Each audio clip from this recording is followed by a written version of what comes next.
Chapter 442. In the afternoon, Grand Emperor City is packed with people. All the citizens know that today, Grand Emperor City is going to bury the young city lord and execute the traitor who killed the young city lord, Yuan Shahua. Yuan Bupa and the Yuan family couple were unable to sit still at this moment. Little Honglan has been out for 5 or 6 days. They do not know if she has found Yun Sanglang. Yuan Bupo and Yuan Shanshan exchanged glances. The two of them are unable to sit still.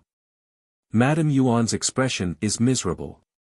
Yuan Wuxia's expression is also gloomy. He originally thought that after revealing the map of the underground prison, he would lead Yuan Bupo and Yuan Shanshan to rescue Yuan Shahua and then secretly send her out of the city. Who knew that Yuan Shahua already has the intention to die and is unwilling to leave? Could it be that he can only watch as his eldest daughter is executed? She's out. That traitor is out. The citizens are in an uproar. A group of people appeared on the city gate. When they saw the woman in the middle, the people in the city all cursed angrily. Yuan Bupo and the rest also saw Yuan Shahua. At the same time, they also saw Yuan Shahua's wedding dress that is redder than flames. Damn it! They dare to humiliate eldest sister like this. Yuan Bupo saw the wedding dress and saw the smug Madame Bai at the side. He was instantly enraged. This is too much. Father, mother, isn't Madame Bai's actions clearly humiliating our Yuan family? Yuan Shanshan saw her sister in agony and felt terrible. Madame Yuan's eyes were filled with tears. She tried her best not to look at her daughter. Yuan Wuxia could not help but hold on to his chair. His tiger eyes flashed with anger, humiliation and agitation. Father, I want to save eldest sister. Yuan Bupo could no longer stand still. No. Your eldest sister, she does not want to burden us. Yuan Wuxia looked at his eldest daughter Yuan Shahua for the last time. Despite the humiliation, Yuan Shahua did not look at her family. At this point, Yuan Shahua only wished for a quick death. She did not want to burden her family. Xian Wuji's coffin was brought out.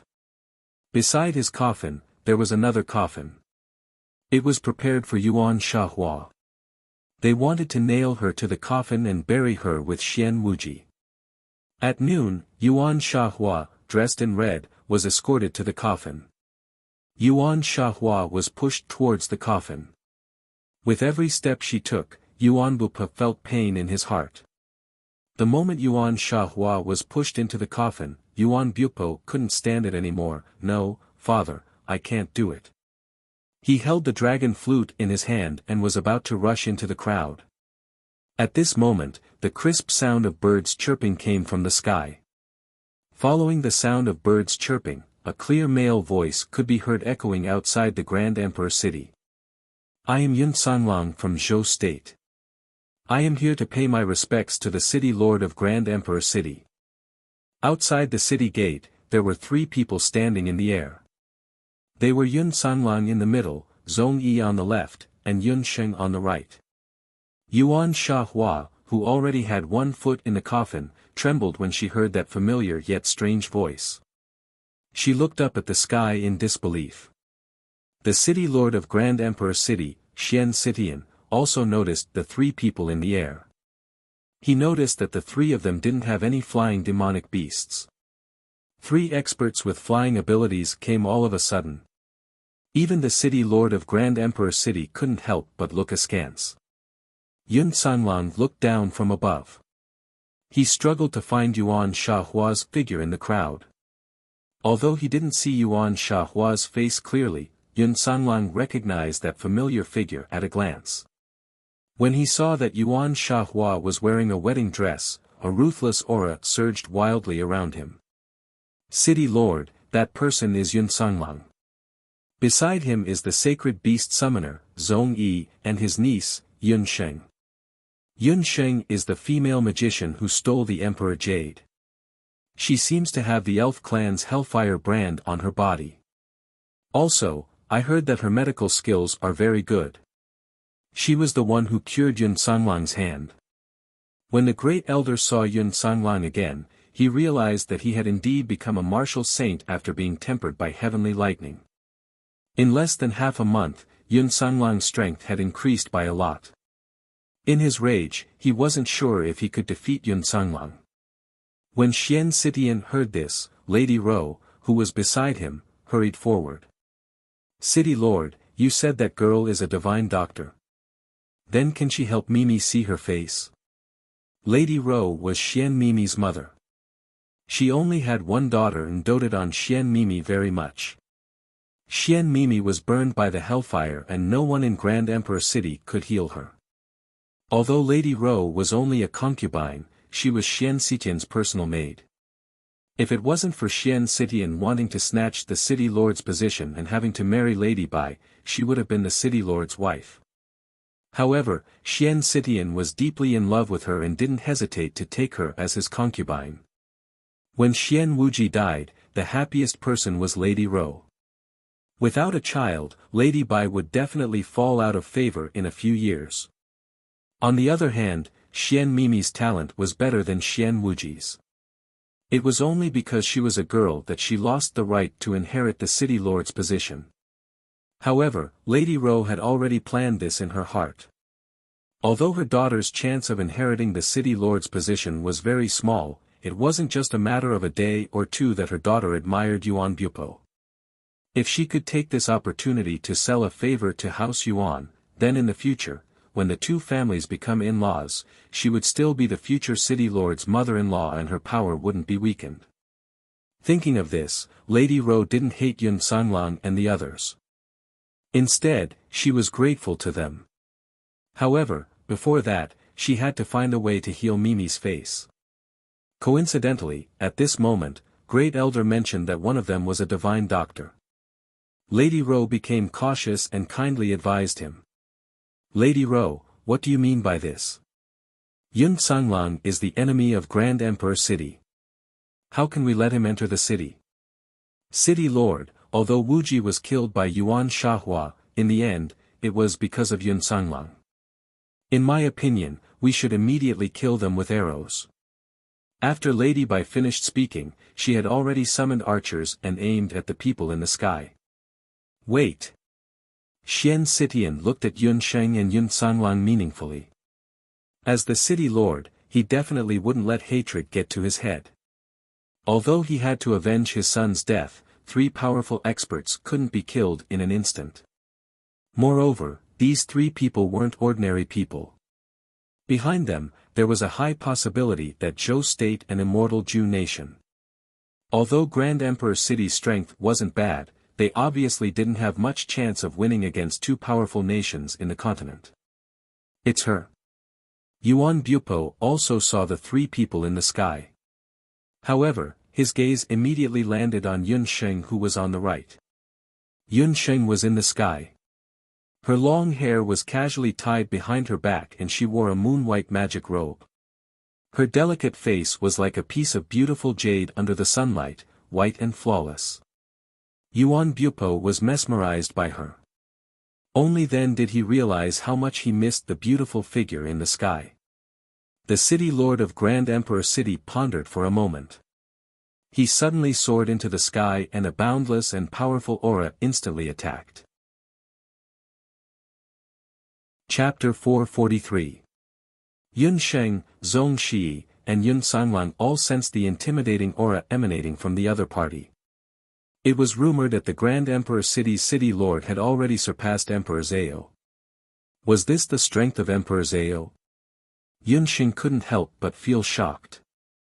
Although she possessed the demon summoning hand and had once disguised herself as an expert on the level of Emperor Zhao, she only realized how weak she was when facing an expert on the level of Emperor Zhao. Xian Sitian soared into the sky and stood there. He didn't attack. An expert on the level of Emperor Zhao could instantly kill the 3 of them if he summoned his demonic beast. However, Xian Sitian clearly didn't intend to do so. Time passed by slowly. City Lord. I beg City Lord to grant Shahua death. Yun Sanlang's sudden appearance touched Yuan Shahua, but more than that, she was worried. She hurriedly knelt on the ground and begged for death. No. Shahua, I already know. It's been hard on you all these years. Everything happened because of me. Even if I have to die, I should be the one to do it. Yun Sanlang looked at Yuan Shahua affectionately. The woman's delicate body couldn't help but tremble when she heard his confession. Even though I've become like this, are you still willing to die for me? Yuan Shahua suddenly raised her head. Her face, which was covered with all kinds of scars, was presented to Yun Sanlang. Yun Sanlang's expression changed. He looked at Yuan Shahua and was speechless for a long time. Yuan Shahua wept in pain. Even she didn't want to look at her current appearance, let alone Yun Sanlang. Men all like to have a good appearance. Now that Yun Sanlang was a newly ascended martial saint, the woman standing beside him must be an unparalleled beauty. Yuan Shahua was disheartened.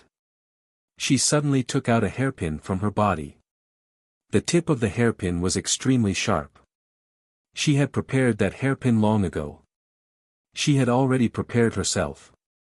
If Madame Bai insisted on humiliating her, she would rather commit suicide than share the same coffin as Xian Wuji. The sharp end of the hairpin glinted coldly as it pierced down towards Yuan Shahua's delicate neck. Like a flash of lightning, Yun Sanlang suddenly swooped down from the sky. His palm blocked Yuan Shahua's hairpin. When the hairpin met with his duki, it was immediately repelled. Beauty withered to bones in an instant. Shahua, I've never cared about such things. What I like has always been the pure and beautiful Yuan Sha painting, which resonates with my zither and flute. It was the Yuan Shahua who did not hesitate to sever ties with her family for me. She accompanied me on the battlefield for 3 days and 3 nights without sleep. All these years, you've always been in my heart, said Yun Sanlang affectionately. His eyes were filled with affection. Yuan Shahua felt a lump in her throat. She raised her head and looked at the man who was as affectionate as ever. She could not help but cry. The two of them ignored the gazes of the crowd and hugged each other.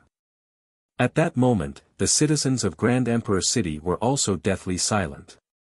They seemed to have been touched by the feelings of the two.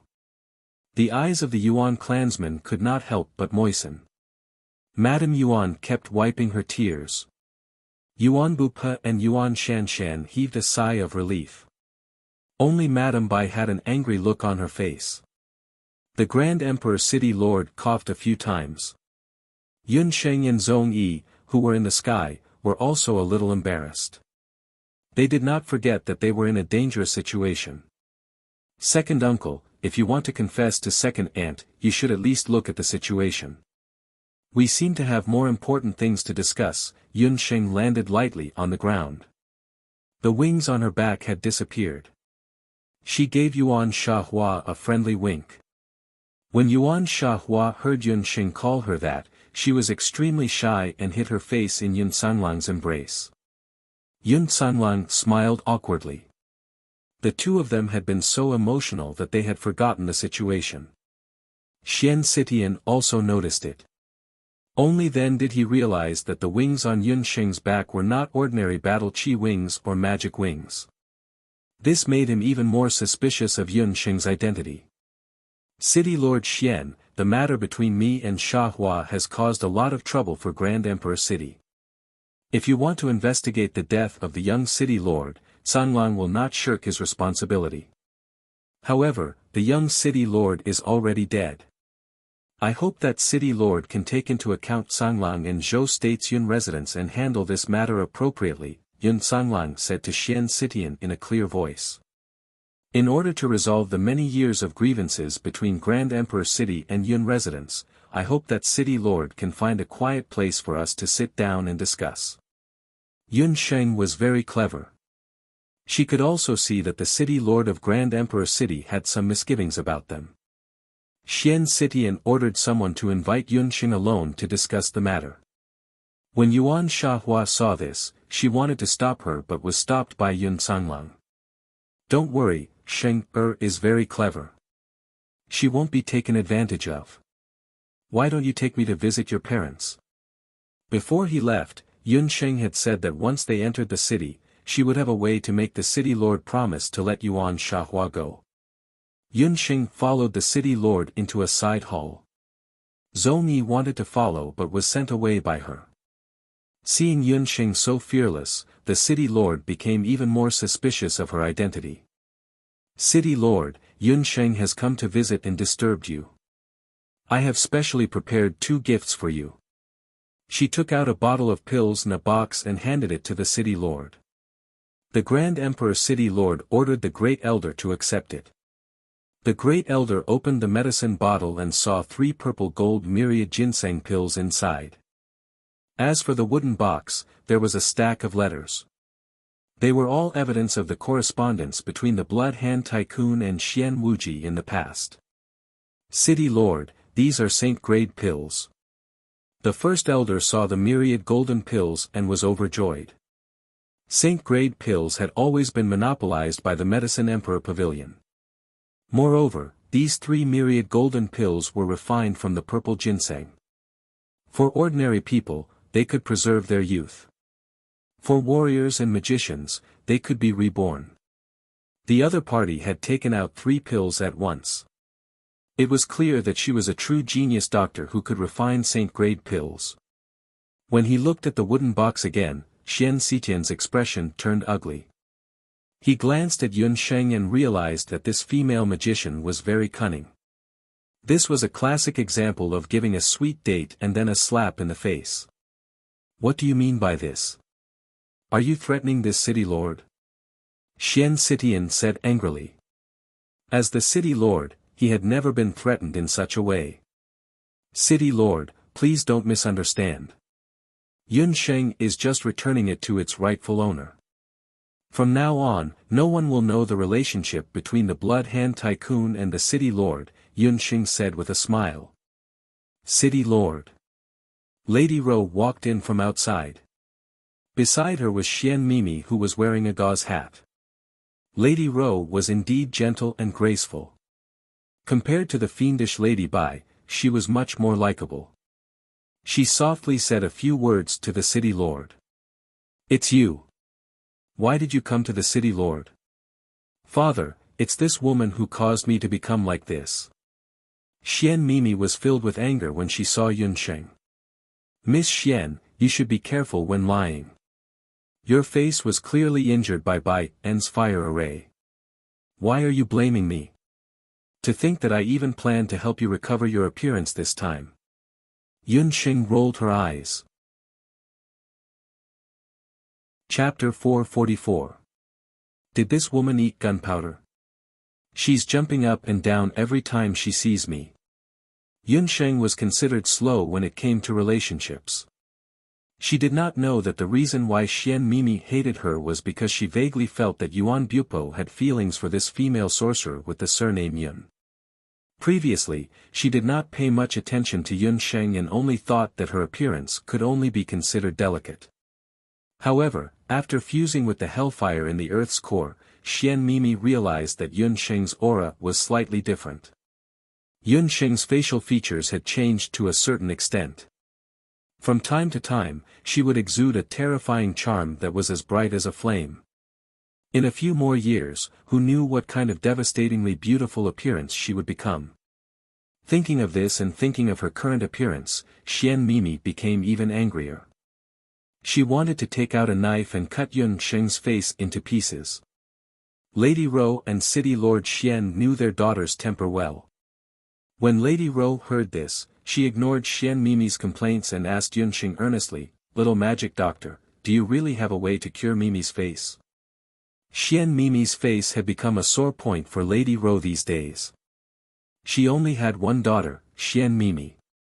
Now that her daughter was of marriageable age, her face was very important. Originally, Lady Ro had planned to think of a way to get the city governor to settle the marriage between Xian Mimi and Yuan Bupa after Xian Mimi returned from her training trip. Who knew that Xian Mimi's face would turn out like that at such a crucial moment? Yuan Bupo did not like Xian Mimi very much.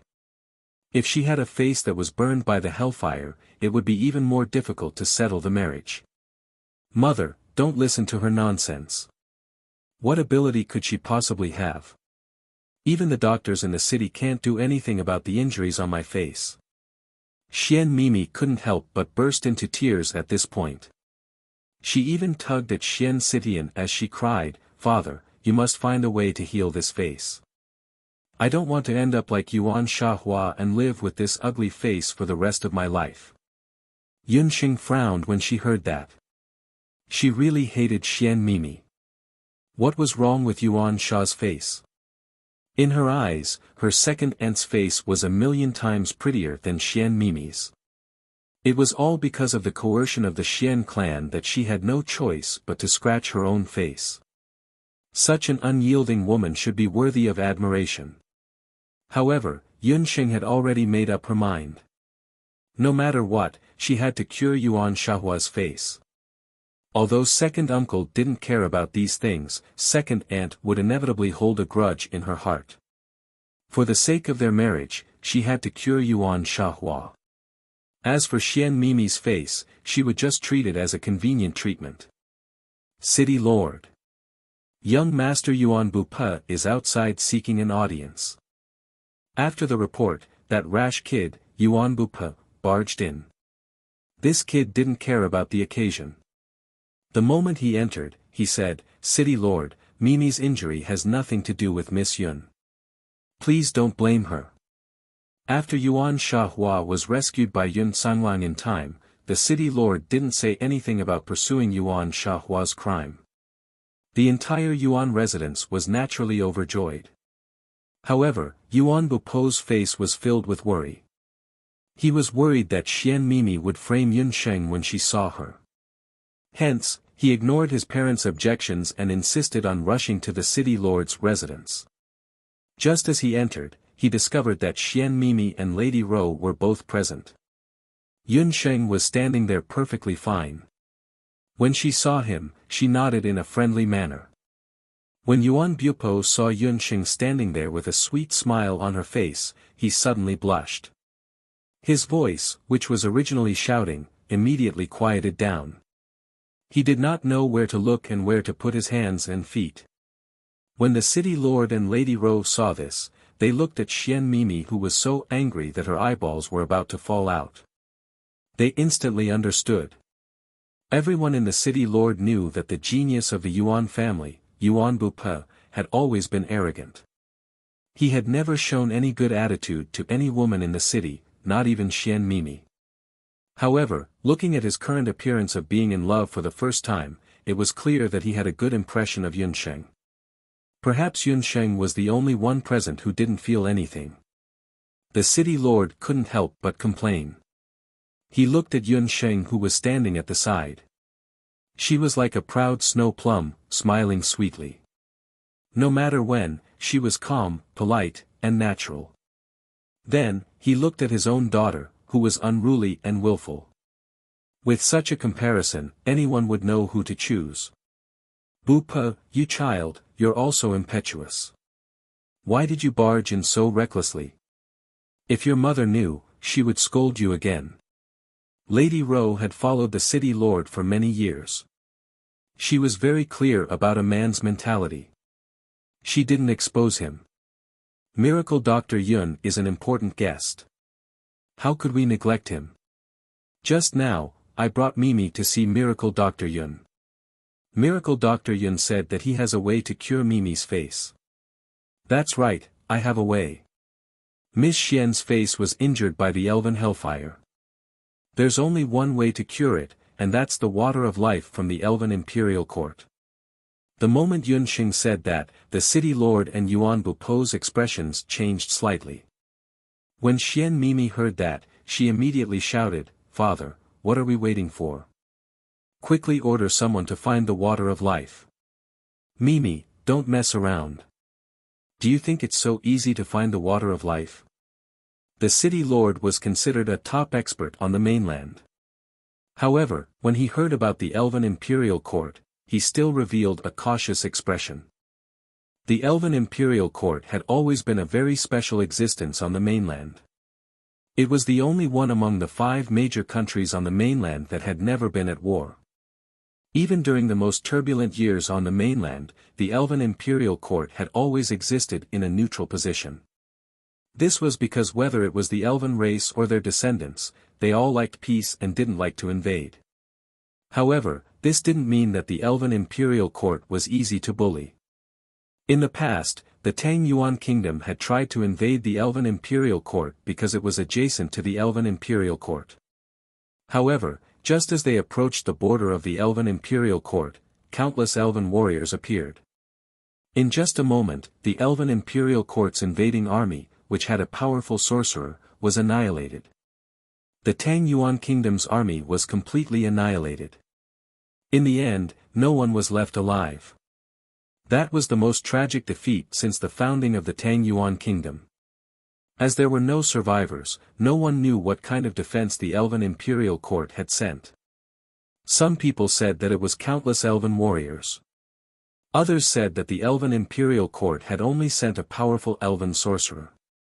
The sorcerer only used a powerful Elven sorcerer to annihilate the Tang Yuan Kingdom's army. However, since then, no one dared to invade the Elven Imperial Court. Even the citizens of other countries found it difficult to enter the Elven Imperial Court. The water of life that Yun Xing mentioned did exist. However, it was a legendary item in the Elven Imperial Court's forest. The outside world had no chance of obtaining it. The only way to obtain the water of life was to enter the Elven Imperial Court and obtain the Elven Queen's permission. And this was undoubtedly a very difficult point. We still need to consider this matter at length. The city lord didn't make a decision immediately. However, his attitude toward Yun Sheng was obviously much more respectful. He even ordered people to arrange accommodation in the city for Yun Sheng and the other 2. Chapter 445. Yun Sanglang was relieved to see that Yun Sheng had returned safely. He arrived at the Yuan residence with Yuan Shahua. Perhaps it was because he had confessed to Yuan Shahua earlier, but Yuan Wuxia and Madame Yuan had a much better impression of this son-in-law. The family happily accepted Yun Sanglang and were very polite to Yun Sheng. Yuan Shahua did not expect that things would take such a turn. After her joy, she felt a little lonely. Yun Sheng noticed this and sneaked over to Yuan Shahua's side. "Hello, second aunt. I am Yun Sheng, second uncle's precious niece. Is there something on your mind, second aunt?" Yuan Shahua was embarrassed by Yun Sheng calling her second aunt. She spat, "Who is your second aunt? Little girl, you're so mischievous. Be careful that you won't be able to get married in the future. A good girl doesn't have to worry about marriage. Besides, I already have a fiancé." Yun Sheng pursed her lips. She had a fiancé? Yuan Shahua was stunned. She had asked around earlier and found out that Yun Sheng was not even 9 years old. She already had a fiancé at 9 years old? Yun Sheng did not say much and only looked at Yuan Shahua. "Second aunt, are you unhappy because of your face?" Yuan Shahua did not expect that Yun Sheng would see through her. She nodded silently. Back then, she had seen Yun Sanglang's crippled body and blamed herself. After returning to Grand Emperor City, Xian Wuji had repeatedly pestered her. Helpless, she had simply destroyed her face. At that time, she had thought that she and Yun Sanglang would never be able to continue their relationship in this lifetime, so she no longer cared about her appearance. But now that she and Yun Sanglang had reunited, her face had become her greatest worry. A woman would doll herself up for the one she loved. She knew that Yun Sanglang did not care about her face, but she did not want him to be made fun of by others. "I have a way to cure second aunt's face, but I need to make a trip to the immortal Ju nation." Yun Sheng told Yuan Shahua about the water of life. Yuan Shahua's reaction was exactly the same as the Grand Emperor City Lord. She also didn't approve of Yun Sheng going to the immortal Keeper nation. Elves were a very strange race. They were very resistant to humans, not to mention that Yun Sheng and the others still had to find their holy water, the water of life. It's too dangerous. It's not worth it to take such a huge risk for my face. Yuan Shahua knew that Yun Sheng's position in Yun Sanlang's heart was similar to her own. She was very considerate and didn't want Yun Sheng to take the risk for her. Second aunt, to tell you the truth, I have to find the water of life. You should have heard about old General Yun and Xian Mimi's face. Both of them need the water of life to heal. If we want to completely resolve the enmity between Grand Emperor City and Yun residence, we must find the water of life. Yun Sheng had heard from Xia Wenxiu that the water of life had a miraculous effect. It could purify a person's physique. Not only that, it also had a strong healing effect. She had checked the wound on Yuan Shahua's face. It was drawn with a blunt instrument. It could be seen that Yuan Shahua had been ruthless back then. Since the water of life had such a strong effect, Yun Sheng even thought that if she found the water of life, she might be able to cure the strange poison in Yun Sanlang's body. As for Grand Emperor City, after considering it, he would definitely go to the Immortal Keeper Nation to find the water of life for Xian Mimi. In order to resolve the enmity between Grand Emperor City and Yun residence, and to facilitate the marriage between Yun Sanlang and Yuan Shahua, the water of life must be found. When Yuan Shahua heard that, she knew that Yun Sheng had already made up her mind. She thought for a while and said, "How about this, I will discuss with Yuan Bupo and let him accompany you to the Immortal Keeper Nation." When Yuan Bupo heard that he was going with Yun Sheng, he didn't hesitate and immediately agreed. As for the City Lord residence, Grand Emperor City had also decided to send people to the Immortal Keeper Nation to find the water of life. Xian Mimi heard from somewhere that Yuan Bupo was going with Yun Sheng. She refused to go no matter what and insisted on going with them. Yun Sheng didn't mind. She remembered that Divine Wind was in the Immortal Keeper Nation. He was a noble prince of the Immortal Keeper Nation. He might be able to help her with the water of life. Yun Sanlang originally planned to go as well. However, at this moment, a letter was sent from Zhou State. The letter said that the Heaven Expedition Hunting Corps had received an A-rank mission. Zhou Quan couldn't handle it alone, so he wrote a letter to Yun Sanlang asking him to return immediately. This was the first time the Heaven Expedition Hunting Corps had received an A-rank mission. As the leader, Yun Sanlang was duty-bound to return. Yun Sheng knew that her second uncle would feel guilty and comforted him. Yun Sheng even asked Zhong Yi to accompany Yun Sanlang back to the Jade capital. The Blood Cloud Beast Ring was also given to Yun Sanlang. Yun Sheng still had a divine weapon like the Demon's Summoning Hand. She believed that she had absolute confidence in snatching the water of life from the fairies. Yun Sanlang and Yuan Shahua hadn't been reunited for long before they had to part again. The two were reluctant to part. That day, Yun Sanlang left Grand Emperor City. Grand Emperor City's City Lord personally selected a group of elites from Grand Emperor City. There were more than 30 people in total. Yun Sheng saw the large number of people and understood that Grand Emperor City's City Lord was still worried about her. Rather than saying that these people were accompanying her, it was more accurate to say that they were here to monitor her. The group stayed in Grand Emperor City for 2 more days before setting off for the Immortal Keeper Nation. "Miss Yun, this Chongming bird is mine. It flies very steadily. You should ride it." Yuan Bupo and the rest left Grand Emperor City. As the journey to the Immortal Keeper Nation was longer than before, Grand Emperor City's City Lord prepared dozens of Chongming birds. Most of the people in Grand Emperor City had mounts. Only Yun Sheng didn't have one. Most of the Chongming birds in the city were shy with strangers. Yuan Bupo very considerately gave one of the Chongming birds that he had tamed to Yun Sheng. "Brother Bupo, why did you give your mount to her?" Xian Mimi's mouth was full of jealousy. Just as Yuan Bupo was about to get angry, the red-blue ice fire one perched on Yuan Bupo's shoulder flapped its wings and landed on Yun Sheng's body. It pecked at Yun Sheng's hair affectionately. It looked as if it was trying to curry favor with her. Yun Xing had the exquisite beast pagoda hidden on her body. The ice fire Luan liked to be close to her so that its cultivation could increase faster. However, this intimate action had an unusual meaning in Yuan Bupo and Xian Mimi's eyes. Yuan Bupo's eyes lit up. He looked at Yun Sheng with a burning gaze. Although his ice fire Luan was small in size and had hatched not long ago, its wild nature was still very strong. Even if it was Yuan Bupo's parents, when they got close, it would chirp non-stop. If it was serious, it would just fly away and ignore them. It was the first time that it had behaved so intimately with someone.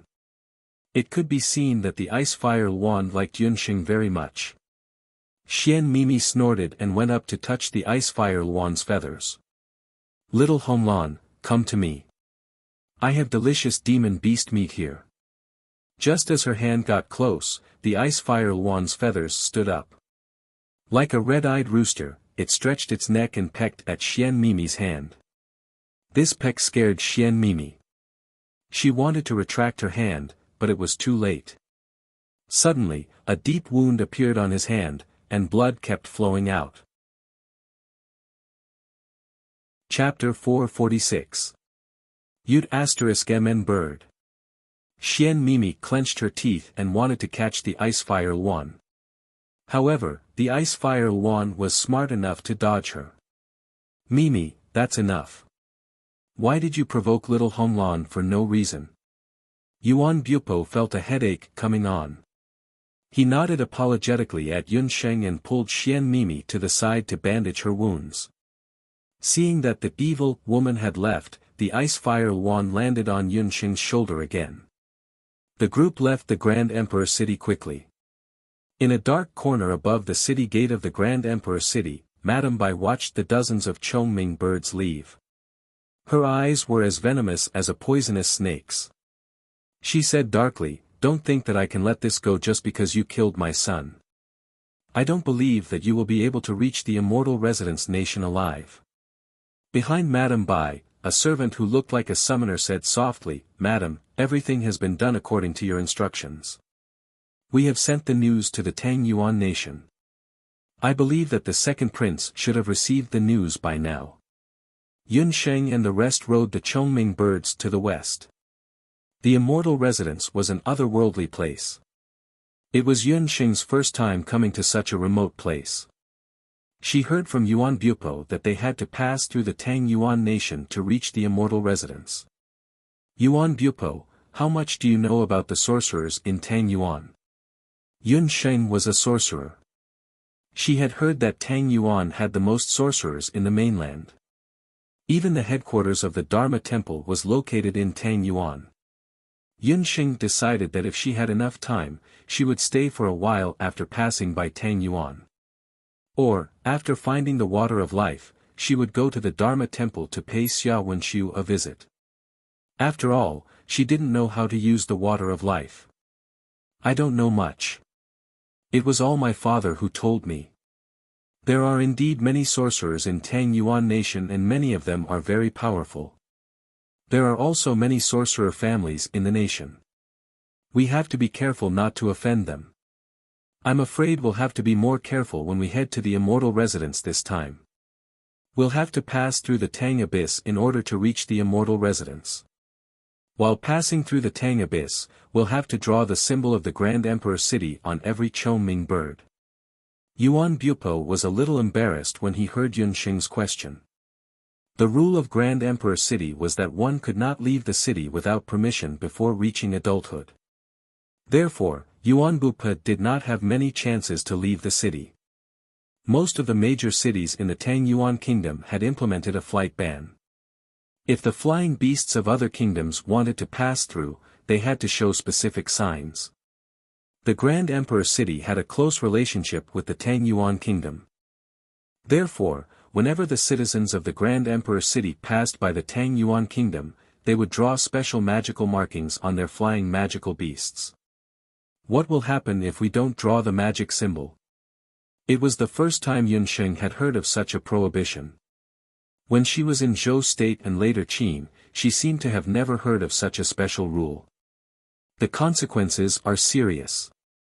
Any sorcerer in the Tang Yuan kingdom can attack a flying magical beast without a symbol if they see it. The loot after killing it belongs to the sorcerer. Yuan Bupo even gave an example when he said this.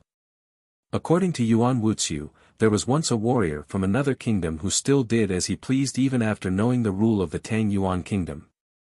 He passed by the capital of the Tang Yuan kingdom. Guess what happened? That warrior, who had the abilities of a martial arts grandmaster, was hit by hundreds of magic spells in an instant. In the end, he fell from the sky together with his magical beast. Even the bones of his family members have not been found yet.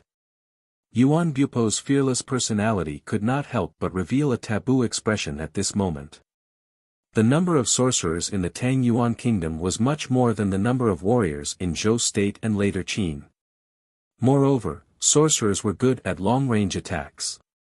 They could attack anyone who hid in any corner. The process of being hit by hundreds of sorcerers' magic spells could only be described as tragic. Oh, then we have to be careful. Let's not delay any longer. Let's draw a symbol on our mounts first so that we don't become the target of other sorcerers' magic spells. Yunxing's scalp went numb when she heard that. There were only a few dozen of them. If they were attacked by a group of sorcerers, there would be nothing left of them. Yuan Bupo smiled and ordered a few of them to draw a magic formation. Yunxing asked a few more questions, and Yuan Bupo patiently told Yunxing everything he knew about the Tang Yuan kingdom. Although Yuan Bupo did not have much experience in leaving the city, he had read a lot of books since he was young and knew a lot about music theory. Yunxing even took the opportunity to ask some tricks about the Di Hong song, and he answered all of them. The two of them seemed to be getting along well. Xian Mimi listened to the laughter that came from time to time and looked at Yuan Bupo's blushing face. She could not get a word in. Brother Bupo had never spoken to her like this before. What right did he have to treat Yunxing differently? Along the way, even a blind person could see that he had good intentions towards Yunxing. Xian Mimi walked to the side angrily, thinking of ways to make things difficult for Yunxing. However, with Yuan Bupo around, she did not have a chance to do anything. After a while, the magic formation was drawn. The group set off again, preparing to go to the immortal residence after passing through the Tang Yuan kingdom. In the Tang Yuan kingdom, an urgent secret letter was sent to the second prince, Li Xiao. Xian Wuji is dead. What a useless piece of trash. Li Xiao opened the letter and was shocked. The letter was written by Madame Bai. In the letter, she told him about the failure of the plan and Xian Wuji's death. This time, Li Xiao thought that he was well prepared. He did not expect that it would be a complete failure in the end. In the end, Xian Wuji was too useless. Although Li Xiao was the second prince of the Tang Yuan kingdom, he had been intelligent since he was young. Even among the Wuji five annulus, he was known for his intelligence. He was good at scheming and was shrewd. He said that he was working with Xian Wuji, but in reality, he was secretly controlling Xian Wuji. He thought that Xian Wuji, as the young governor of the Grand Emperor city, would at least be a little scheming. He did not expect him to be a useless idiot. His plot against the residents of Yun had failed, and Tian Kezi and Yun Ba had also failed in their competition. Later on, the Dark Crown Prince of Qin had also broken off his cooperation with him. This had caused Li Xiao, who had originally planned to take advantage of this opportunity to invade the Great Zhou Empire, to suffer a loss. He felt that things were not going well for him recently. Since the beginning of the Purple Gold Mine, Li Xiao had always thought that his plan was flawless and that no one would be able to disrupt it. Who would have thought that during this period of time, several matters had been inexplicably sabotaged by others? The whereabouts of that batch of purple gold ore was still unknown, causing Li Xiao to suffer several losses. This time, it was the same with the amniotic fluid of the magical beasts. The biggest reason for this failure was a female doctor named Yunxing. Yunxing of Zhou State, this person must be eliminated. Chapter 447. Li Xiao had also heard of Yun Sheng a long time ago. Before the martial sage competition, Li Xiao had not heard of this female physician at all. Only after that did he find out that her background was not simple. Other than being Yun Ba's granddaughter, she had many other identities. She was a hunter, a magician, and a doctor. It was said that when she was in Zhou state, she had defeated the Medicine Emperor Pavilion. What was even more commendable was that this girl named Yun Sheng was also an outstanding potion master. When she was in the Royal Magic Academy, she had already created a high-grade potion and was praised by the Moon Goddess. This time, a large part of the reason why Yun Ba was able to escape danger was because of this female doctor. What made Li Xiao surprised was that in Madame Bai's letter, he saw the name Yun Sheng again. Yuan Bupo did not tell Yun Sheng the whole truth about Tang Yuan Kingdom. The current situation in Tang Yuan Kingdom could be said to be turbulent. As the Crown Prince, Li Cheng, and the second prince, Li Xiao had been scheming against each other. The second prince, Li Xiao, was famous and thought that he was the best candidate to inherit the throne. He was very dissatisfied with Crown Prince Li Cheng. His mother was Emperor Tang Yuan's favorite concubine. For many years, Li Xiao had been suppressing Crown Prince Li Cheng. However, in name, Li Cheng's mother was born in a prestigious family. With the support of her family, she had been protecting the Crown Prince's throne. The brothers had been fighting openly and secretly without stopping. Hongdi City was adjacent to Tang Yuan Kingdom. It was inevitable that they would be related to Tang Yuan. The Xian clan led by Xian Wuji was on good terms with Li Xiao. On the other hand, the Yuan clan was on good terms with Crown Prince Li Cheng. That was why Madame Bai was secretly communicating with Li Xiao. Her son was dead and she could not bear to see others live well. Whether it was Xian Mimi, Yuan Bupo, or Yun Sheng, she wanted to kill all of them with a borrowed knife. Both sides were on good terms with different forces. However, this was the internal affairs of Hongdi City. That was why Yuan Bupo did not say much. What a good move of borrowing someone else's knife to kill. However, this person really can't be left alive. A genius of Zhou state with such talent will only be one more scourge if he's left alive. He must be dealt with as soon as possible. A flame appeared in Li Xiao's hand, and Xian was immediately burned to ashes. Second Prince, we've already ascertained the flight path of Hongdi City. Tonight, they will pass by the outskirts of Biantong, the soldiers reported to Li Xiao. Send 50 mages who are good at attacking and lay in ambush in the suburbs. If they see any suspicious flying team, intercept them and kill them, Li Xiao ordered coldly. Yun Sheng, Yuan Bu-pa and the others entered Tang Yuan. Around nightfall, the Chongming bird flew in the sky. In the distance, they could see the capital of Tang Yuan, Biantong. In the suburbs, a group of mages in black magic robes were lurking. These people were all Li Xiao's subordinates. The prince has ordered us to attack immediately if we see anyone from Grand Emperor City. The magicians had been guarding this place for 2 days. Just as they were getting impatient, a flock of colorful Chongming birds appeared in the sky. It's Hongdi City's Chongming birds. Begin the operation. At this moment, Yun Sheng and the others had not noticed the abnormality on the ground a few hundred meters below them. We'll enter Tang Yuan's capital tomorrow. We'll rest nearby for a night. After we pass the capital, we'll reach the immortal residence in 7 or 8 days.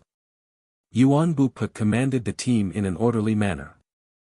No one would have thought that they would be ambushed when they had the sign of Hongdi City. In an instant, countless magic spells were launched into the sky. *T. There's an ambush. When Yuan Bu-pa noticed it, an extremely cold wind blade had already chopped off the head of a warrior beside him. Yuan Bu-pa leaped into the air. His first reaction was to protect Yun Sheng. However, there were too many magic spells. More than 50 mages and all kinds of magic weapons were aimed at the sky. It was as if fireworks had been set off. Although the warriors from Hongdi City were all skilled, not many of them had reached the level of martial marquis. When the Chongming bird was hit, it panicked and threw the people on its back off. Some of them did not even have time to react before they fell to their deaths.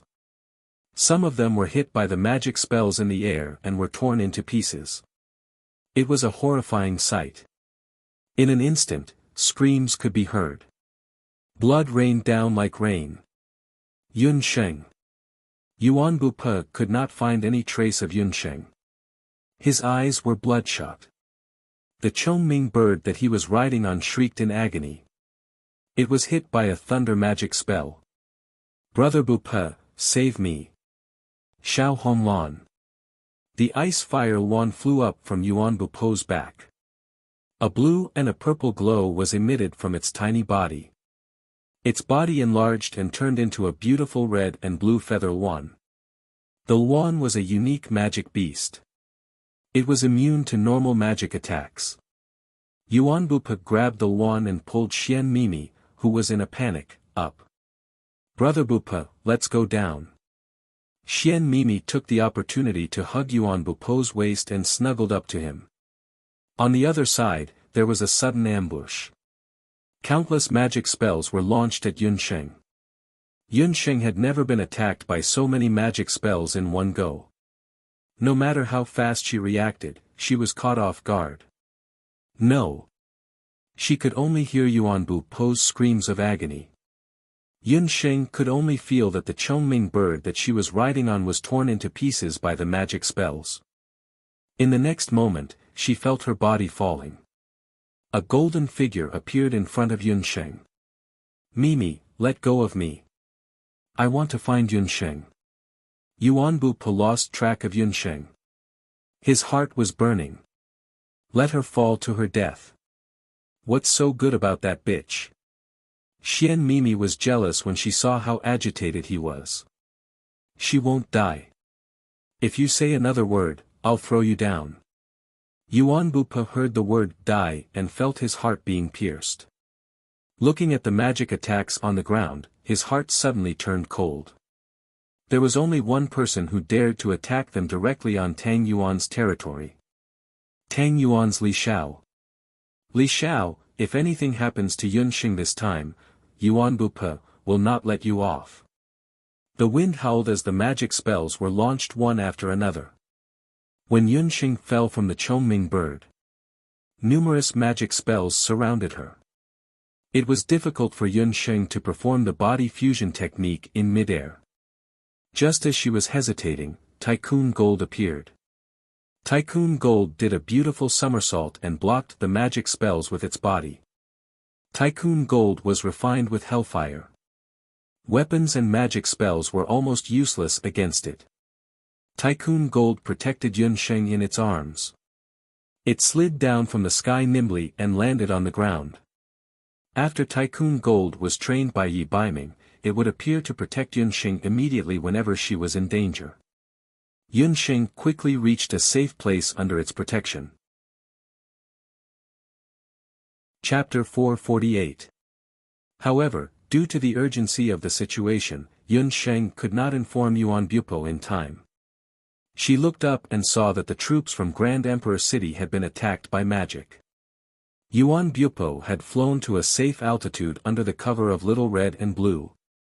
However, he looked very anxious as he looked around. It was obvious that he was looking for Yun Sheng. Yun Sheng did not make a sound. She was worried that she would alert the group of sorcerers on the ground. Those sorcerers were quite powerful.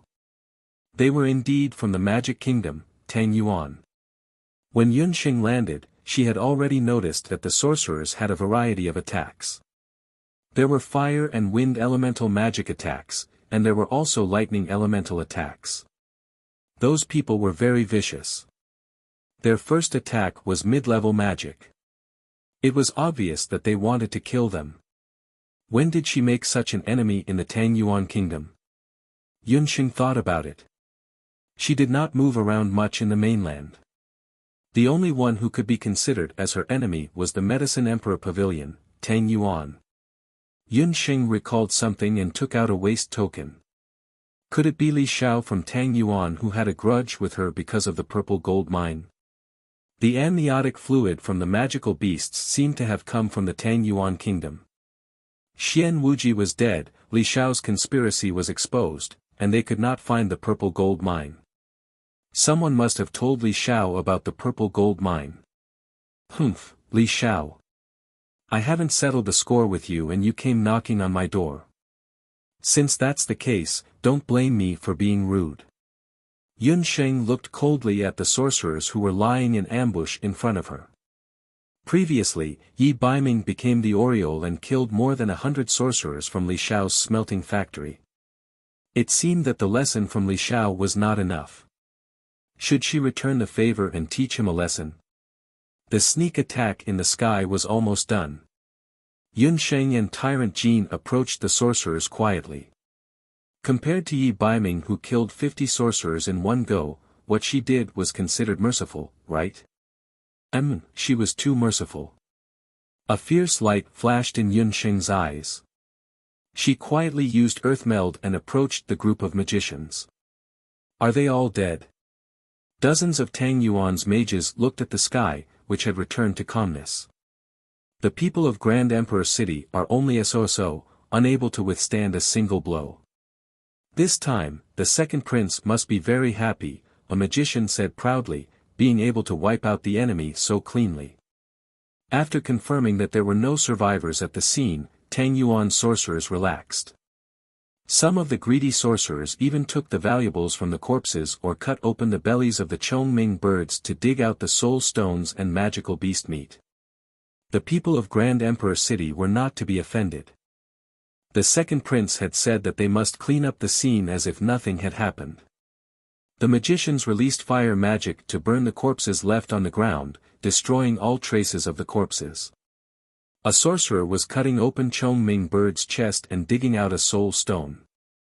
The Chongming bird was a demonic beast unique to the Grand Emperor City, and the price of its soul stones on the market was quite good.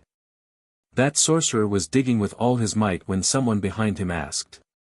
Speaking of which, the route that the people of Grand Emperor City took this time was so secretive, how did they get discovered? The sorcerer did not even turn his head. These people were unlucky to have offended Madame Bai of Grand Emperor City. She told us the entire route. Not only did His Majesty the Second Prince prepare a group of people, he also planted people on the other two routes that they had to take. They escaped this time, but they won't be able to escape next time. Oh.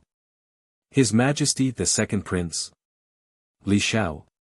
The indifferent voice behind him made the sorcerer stop what he was doing. He turned his head vigilantly, but it was too late. On the ground, a fireball engulfed his body in an instant.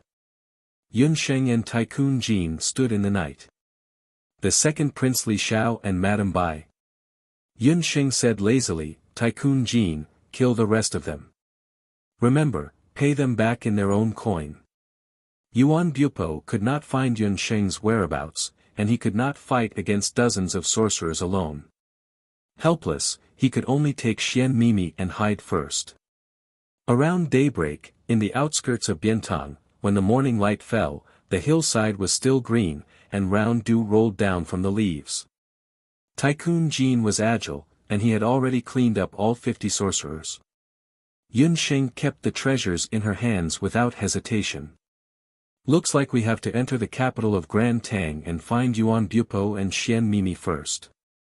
Yun Sheng originally planned to go to the immortal residence directly, but with Li Xiao's interference, her plans were all messed up.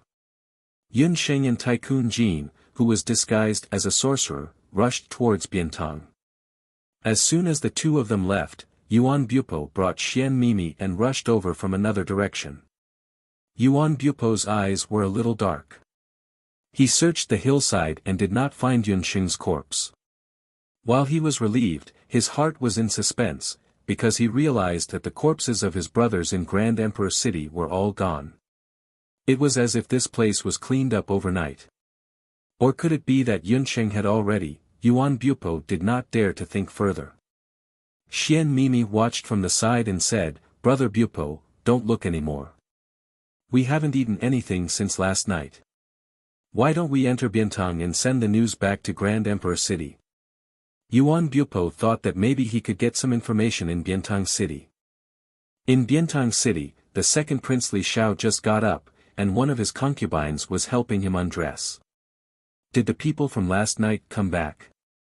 If the route provided by Madame Bai was not wrong, or if the people from Grand Emperor City followed the original route, they should have been wiped out by now. Those who got in the way of Tang Yuan and Li Xiao's plan could forget about living in this world. Second Prince, they haven't come back yet. I'm afraid they're still cleaning up the scene, Li Xiao's personal guard reported. If they come back, immediately order them to come and greet me. Li Xiao was very confident in his group of sorcerers. Li Xiao waited until noon, but his group of sorcerers still did not come back. Li Xiao was a little uneasy. What? Not a single person came back. A trace of gloom streaked across Li Xiao's elegant face. There was no news from the 50 sorcerers since last night. Second Prince, I've already sent people to check the area, but they didn't find any traces. The guard's face was not looking good. Who knew that when they arrived at the outskirts, they could not find a single person? Not to mention the sorcerers, they could not even find a corner of those people's clothes. This happened in the outskirts of Biantang City. It was too strange. Chapter 449. The sorcerers sent by the second prince, Li Xiao, were all gone. It was as if the 50 sorcerers were like dew in the morning, evaporating and disappearing upon contact with the light. Even the people from the Grand Emperor City did not find a single one.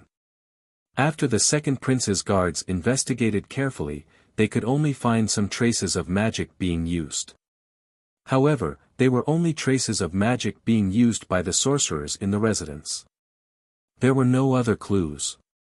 Could it be that the sorcerers in the second prince's residence had an internal strife and killed each other? Li Xiao and his guard captain naturally did not think that the one who killed those sorcerers was Tyrant Jin. In order to confuse the public, Yun Sheng even specially let Tyrant Jin kill the sorcerers one by one according to their magic. Facing Tyrant Jin, who was invulnerable to fire and water and almost immune to magic, he killed them one by one. Li Xiao and the others naturally could not tell. Just thinking about this matter was very unimaginable. That was a large group of sorcerers. Moreover, to be safe, the second prince had chosen sorcerers who were at least at the level of archmage. It was obviously impossible for so many people to go missing and betray him at the same time. After thinking about it, there could only be one result, which was that they had all been killed. Second Prince, the guards at the city gate said that 2 people suspected to be from the Grand Emperor City entered Biantang early this morning. Could it be that the people from the Grand Emperor City did it? The guard captain saw the second prince's gloomy expression and did not say a word. He knew that his master was in a bad mood. 50 sorcerers, and they were not ordinary sorcerers. The last time, they lost more than 100, and this time, another 50. No matter how many aides the second prince had, sorcerers were not leeks after all. They could grow back after being cut. The people from the Grand Emperor City don't have that ability. Li Xiao pondered. He was also able to keep his composure. If it were someone like Yi Balian, he would have been angered half to death after encountering such a situation. Send someone to keep an eye on the city gate and see what kind of people have entered the city these few days. Especially people from other countries, especially warriors and sorcerers. Once they enter, immediately keep an eye on them. Li Xiao pondered. Li Xiao had the ability to remain calm and collected. From this, it could be seen that this person was not simple. This time, it was almost exactly the same as the previous time at the Purple Gold Mine. They did not know who the other party was, and they acted quickly and ruthlessly, not leaving a single person alive. No matter who it was, once he found out, he would definitely make the other party pay a corresponding price. The Imperial bodyguard captain obeyed and immediately went to carry out the order. Zhou State, Wushuan Limitless Library. Yi Baiming was in a trance. Baiming, Master is talking to you. Can you hear me? Zhonli glanced at his disciple with dissatisfaction. Master, I'm sorry. I was distracted for a moment. Yi Baiming rubbed his nose. He was a little absent-minded. Just now, he seemed to have felt a little uneasy, as if something was about to happen. Yi Baiming couldn't help but think of Yunsheng. It had been a few days since Yunsheng left Zhou State.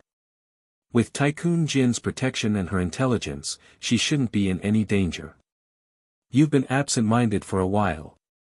Have you considered the matter of the mainland's elite camp? How could Zhonli not be able to see that Yi Baiming was not in the right state?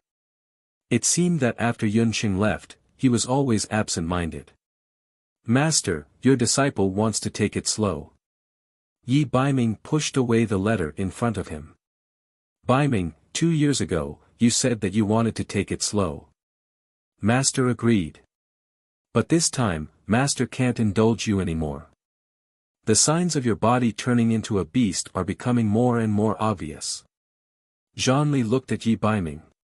This was the disciple he was most proud of. Yi Baiming's future was limitless. As his master, Zhonli felt that there was nothing else he could pass on to Yi Baiming.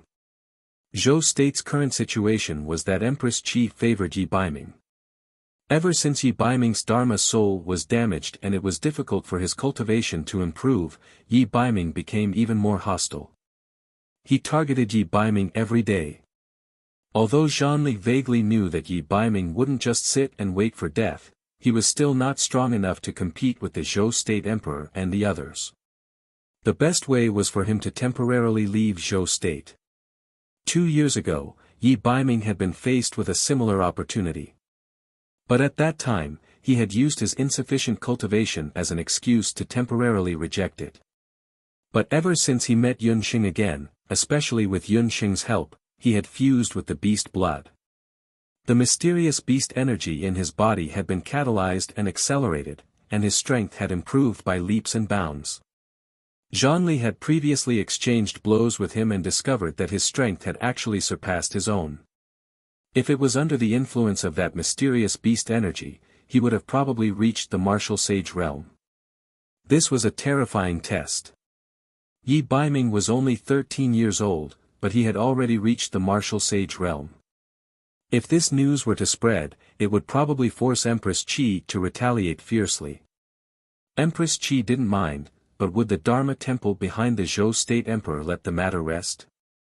Therefore, for now, Yi Baiming could only go there. Only there could he learn more battle skills that would make him stronger. That was the mainland's elite camp, the training ground for martial artists. As the curator of Wuxia Everlasting Hall, Zhonli had a spot to recommend students directly to the mainland's elite camp. 2 years ago, he had originally wanted to leave this spot for Buzhou, but Buzhou had rejected it. He felt that Yi Baiming was more qualified than him to go to the mainland's elite camp to train. At that time, Yi Baiming had suddenly appeared in front of the world again, and he was indeed more suitable than Buzhou. The mysterious power in Yi Baiming's body had become more and more active over the years. Zhonli thought that only the instructors of the mainland's elite camp could suppress that mysterious power in his body. That power had already been in Yi Baiming's body when he was still a child. Zhonli had seen it once by chance. Even though he was a martial arts grandmaster, he still felt that it was very terrifying. Every time it became active, Yi Baiming would even lose control, like a demonic beast. The mysterious power should be something that Yi Baiming was born with.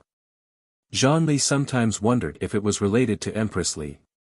It was just that Empress Li had been dead for many years. Even the old palace servants who served her were mostly dead. The mysterious power's origin was unknown, and Zhonli had no ability to suppress it. Zhonli was worried that if this continued, Yi Baiming would one day completely lose his humanity. Master, let me think about it again. How could Yi Baiming not know? Especially after he had killed Tian Kezi last time, he could feel that the power in his body was even more restless. He was also worried that this power would explode at any time and even hurt Yunsheng. Therefore, even though Yi Baiming knew that Yun Sheng was going to the Grand Emperor city, he still resisted and did not accompany her. Did you make the deputy curator depressed again? Yi Baiming walked out of Zhang Li's training room. Bu Jiuxiao and Cheng Bai were waiting for him, one on the left and one on the right. Chapter 450. The opportunity to join the elite camp is hard to come by.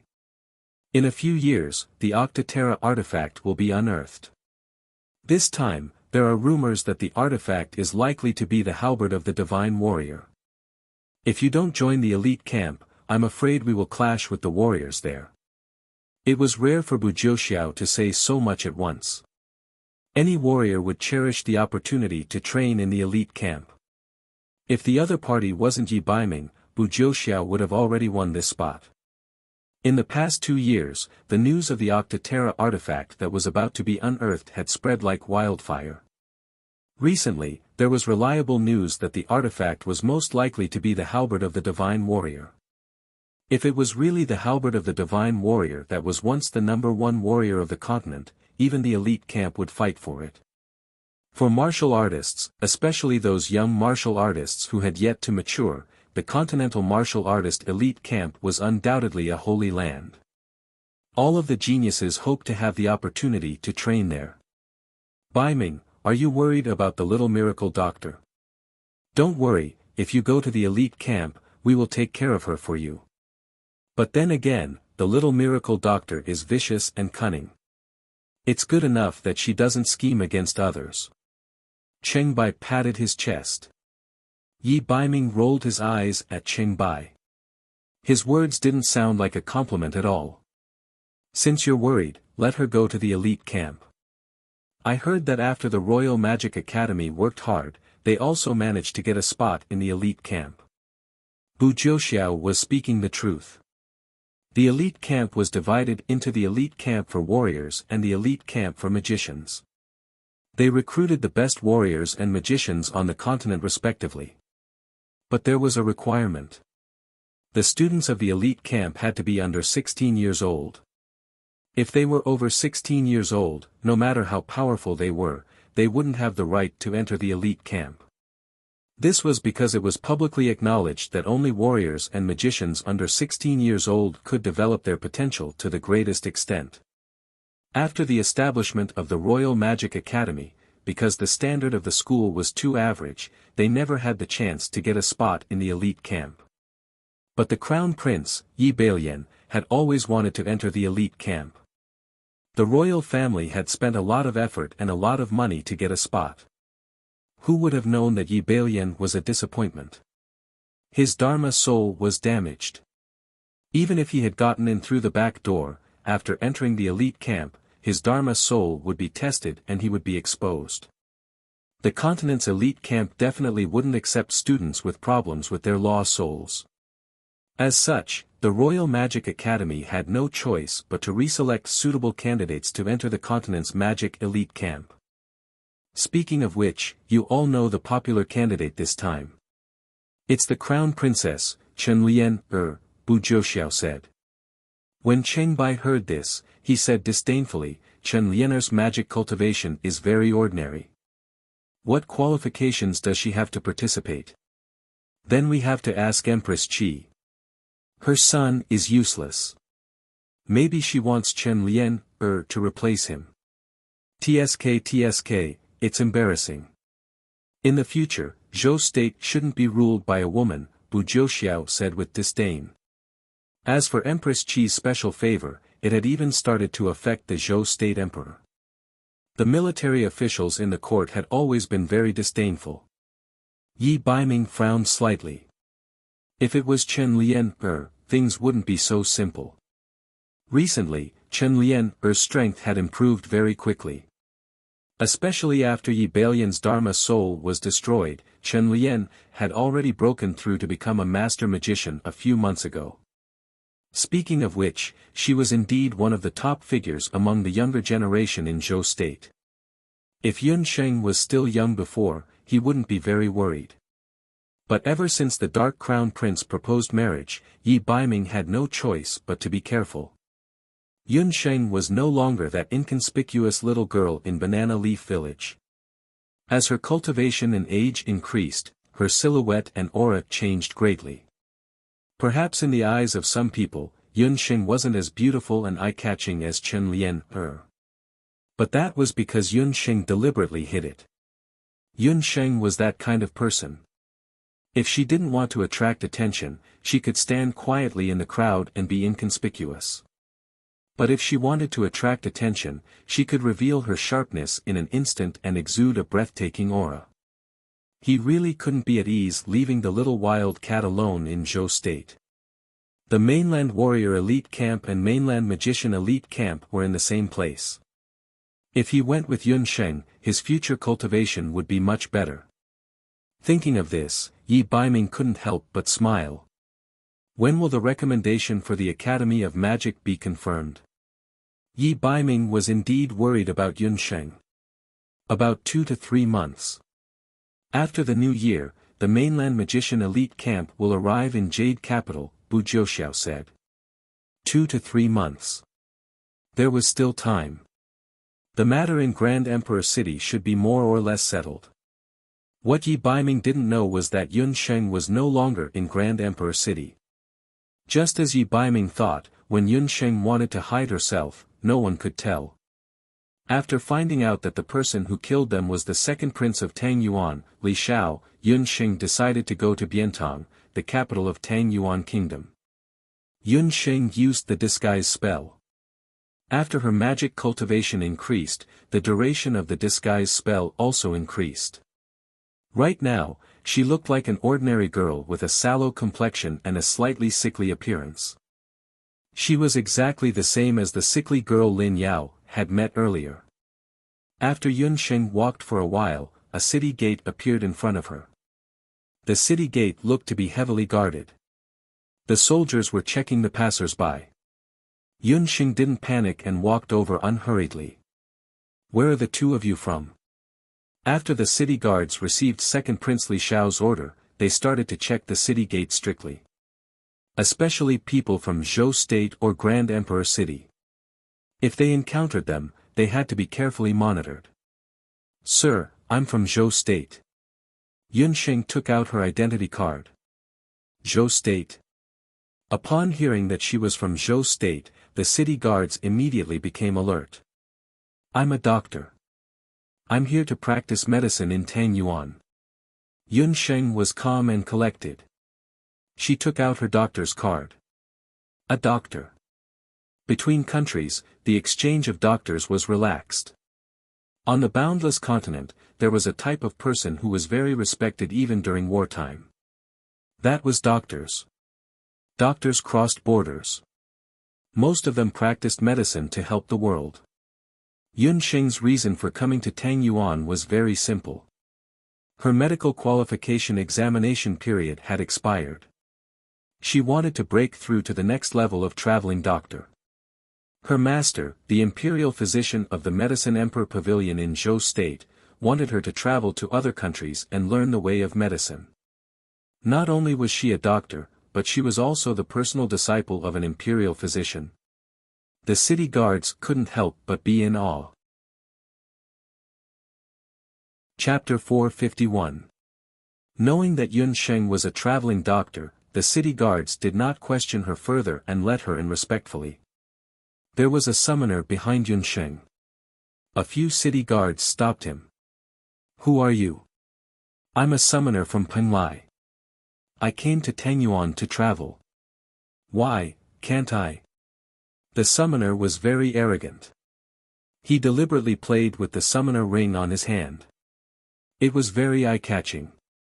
A summoner from Penglai. The two city guards were shocked by the other party's identity. Penglai was north of Tang Yuan. Most summoners were arrogant and rude. They would summon demonic beasts at any time. However, most of them had the support of the Zhao state. Therefore, ordinary countries could not do anything to them. It would be troublesome to offend such a malefic person. The city guards trembled. They did not dare to ask more and let her in. It seemed that the identity of a summoner was very useful. Yunxing secretly watched from the side as she walked into Biantang City. After entering the city, Yunxing decided to stay in the city for a night. She wanted to see if she could find Yuan Bupo and the rest. She randomly found an inn and checked in. A day had passed. Yunxing did not hear any news about Yuan Bupo. Yunxing could not help but wonder if they had returned to Grand Emperor City. Naturally, Yunxing could not find Yuan Bupo. This was because Yuan Bupo contacted Crown Prince Li Cheng not long after the night attack. Under Li Cheng's cover, Yuan Bupo and Xian Mimi arrived at the Crown Prince's residence successfully. "Brother Yuan, Miss Xian, I'm very sorry about what happened this time." In Crown Prince Li Cheng's residence, Li Cheng looked anxious. Li Cheng was Li Xiao's eldest brother. He was the son of Empress Min of Tangyuan. His appearance was different from Li Xiao. He had thick eyebrows and a short nose. He was not tall and looked honest. Unlike his younger brother who was known as one of the Wuji 5 Jade Annulus on the mainland, Li Cheng's talent was very ordinary. Although he was also a magician, he was over 20 years old and still only had the cultivation of a master magician. Because of this, Emperor Tang Yuan did not pay much attention to him. However, his mother's family was not weak and he was also cautious and conscientious. Thus, no one found fault with him and he firmly held the position of Crown Prince. In Grand Emperor City, the Xian and Yuan clans supported different princes. Yuan Wuxia and Crown Prince Li Cheng were very helpful. For many years, they had been secretly supporting Li Cheng. When Li Cheng woke up early in the morning, he found out that Yuan Bupo and the rest were ambushed by unknown people outside the city. He was so scared that he broke out in cold sweat. Fortunately, he quickly calmed down and secretly ordered someone to bring Yuan Bupo and Xian Mimi who were filled with anger into the residence. "Your Majesty, there is no need to say anything more. Hongdi City will definitely investigate this matter thoroughly. Right now, I have an even more important matter that requires your Majesty's help." At that moment, what Yuan Bupo was most concerned about was not who had plotted against them. Instead, he was more worried about Yunxing. Yuan Bupo shuddered in fear when he recalled how the demonic beasts that were attacked by the magicians had died without a complete corpse last night. He was most afraid of hearing about Yunxing's death. After last night, Yuan Bupo suddenly realized that Yunxing had unknowingly occupied such an important place in his heart. His feelings for her had already been deeply rooted. It was only then that Yuan Bupo understood why his eldest sister was so loyal to Yun Sanglong. Xian Mimi saw Yuan Bupo's nervousness and it was even more sarcastic. She wished that Yunxing was already dead. It would be best if she died in an extremely tragic manner. Although she did not know who had plotted against them, Xian Mimi wanted to thank that person. Although Xian Mimi was wearing a veil, her eyes were clear like water and her body was very graceful. She was obviously a beauty that could topple cities. Her angry expression at the side was even more eye-catching. When Crown Prince Li Cheng saw her feminine appearance, he had a different kind of charm. A hint of adoration appeared in the Crown Prince's eyes. "Brother Yuan, Miss Xian, when you first came to Tang Yuan, my mother specially set up a banquet in the palace to entertain the two of you." When Crown Prince Li Cheng was 14 years old, he had already married his wife. The husband and wife were very loving and respectful to each other. Unfortunately, the Crown Princess had a short life. When she was 10 months pregnant, she unfortunately met with a difficult labor when she was about to give birth. Both mother and child died. Crown Prince Li Cheng was a man of affection. Ever since the Crown Princess died, he had not married. However, as the Crown Prince, it would not be good if he did not have an heir. Min Ho persuaded him many times before he was gradually persuaded. Crown Prince Li Cheng had not married all these years. When he saw Xian Mimi today, he saw that she was beautiful and was the daughter of the Grand Emperor City's governor. Her background was very compatible with his. He could not help but admire her. He wanted to use this banquet to let his mother take a look. If she was suitable, he was prepared to marry Xian Mimi. Yuan Bupo and Xian Mimi naturally did not know about Crown Prince Li Cheng's thoughts. The two of them were currently living under someone else's roof. Moreover, they had to entrust the Crown Prince to find someone. Seeing the Crown Prince's great hospitality, the two of them could not refuse and agreed. Unexpectedly, the news that the Crown Prince had just invited an important guest and that Min Ho would set up a banquet in the palace to entertain the important guest from Grand Emperor City quickly reached the second Prince Li Xiao's ears. Who came from Grand Emperor City this time? Li Xiao knew that the Yuan family in Grand Emperor City had always been on good terms with the Crown Prince. In Madame Bai's letter, she only mentioned the female sorcerer from Zhou State. As for who came from Grand Emperor City, she did not mention it in detail. Second Prince, the Crown Prince's secret agent said that it was the daughter of the Grand Emperor City's governor and the leader of the Yuan family, Yuan Bupo. Li Xiao could not help but be shocked when he heard the guard captain's words. Damned Madame Bai. If Li Xiao knew that these two people were coming, he definitely would not have acted rashly. Yuan Bupo and Xian Mimi were both leaders of the younger generation. If anything happened to either of them, the Grand Emperor City's governor would be furious and would definitely not let it go. It was also because he was momentarily muddle-headed that he almost messed up the important matter. Li Xiao understood that with Xian Wuji's death, Madame Bai had lost her value. The real power of Grand Emperor City would either fall into the hands of Xian Mimi and her future husband, or it would fall into the hands of the most outstanding person of the Yuan generation, Yuan Bupo. Fortunately, these two people were fine. Now that both of them were in Tang Yuan, he had to win them over. It was rumored that Xian Mimi was young and beautiful. Li Cheng had lost his crown princess for many years. If he wanted to remarry, Xian Mimi would definitely be the most suitable candidate. How could he allow Li Cheng to get what he wanted? Thinking of Li Cheng's ugly appearance, Li Xiao was disdainful. As long as he appeared, Li Cheng would be unremarkable. As for Xian Mimi, she would be in his bag. Li Xiao immediately ordered people to inquire about the banquet in the palace today. Empress Min set up a banquet. In the evening, Yuan Bupo and Xian Mimi entered the Tang Yuan palace together under the Crown Prince's escort. Thank you for all the tips and tickets. I've returned home after my business trip.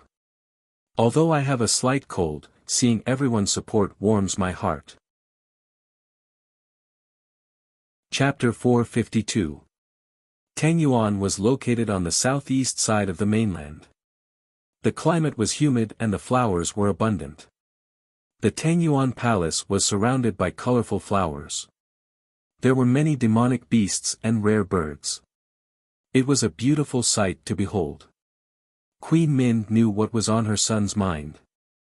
Along the way into the palace, there were lanterns floating in the corridor. Coupled with the unique illumination magic, it looked especially special at night. Brother Bupo, this place is much bigger than Grand Emperor City. Xian Mimi felt good being surrounded by a group of palace maids. Grand Emperor City was as rich as a country. It had been accumulating wealth for many years. However, it was still a city away from the world. The area of the city was about the same size as Bian Tang. Although the products it had were unique, it could not be compared to Tang Yuan. Therefore, Xian Mimi was dazzled when she entered the palace this time. Yuan Bupo was still worried about Yun Sheng's safety. Although Crown Prince Li Cheng said that he would search for Yun Sheng's whereabouts in the country, he was still absent-minded. He did not listen to Xian Mimi's words at all. He only nodded casually in a perfunctory manner. Xian Mimi's joy disappeared when she saw his indifferent expression. She was furious. She tore an unknown flower by the roadside and threw it on the ground. Crown Prince Li Cheng smiled gently when he heard that. He said flatteringly, "Miss Xian, if you like, you can come to Tang Yuan to play in the future. You can even stay in the palace." Xian Mimi's expression changed when she saw Li Cheng's friendly expression and thought about the meaning behind his words. She looked at Li Cheng's appearance.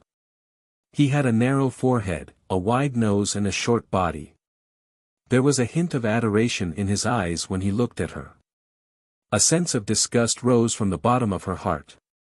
A person like this wanted to pursue her. Xian Mimi scoffed. Although her face was injured, she always thought that her face could be healed as long as she found the water of life. Li Cheng invited her to the palace because he wanted to please her. A toad wanting to eat a swan's meat. What wishful thinking. She said coldly, "Thank you for your kindness, Crown Prince. However, I'm used to being with Brother Bupo everywhere. Or should I say that you want to invite both of us to the palace as guests?" In other words, it was obvious that he had a good impression of Yuan Bupo. Crown Prince Li Cheng was stunned when he heard that. He then looked at Yuan Bupo. Yuan Bupo did not seem to hear their conversation. His handsome face was tense as he looked at a magic formation not far away. He was lost. No one knew what he was thinking. Looking at the distance between him and Xian Mimi, it seemed like they were intentionally keeping a distance from each other. It seemed like the two of them had no intentions. Yuan Bupo had been inquiring about the whereabouts of a lady from the great Zhou dynasty called Yunsheng. His expression was very nervous at that time. It was obvious that he was interested in that lady. As the crown prince, Li Cheng was honest and considerate, but he was no fool. He knew that if he could get the help of the Xianyuan and Xianyuan clans, his chances of ascending the throne in the future would greatly increase. He had to find a way to find the lady named Yunsheng. That way, he could cut off Xian Mimi's admiration for Yuan Bupe and please Yuan Bupe at the same time. A palace appeared in front of them. The palace was a typical southern building. It had undulating eaves and was richly ornamented. Crown Prince Li Cheng saw a group of people coming as soon as he got close to the Morning Dew Palace. The leader was the second prince, Li Xiao. Crown Prince Li Cheng's expression changed when he saw that. The banquet was supposed to be a private one. Li Cheng did not want Li Xiao to know about it. Although he and Li Xiao were brothers, they were worlds apart in terms of appearance and ability. He wanted to please Xian Mimi and take the opportunity to propose marriage. However, if Li Xiao was there, even a blind man would know who to choose. "Brother, what a coincidence. I'm here to greet Empress Min. Who are these two?" Li Xiao looked elegant as usual. He was wearing a dark purple sorcerer's robe. The sorcerer's scepter was at his waist and he had a jade crown on his forehead. His features were picturesque. He looked up and saw that behind Li Cheng, there was a tall young man and a slim young girl following closely behind. Li Xiao saw Yuan Bupo's face clearly. He could not help but praise him in his heart. He did not expect there to be such an outstanding person in Grand Emperor City. Li Xiao and Xian Wuji had known each other for a long time. However, Xian Wuji was a mediocre person. When he saw Yuan Bupo today, he realized he was much more powerful than Xian Wuji. He looked at Xian Mimi. Although she was wearing a veil, he could tell she was a beauty just by looking at her temperament. "Greeting. It's already the moon. What kind of greeting was this for an hour?" Li Cheng was furious. Xian Mimi, who was next to him, could not help but take a few more glances when she heard it was Tang Yuan's second prince. With one look, Xian Mimi couldn't help but reveal a stunned expression. She always thought Yuan Bupo was the best-looking man in the world. She did not expect Tang Yuan's second prince to be so handsome. In fact, Li Xiao and Yuan Bupo had two different temperaments. Li Xiao was handsome with a hint of aristocratic elegance. If one did not know him well, they would think he was a gentleman. Yuan Bupo was a young man. He was beautiful from head to toe. His appearance was similar to a woman's, but he did not give off a feminine vibe. When the two of them stood together, they were like two bright stars in the sky. Their brilliance was irreconcilable. Li Cheng was furious. However, as the saying goes, a slap does not hit a smiling person. Li Xiao was famous for being a smiling fox. Li Cheng could only smile and say, "Second brother, you're so considerate. These two are important guests from Grand Emperor City. It's a coincidence today that mother is hosting a family banquet in the palace to entertain the two guests. I saw that imperial concubine Su was not feeling well. I thought you were attending to her at her bedside, so I did not inform you. Imperial brother is really thoughtful. Mu Fei's health is no longer in danger.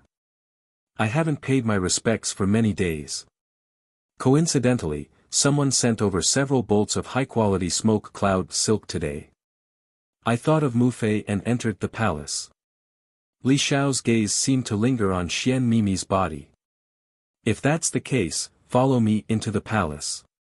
Li Cheng had no choice but to enter the palace with the second prince. When Min Ho saw the second prince, a trace of unnoticeable displeasure flashed across his face. Li Xiao and his mother had been pampered and domineering in the palace all these years. Li Xiao even used his mother's weak body as an excuse to skip the formalities of greeting. He could have done it at any other time, but he chose to do it tonight. The group of people had their own thoughts as they took their seats. However, the palace banquet became turbulent because of Li Xiao's sudden participation. An unknown danger was approaching quietly. Chapter 453. Thank you, Second Prince. Today's banquet is a private banquet. I'm very happy that you can come. Although Queen Min was angry, she still looked amiable on the surface. Queen Min and Crown Prince Li Cheng looked alike. Their appearances were ordinary, but their temperament was not bad. It was obvious that they were nurtured by years of palace life. Queen Min was able to stand in the harem for so many years. Compared to Queen Li of Zhou State, she was more outstanding. She then looked at the two distinguished guests from Grand Emperor City. With a kind expression, she pulled Xian Mimi over and looked her up and down. "You must be Mimi. As expected, you live up to your name. Your looks and figure are even more outstanding than your mother's." Queen Min's mind was clear. She had already guessed Crown Prince Li Cheng's intention. If it was before, Queen Min would look down on Xian Mimi's background. After all, Xian Mimi was not the legitimate wife's child. Her identity was not presentable. However, now that Xian Wuji was dead, Madame Bai's downfall was inevitable. Xian Mimi's identity was different. Min Ho and Lady Ro had met once and knew that although Lady Ro wasn't the official wife, she was more shrewd than the jealous Lady Bai. Thinking about it, a daughter raised by such a woman wouldn't be too bad. Xian Mimi did not have a good impression of Crown Prince Li Cheng. She did not have a good impression of Queen Min either. She responded indifferently. Queen Min seemed to have guessed something when she saw Xian Mimi's indifferent expression. She did not blame Xian Mimi. She looked at the men sitting at the side. Crown Prince Li Cheng's identity was the most honorable. However, when he stood with Yuan Bupo and Li Xiao, he was inconspicuous. "I've been a vegetarian for many years. I've only prepared vegetarian dishes. If they don't suit your taste, please don't be offended." Queen Min ordered the palace maids to serve the dishes. The dishes prepared by Min Ho were very exquisite. The wine prepared was also top-grade Tang wine. It tasted like honey and was very mellow. Even Xian Mimi, who had never drunk alcohol, couldn't help but drink until her face turned red. Li Xiao was good at talking. As they chatted, he talked about many interesting stories in Tang Yuan Kingdom. Xian Mimi could not stop laughing. In comparison, Crown Prince Li Cheng was very dull. He did not say much. Yuan Bupo still looked absent-minded. He did not eat much and began to drink his wine. Queen Min watched from the side and was secretly anxious for her son. If this continued, Xian Mimi's thoughts would be stolen by Li Xiao. It just so happened that at this moment, the second Prince Li Xiao mentioned something amusing. Xian Mimi laughed so hard that she was trembling. "Cheng, her." Queen Min frowned and glanced at her son. Didn't you learn the zither a while ago? I heard that Mimi is quite accomplished in the zither. Why don't you let Mimi guide you? Crown Prince Li Cheng also saw second Prince Li Xiao and Xian Mimi having a good discussion. He was vexed in his heart. With Min Ho's reminder, the second prince and Xian Mimi looked at Li Cheng. Even Yuan Bupo stopped drinking. Oh, your majesty, the crown prince knows how to play the zither. Xian Mimi's beautiful eyes were even more alluring under the light of the palace lanterns. Li Cheng swallowed his saliva. He wanted to show off his skills in front of Xian Mimi. He hurriedly stood up. It's just a few years of elementary school. Since mother said so, I'll show you my incompetence. He ordered the palace maid to bring the zither and placed an incense burner. Crown Prince Li Cheng's cultivation was far from Li Xiao's. Li Xiao was a student of the mainland's magic elite camp, while Li Cheng was only a magic master at the age of 20. However, he was fond of music when he was young. He had a famous musician in the palace as his teacher and learned the zither for 15 years. Queen Min was being humble when she said that it was his first time learning the zither. Grand Emperor City was famous for guzhanga. Xian Mimi and Yuan Bupo were proficient in music. Both of them looked down on Li Cheng. However, when they heard that he was good at the zither, their gazes softened slightly. How could Li Cheng not know that this was his mother's chance to show off? He took out the zither. It was a pure white jade zither. Green smoke curled up from the incense burner, illuminating the zither even more beautifully. Isn't this the famous magic zither, Snow Song? Xian Mimi's expression changed slightly when she saw Crown Prince Li Cheng take out the zither. There were a few famous zither in the mainland. The most famous one was the one used by the first Grand Emperor City Lord, Xianyuan Nine Dragons zither. That zither was the legendary divine zither that no longer existed in this world. There were a few other zither that were also very famous. One of them was Snow Song. The uniqueness of this zither was that its body was not made with traditional techniques. Ordinary zither were made with wood or the bones of demonic beasts. The more special ones were made with jade or metal. However, Snow Song was made with a piece of 1,000-year-old ice that was 10,000 meters below the glacier sea. The ice was accidentally fished up by a local fisherman and was transferred to Tang Yuan. The magicians of Tang Yuan used 3 years and used all kinds of methods but were unable to melt or carve out this piece of 1,000-year-old ice. In the end, a female magician from the immortal Zhu nation used a special refining method to refine this zither. Later on, Snow Song was bought at a high price. No one knew how many owners it had passed through until more than 300 years ago, when a magician who was proficient in music used Snow Song to play snow all over the sky on a June day. That was how Snow Song got its name. I didn't think there was such a zither in this world. Crown Prince, play a song. I want to see if it can create snow all over the sky like in the legends. Xian Mimi was a woman. Women were the most superstitious when it came to hearsay and legends that were like myths. It was only the end of September. It would be strange if snow suddenly fell. When Li Cheng heard this, he secretly cursed. This Snow Song was a newly acquired zither. His original intention was to show off in front of Xian Mimi. Who knew that he would end up making a fool of himself? It was still unknown whether Snow Song could create snow all over the sky. In any case, the Crown Prince had played it 3 or 4 times. There was nothing special about it. With his zither skills, he might not even be able to play a snowflake, let alone create snow in June. However, if he could not play it, he would be ruining the beauty's heart. Then, his efforts to please Xian Mimi would be in vain. Li Xiao saw the Crown Prince's troubled expression. To put it bluntly, his elder brother was an idiot. Royal brother, then you should have a good song. Don't ruin Miss Xian's good intentions. Li Xiao's eyes were filled with ridicule. Li Cheng clenched his teeth in hatred. Empress Min also had a helpless expression. Yuan Bupo saw the two's open and covert struggle. He shook his head in his heart. It was a good zither, a good scenery, and good wine.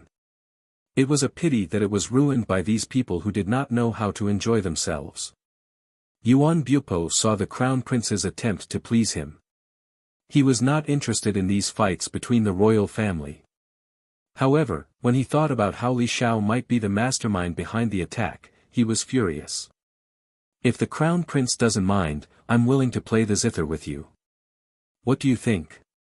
Yuan Bupo's suggestion made the crown prince sigh in relief. Chapter 454. Xian Mimi was overjoyed too. Brother Bupo, I haven't heard you play the flute for a long time.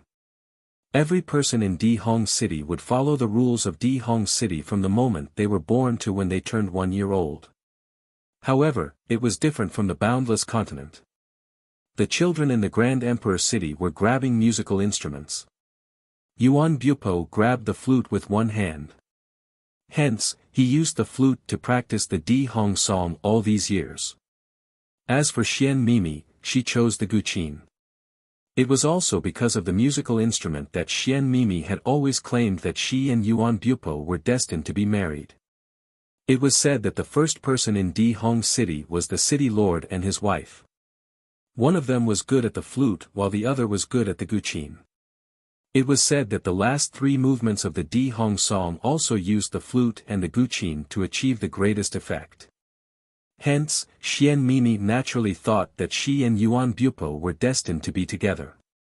Yuan Bupo was not interested in this. When they were in Di Hong City, Yuan Bupo almost never played the flute in front of her. She chased after him and asked him a few times. She still remembered Yuan Bupo's words very clearly. I only play the flute for 2 people. One is my confidant, the other is my lover. In other words, Xian Mimi was neither of them. At that time, Xian Mimi was furious. She did not know if Yuan Bupo had too much to drink, but he took the initiative to say that he wanted to play the flute. Xian Mimi was overjoyed. She wanted to see what level Yuan Bupo's flute music had reached. Thank you, Brother Yuan. Crown Prince Li Cheng invited Yuan Bupo to play the flute together. The two of them chose a song that was popular in the mainland, Goddess of Luo. The song, Goddess of Luo, came from the immortal residence. It was said that a folk musician passed by the immortal residence nation and met an elf princess by chance beside the immortal residence's border river, Luo River. The princess happened to be playing with her maid by the river. The musician remembered the princess's appearance. He looked at her from afar. She was like a hibiscus in the water. She was as beautiful as the moon. Her laughter was crisp and clear, like the sound of a falling jade pearl breaking. The musician immediately played a song praising the beauty of the elven princess. Because they had met by the Luo River, this song that was used to describe the beauty of a woman was named Goddess Luo. Crown Prince Li Cheng had an ulterior motive for choosing this song. He wanted to use music to describe people and praise Xian Mimi. One of them played the zither while the other played the flute. Under the moonlight, one could only hear the sound of the zither and the flute. Crown Prince Li Cheng's zither skills were indeed extraordinary. It was no wonder that he had been immersed in the zither for more than 10 years. Coupled with the unique timbre of the snow song, there was a unique charm when he played it. Needless to say, Yuan Bupo's flute music was even better. He had added a part of the Di Hong song's rhythm into his flute music. Not only was it beautiful, but it was also faintly unique. In the Morning Dew Palace, everyone was immersed in the beautiful sound of the flute and zither. At this moment, the Goddess Luo song had reached its climax. It happened to be the moment when the beauty of the elven princess was vividly described. The two people's zither and flute music kept dancing. Li Cheng only felt that his hands were not listening to him anymore. Yuan Bupo frowned slightly. Li Cheng's zither skills were not too far off from Xian Mimi's, but it was still not right. The harmony of the zither and flute was about a realm. Just like the harmony of the zither and the flute, it was also a realm. This realm was not related to the zither skills, it was related to the person. The original intention of playing the goddess Luo song was to go along with Crown Prince Li Cheng. However, towards the end, he seemed to be attracted by the scene in the goddess Luo song. He could not help but see the scene of a beauty playing in the water. Yuan Bupo could not help but recall the time when he first met Yun Sheng. He and Yun Sheng had only met a few times. When they first met, Yun Sheng was dressed like a handsome young man. Although she was a man, Yuan Bupo, who was also a man, could not help but take a few more glances at her. At that time, Yun Sheng was like the rising sun. She was handsome and unruly. She did not know how to play the zither but she rashly competed with him. He still remembered that Yun Sheng's zither skills were terrible. She was much worse than Crown Prince Li Cheng. However, she was very bold. Or perhaps she was very smart. No matter how he sped up the flute music or changed the tune, she would be able to catch up. It felt as though he had found a soulmate. At that time, the zither and flute battle skills ended in a draw. The second time they met was in the Earth's core smelting cave. When Yuan Bupo first saw her, her clothes were untidy and her face was dirty. However, even under such circumstances, her thin shoulders, slim waist, and jade-like skin still caught Yuan Bupo's attention. When she merged with the fire of elves, the lady who seemed to have been reborn from the fire. Her hair was like clouds, her eyes were charming, and her cheeks were like peach blossoms. Yuan Bupo almost used all the words that could be used to praise a lady but he still felt that it was not enough. Every man would form their own Luotian in their heart when they heard Luotian. She would either be enchanting, pure, or outstanding. At that moment, the Luotian in Yuan Bupo's heart was Yun Sheng. It was a pity that Yun Sheng's whereabouts were unknown. If she were to die, his heart suddenly felt empty as though something was missing. Yuan Bupo's heart was throbbing in pain. He replaced the longing and insecurity in his heart with the flute music under his lips. Just like the river after a storm, all of his worries and longing poured out in an instant. The flute music changed abruptly and became faster. Crown Prince Li Cheng noticed that too. He could not help but become flustered. However, how many people in the world could catch up with Yuan Bupo's flute music? He played faster and faster and Li Cheng's zither music could no longer catch up with Yuan Bupo's flute music. His forehead was sweating profusely as his fingers brushed across the surface of the zither. Virum. The sound of the zither reverberated and one of the zither strings broke. Crown Prince Li Cheng's face instantly turned pale but Yuan Bupo's flute music did not stop. Brother Bupo. Xian Mimi's face was also filled with grief. How could she not tell that Yuan Bupo's heart was already in a frenzy? Why was his heart in a mess? What was it? His face turned cold and Yuan Bupo could not help but lift his hand to touch his face. He saw that it had started snowing. The snow in September was not heavy. It was fluttering like reeds. It did not feel cold even when it landed on one's face. Crown Prince Li Cheng was shocked. It was really snowing. Was the snow really played by Snow Song? Li Xiao was also in disbelief. He looked around and saw a sorcerer quickly putting away his magic scepter. It seemed that the snow attracted by the zither and flute music. After a while, Yuan Bupo's body was covered in snow. His hair and the space between his eyebrows were also covered in snow. He looked as though his hair had turned white overnight. Xian Mimi looked at Yuan Bupo in a daze. She only felt her heart aching more and more. She had never seen her brother Bupo like that before. All of this was for Yun Sheng. Chapter 455. Why did he fall madly in love with Yun Sheng after meeting her 3 times? Great. It's a great song. The Crown Prince and young Master Yuan's Luo Shen is a perfect match. Min Ho took the opportunity to compliment. She could tell that something was wrong with Yuan Bupo earlier. Fortunately, she was prepared. She asked the palace sorcerer behind her to cast a sorcery secretly and managed to deal with it. Young Master Yuan's flute music is the best in the world. It's amazing. The second prince, Li Xiao, complimented as well. However, he did not mention Crown Prince Li Cheng's Guqin skills at all. It embarrassed Li Cheng.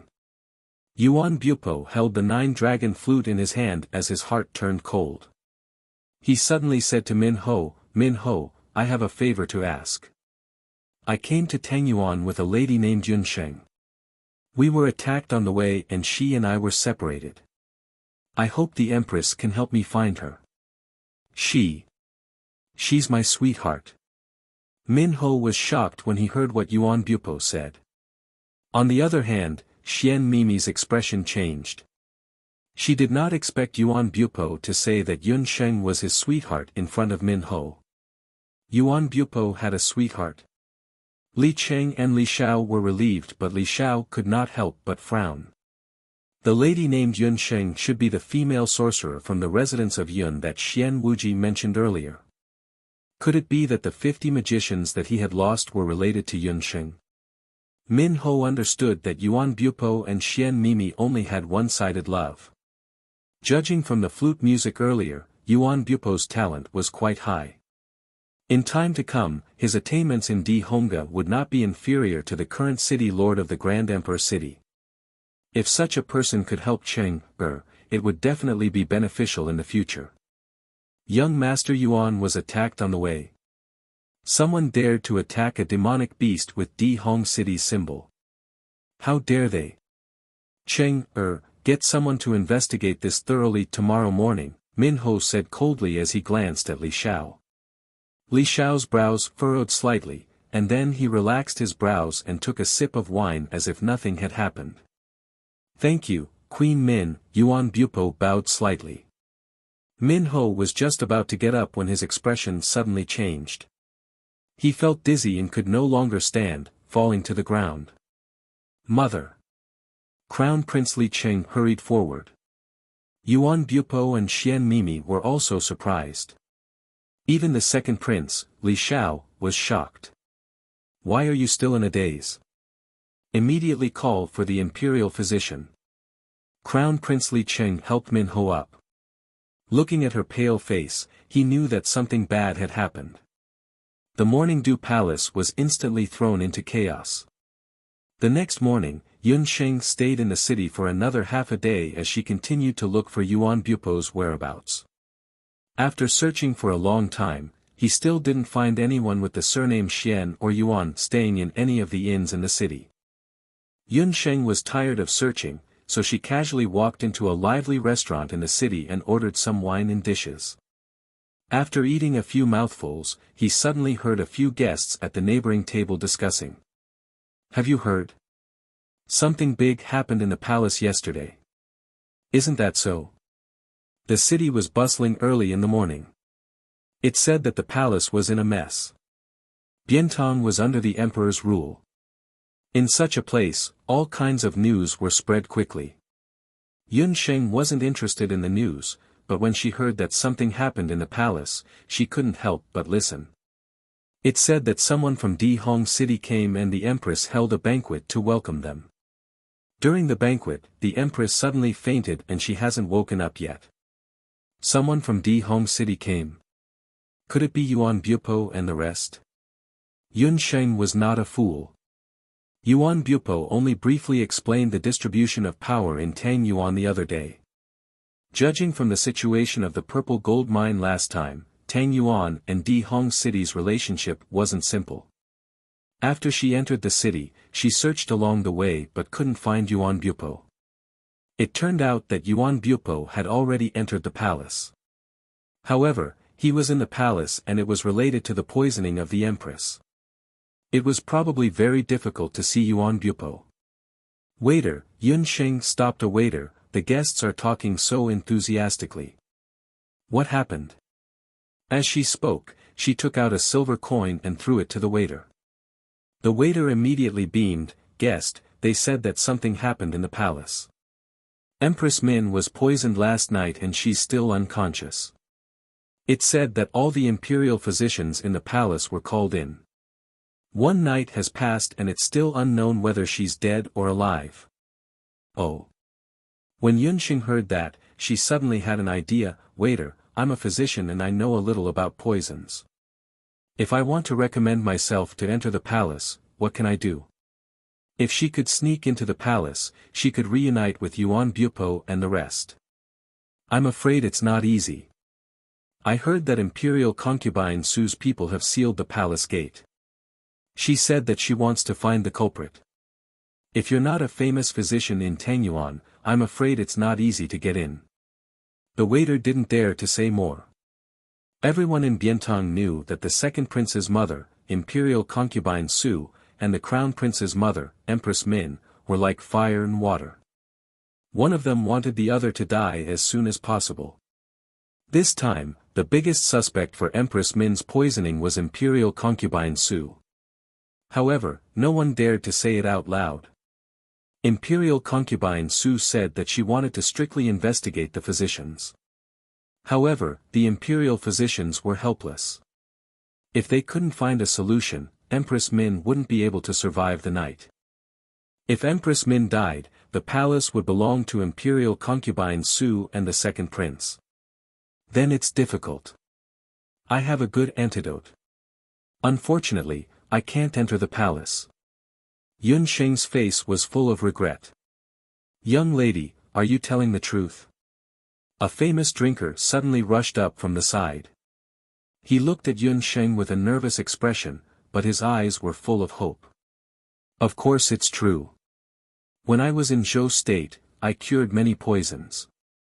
My master is an imperial physician in Zhou State. Yun Sheng's face was matter of fact. Good. Come with me to the palace.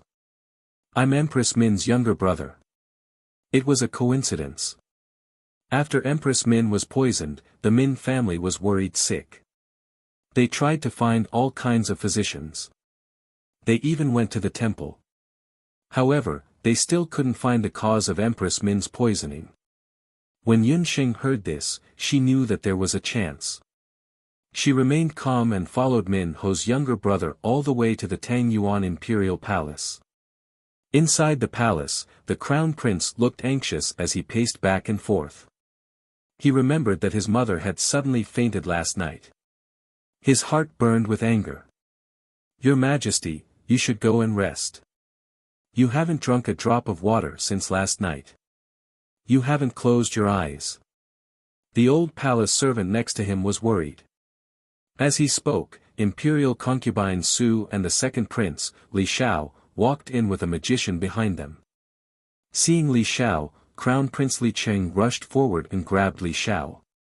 Li Xiao! Were you the one who poisoned him? Chapter 456. Queen Min's health had always been good. She had never seemed ill. Yesterday, Li Xiao had come to the banquet for no reason. Then, Queen Min had suddenly collapsed. Looking at Queen Min's appearance, she had clearly been poisoned. However, all the imperial physicians in Tang Yuan had been mobilized. They had taken turns to look at her, but they could not find anything wrong with her. Li Xiao swept Li Cheng's hand away. His tone was very displeased. Li Cheng, what nonsense are you talking about? Which pair of eyes of yours saw me poisoning? Furthermore, on that night, you and I, as well as the two esteemed guests from Grand Emperor City, were all present. We used the same wine and food, and no one was poisoned. Only the Empress was poisoned. What right do you have to say that I poisoned her? Li Xiao was also surprised when he saw Empress Min suddenly fall to the ground yesterday. Although Queen Min was the Empress, she was not favored. Why would Li Xiao kill her? Crown Prince, you can't speak nonsense. Murdering the Empress is a capital offense. Besides, why would Xiao murder the Empress? Imperial concubine Su frowned. She and Queen Min had been fighting for many years. They had been at each other's throats. She was not stupid. What good would it do to harm Queen Min at this time? If I really wanted to harm the Empress, why would I invite a sorcerer from the temple? Li Xiao smoothed his collar. His face was full of disdain. Only then did everyone notice that there was a well-dressed sorcerer behind Li Xiao. That person was wearing a sorcerer's robe from the temple. Li Xiao had a good relationship with the temple. After Queen Min's accident, he immediately ordered people to invite a sorcerer from the temple. Is this Xia Wenqiu or Xia Ximing? The crown prince could not find anything wrong with Li Xiao. He could only glare at Li Xiao angrily. The temple's elder Ximing had stopped treating people a long time ago. In these years, when important members of the imperial family were injured, it was mostly Xia Wenqiu who treated them. He could become the crown prince largely because of Queen Min. However, in these years, Queen Min's maternal family had been weakened. Li Xiao was also close to the temple. His sense of crisis had increased day by day. He didn't want to invite the people from the temple fair, but the imperial physicians were at their wits' end. They could only try using the light magic of the temple fair. Xia Ximing has been in seclusion for the past few days, so he can't come. I'm his senior, Ru Yi. The magician who spoke was young, about the same age as Crown Prince Li Cheng. He was handsome, humble, and courteous, just like how the Dharma temple treated people. Not Xia Ximing. Li Cheng was slightly disappointed, but in any case, this person was Xia Wenqiu's junior brother. It could be assumed that his attainments in light magic were also quite good. Li Cheng hurriedly dodged, letting Ru Yi walk in. The group of people waited outside. Inside the temple, Xia Wenqiu quietly sat in front of the Heaven's Mandate mirror. Ever since he came back from Zhou State, Elder Judge Ming, who had never lost his temper, actually scolded him fiercely. Xia Wenqiu didn't explain too much in the face of criticism. This made Ji Yu even more furious, and he immediately punished Xia Wenqiu by locking himself up for a month to reflect on his mistakes. Without permission, he was not allowed to leave the temple. This was why Xia Wenqiu couldn't go when Min Ho was in trouble. Xia Wenqiu didn't express any resentment in the face of the punishment. He didn't say a word, and only meditated in front of the Heaven's Mandate mirror. Xia Wenqiu also noticed the cracks on the Heaven's Mandate mirror. He couldn't help but sigh. Last time, he had to bear part of the responsibility for what happened to Yun Ba. He knew that his master would be furious, but he still did it. This was also the first time he disobeyed his master's wishes. He still remembered that day when his master flew into a rage and questioned him, "Why did you do it? Do you know that your actions this time have already revealed the secrets of the heavens? If the Heaven's Mandate mirror is damaged, the Dharma temple's luck will also be affected, and your own fortune will also be greatly reduced." He knew all of this. But he still did it. The reason he did it had nothing to do with the country, nor was it related to his fortune. He just wanted to help Yun Sheng. That was all. Young Master Ming. Yu Ji quietly appeared behind him. Seeing young Master Ming staring blankly at the Heaven's Mandate mirror, he couldn't help but sigh. After his young Master Ming returned, he looked like he had lost his soul. He said that he was in seclusion to reflect on his mistakes, but he looked like he was in a daze every day. Xia Wenqiu didn't turn back. He knew what was going on. Tang Yuan Li Xiao came to the Dharma temple in the morning, saying that Min Ho was poisoned for no reason yesterday. Crown Prince Li Cheng suspected that he was the one who poisoned her, so he personally came to the Dharma temple to prove his innocence. Li Xiao was a member of the continent's magic elite camp. His teacher was friends with Ji Yu, so Ji Yu couldn't ignore Li Xiao. But considering that Xia Wenqiu was still in seclusion to reflect on his mistakes, he sent Ru Yi over. Senior Ru Yi sent a message saying that Min Ho was poisoned. He can't find the specific reason, and light magic can't cure her either. Yu Ji handed over a slip of paper. Ru Yi was a rare expert of light magic in the Dharma temple.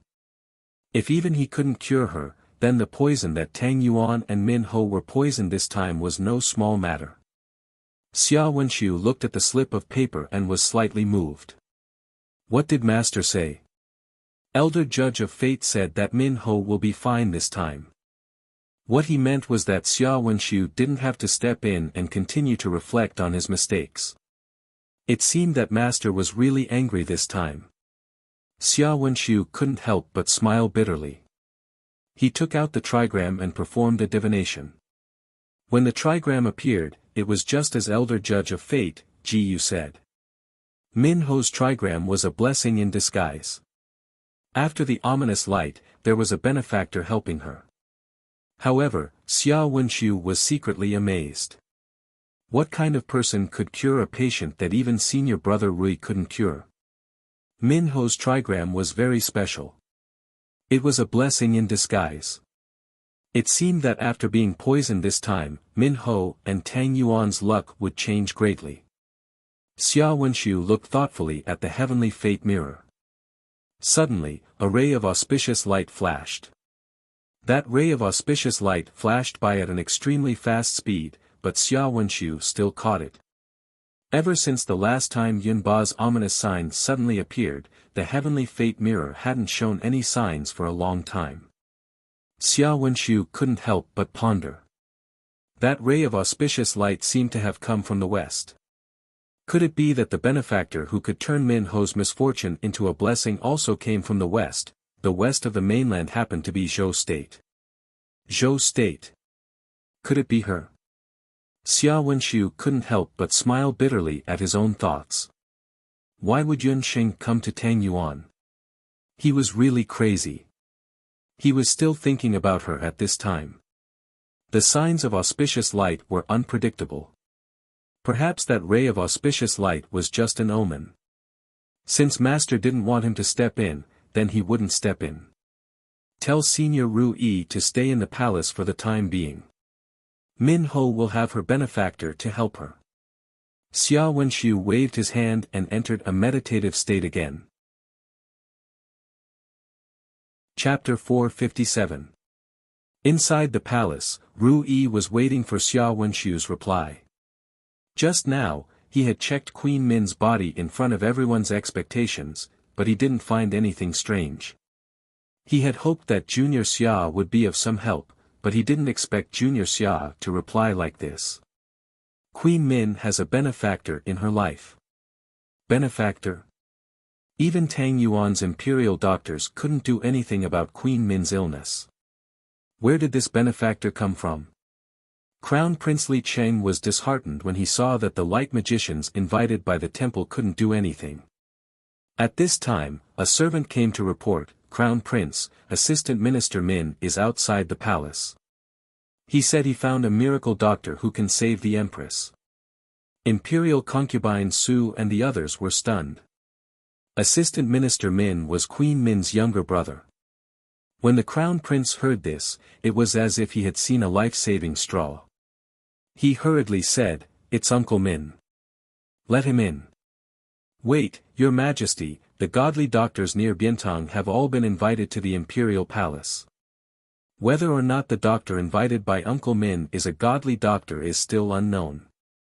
You must not rashly let people outside the imperial palace in." Imperial concubine Su was only an imperial concubine, but she was deeply favored by Emperor Tang Yuan. When Queen Min was still alive, the two of them were in charge of half of the harem. With Queen Min's illness, imperial concubine Su immediately seized all the power in the harem with lightning speed. Even if someone from outside the palace wanted to see her, they had to get her permission. Crown Prince Li Cheng's power was almost a mere figurehead. Crown Prince Li Cheng was annoyed and angry. He didn't care about etiquette and pointed at Imperial concubine Su. "Imperial concubine Su, my mother is terminally ill. You're stopping me from summoning a miracle doctor. What are you thinking?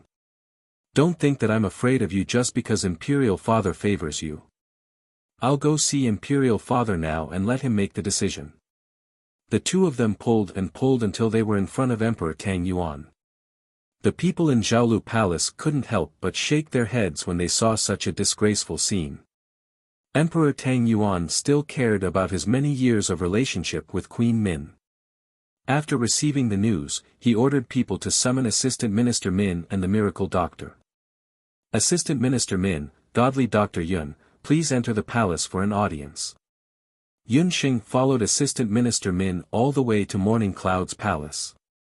Yuan Bupo was stunned when he heard the eunuch call out Miracle Dr. Yun's name. Xian Mimi's face also showed some surprise. Could it be that this so-called miracle doctor was actually Yun Xing? A middle-aged man dressed in the uniform of an assistant minister entered. Behind him was a skinny doctor. In order to hide her identity, Yun Xing even found a medicine box and carried it on her back. She looked no different from an ordinary doctor. Yuan Bupo looked at the godly doctor's appearance and he was still a little confused. This was clearly not Yun Xing. Just as he was suspecting, he suddenly noticed that the skinny female doctor quickly raised her head and glanced in his direction.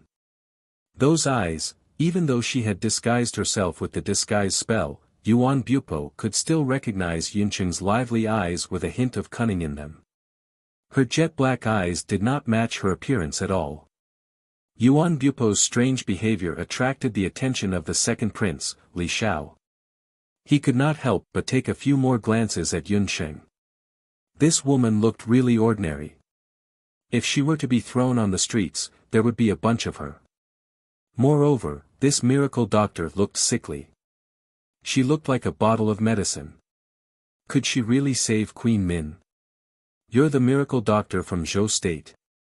The great Tang Yuan Emperor also rushed over personally. When he saw his wife on the verge of death, he felt a little guilty. This woman had been with him for decades and raised a son for him. She might be ordinary, but she was still a good empress. I'm Yun Xing. I was once taught by the former imperial physician of Zhou State, Fan Ji. Yun Xing's voice was clear. When she faced Emperor Tang Yuan, she did not show any fear. Li Xiao could not help but look at her. He had heard of Yun Xing's name before. He did not expect the miracle doctor who was in the limelight in Zhou State to be this ordinary female doctor in front of him.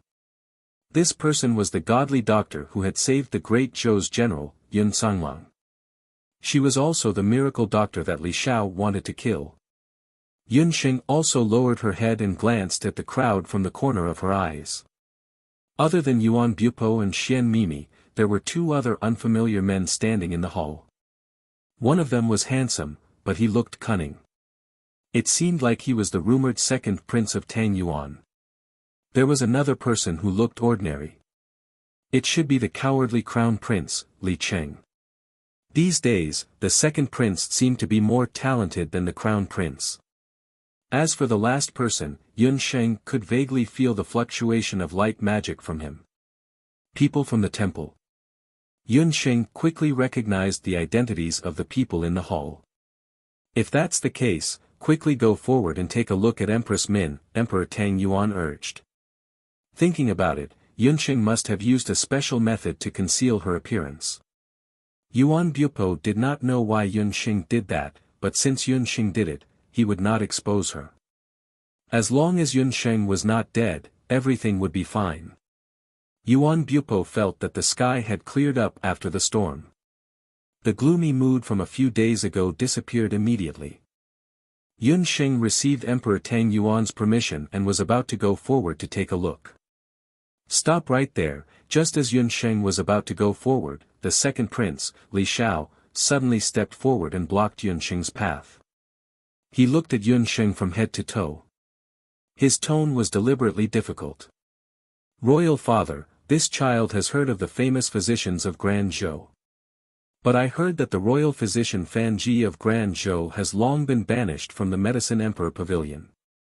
He even resorted to swindling for a living. Is that true? How dare he deceive me? Men, take this evil doctor away. Emperor Tang Yuan was furious. Wait, Yun Xing was angered by Li Xiao's words. To Yun Xing, Dr. Fan was not only her benefactor when she first came to Yujing, but he was also her guide on the path of becoming a doctor. If it was not for Dr. Fan, Yun Sheng would never have thought of combining magic and medicine. She would never have thought of refining magic potions. The second prince insulted Dr. Fan, which was equivalent to insulting her. What else do you have to explain? Li Xiao saw the change in Yun Sheng's expression and knew that she was indeed the miracle Dr. Yun Sheng from Zhou State. After Yun Sheng became famous in Zhou State, Li Xiao had ordered people to investigate. He discovered that this godly doctor had become famous overnight. His medical records were almost blank.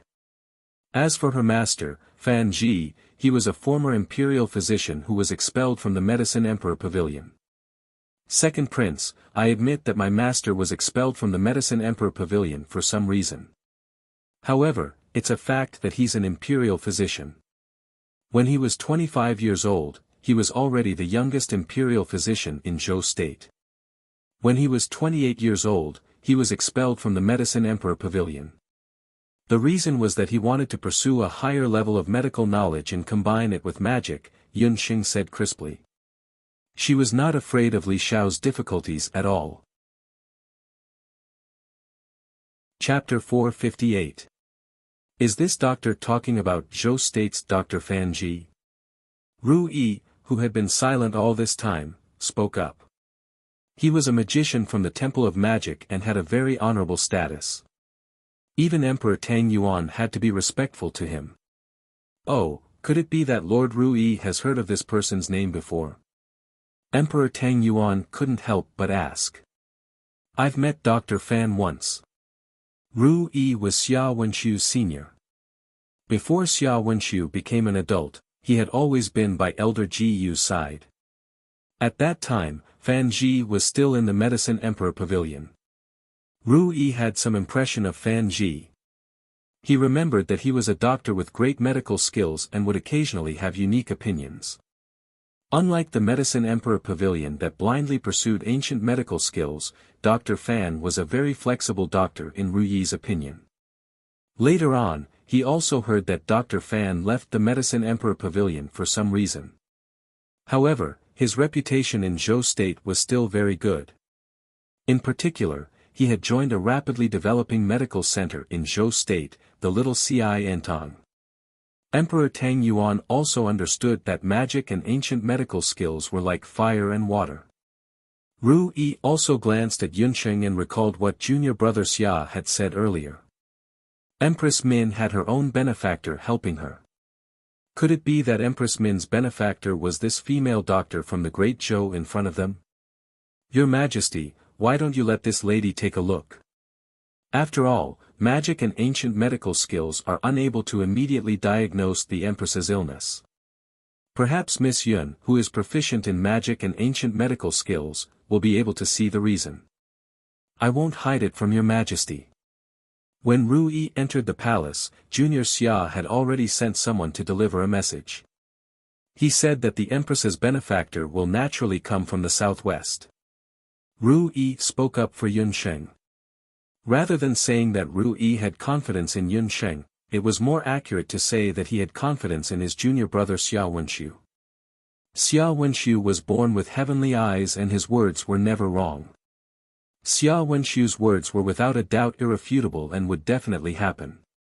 A benefactor from the southwest? Wasn't that Zhou State? Even Xia Ximing from the Dharma Temple had said so.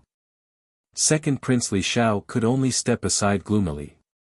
He didn't understand why Xia Ximing, who had always been neutral, would speak up for someone from Zhou State this time. Did young Master Ming really say that? That benefactor must be Miracle Dr. Yun. There was a misunderstanding just now, please don't take it to heart. Divine Doctor, please come in and take a look. If you are able to cure the Empress' illness, I will definitely reward you handsomely. Emperor Tang Yuan said with an amiable expression. Your Majesty, if Yun Sheng is cured, please agree to Yun Sheng's 2 conditions. Don't worry, Yun Sheng's 2 conditions are not excessive, and they are definitely acceptable to your Majesty. Yun Sheng was not in a hurry to see the doctor. She actually dared to negotiate with Emperor Tang Yuan. The Morning Dew Palace was filled with astonishment. Xian Mimi sneered from the side, "You don't know what's good for you. Do you really think that your medical skills are unparalleled?" Accompanying the emperor was akin to accompanying a tiger. In the end, Emperor Tang Yuan killed Yun Sheng in a fit of anger. Emperor Tang Yuan was also somewhat angry. A mere commoner actually dared to negotiate with him. "Imperial Father, please agree to Miracle Dr. Yun's 2 conditions." When Crown Prince Li Cheng heard that Yun Sheng was Empress Min's benefactor, he hurriedly stepped forward to plead. Emperor Tang Yuan suppressed the anger in his heart. "What conditions?" "If I cure Empress Min, your Majesty will have to make me an imperial physician and prove to the world that I'm definitely not a swindler." After Yun Sheng finished speaking, she glanced sideways at Second Prince Li Xiao. Yun Sheng was a woman. She had a small flaw that all women had, and that was that she liked to hold grudges. Moreover, now that she had offended the Imperial Medicine Pavilion, she probably wouldn't have a chance to take the physician examination. She couldn't continue to stay as a physician. She could take a shortcut and directly jump to become an imperial physician. When Second Prince Li Xiao heard this, he also knew that Yun Sheng's words were directed at his previous accusation. He was unhappy, but he couldn't refute and could only sulk at the side. "That's easy. If you can cure an illness that even my imperial physicians can't cure, then your medical skills will naturally be above the imperial physicians. How about this, if you can cure Empress Min, then I will confer you the title of Imperial Physician of Tang Yuan." The Emperor of Tang Yuan was very decisive. A monarch never joked. When he said these words, even Yun Sheng felt a little flattered. At the side, Ru Yi was even more astonished. From a physician to an imperial physician, this directly skipped the ranks of roaming physicians, scattered physicians, and imperial physicians. This speed, in the entire continent, there wasn't a single physician who had this kind of speed. This female physician surnamed Yun was really too savage.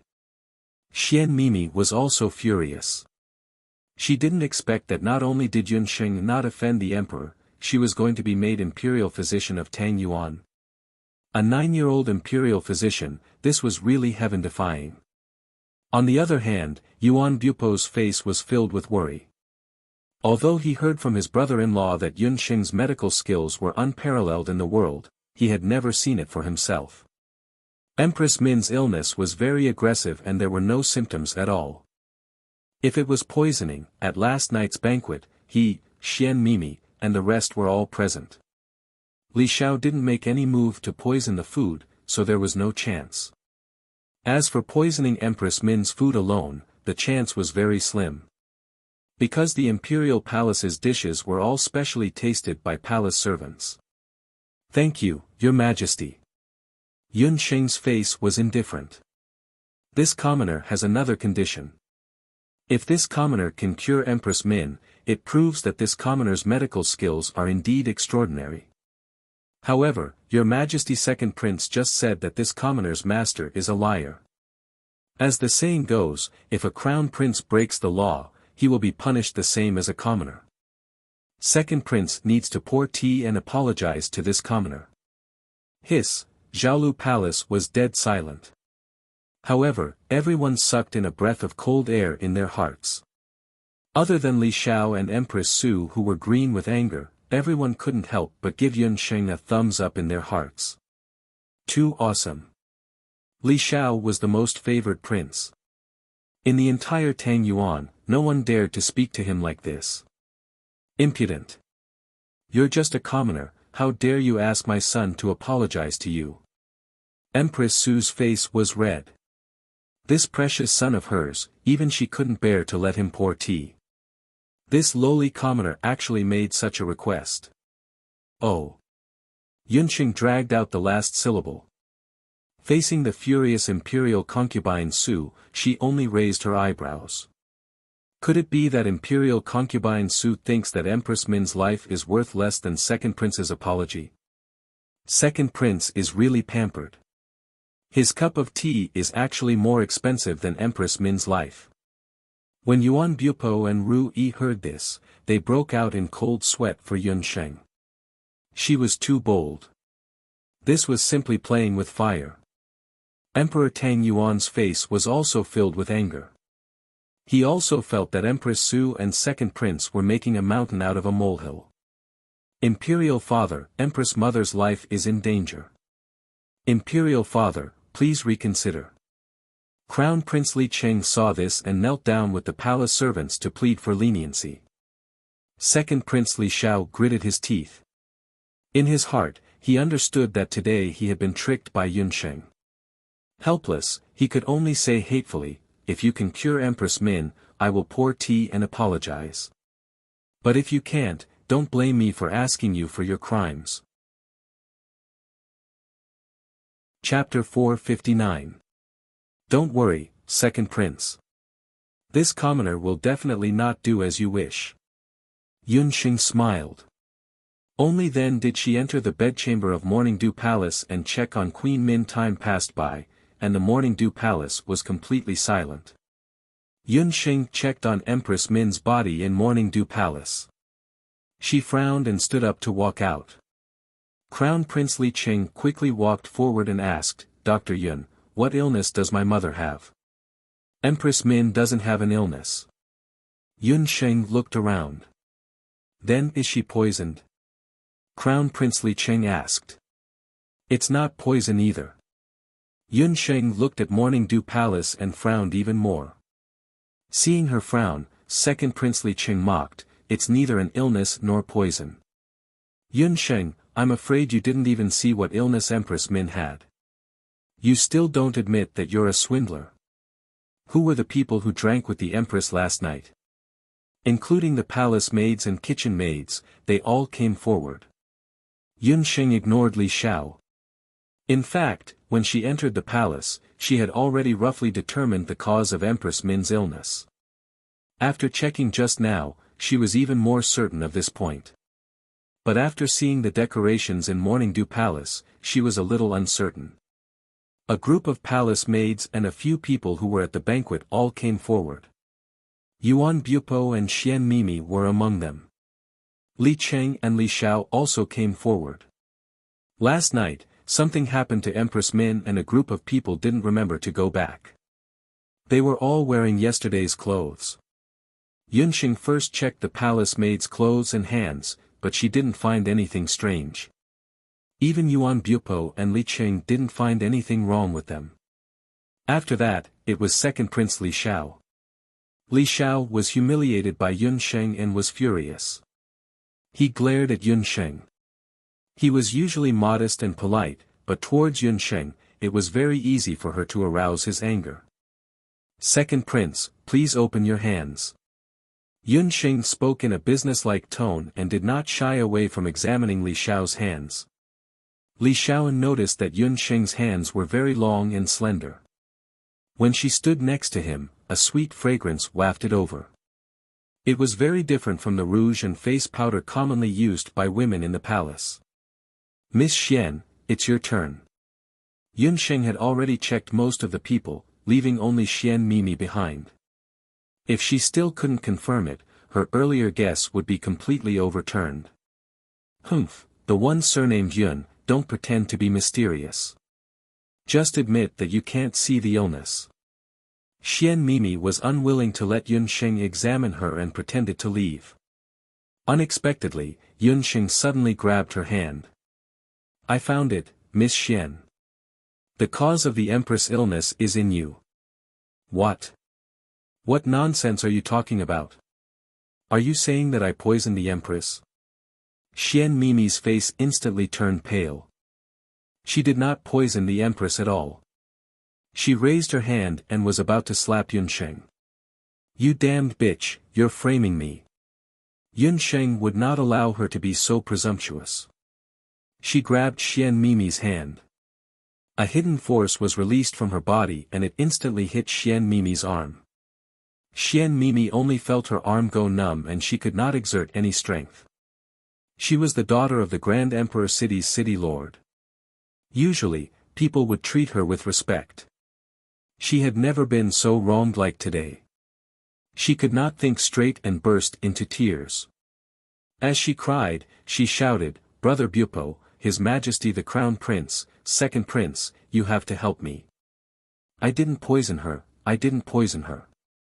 Xian Mimi poisoned her." Yuan Bupo was also shocked. He quickly went forward and pulled Xian Mimi up. "Yun Sheng, is there a misunderstanding? Mimi has no enmity with Empress Min. Why would she poison Empress Min? Moreover, we were all present at that time. We did not see her poison her." Yun Sheng shrugged. "I only said that the cause of the illness was in her body. I did not say that she poisoned her." When Xian Mimi heard that, she immediately stopped crying. She glared angrily. "Yun Sheng, what do you mean by that?" Everyone at the side was also confused when they heard this. "His Majesty the Crown Prince, is Empress Min allergic to pollen?" Yun Sheng did not answer directly. Instead, she suddenly asked the Crown Prince. As soon as she asked, Yun Sheng realized that she had said something wrong. Allergy was a word that no one in the boundless continent knew. The Crown Prince was indeed confused. However, when he smelled the flowers, he seemed to have thought of something. Mother does not like flowers. There are no flowers in her palace, and the rouge and face powder that she uses on a daily basis. Empress Min's palace was different from the other concubines' palace. There were no flowers at all. They were all potted plants like pine and bamboo. Yun Sheng also noticed this. That's because Empress Min is allergic to pollen. If the Crown Prince does not know, the palace servants who serve Empress Min closely will understand. Yun Sheng indeed called an old female official who served Empress Min. The latter also admitted that if Empress Min came into contact with pollen, her face would easily swell and her entire body would itch. Therefore, Empress Min hated flowers. People in the ancient times did not know that this was allergy. When Xian Mimi heard that, she suddenly thought of something. "When I entered the palace, I plucked a flower. However, it was just an ordinary flower. How could it?" At that time, she thought that she was jealous that Yuan Bupo called Yun Sheng his sweetheart. Therefore, she tore a flower. "The flower that you tore is not an ordinary flower. It's called serene epiphyllum. It's a flower with heavy pollen. Empress Min must have held your hand and greeted you after seeing you. In the end, she accidentally came into contact with the pollen. In addition, the food that you drank that night contained allergic foods such as fresh fruits and peanuts. Empress Min accidentally ate it and went into shock due to the allergic reaction." As Yun Sheng spoke, a burst of cheers came from the palace. A few female officials who served Empress Min ran out with a face full of surprise. "She's awake. We followed Divine Physician Yun's instructions and collected fresh honey from the palace's imperial garden. After the Empress drank it, Her Majesty the Empress woke up."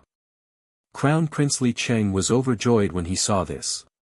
He quickly walked in. Emperor Tang Yuan also walked forward. Empress Min had indeed woken up.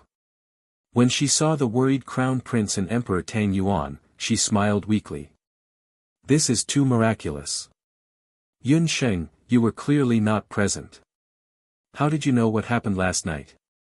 Also, you said that the allergic reaction and shock were cured by drinking honey?" Yuan Bupo was speechless when he saw this.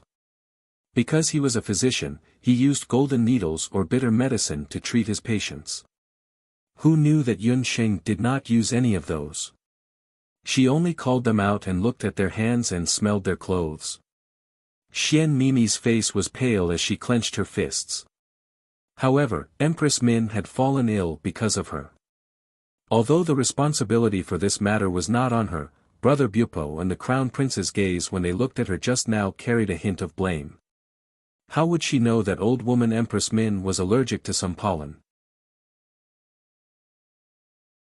Chapter 460. How could a normal person not be able to smell pollen at all? Tang Yuan's imperial physicians were also amazed by Yun Sheng's miraculous medical skills. They all gathered around and said that they wanted to discuss with Yun Sheng and ask about the treatment of this illness.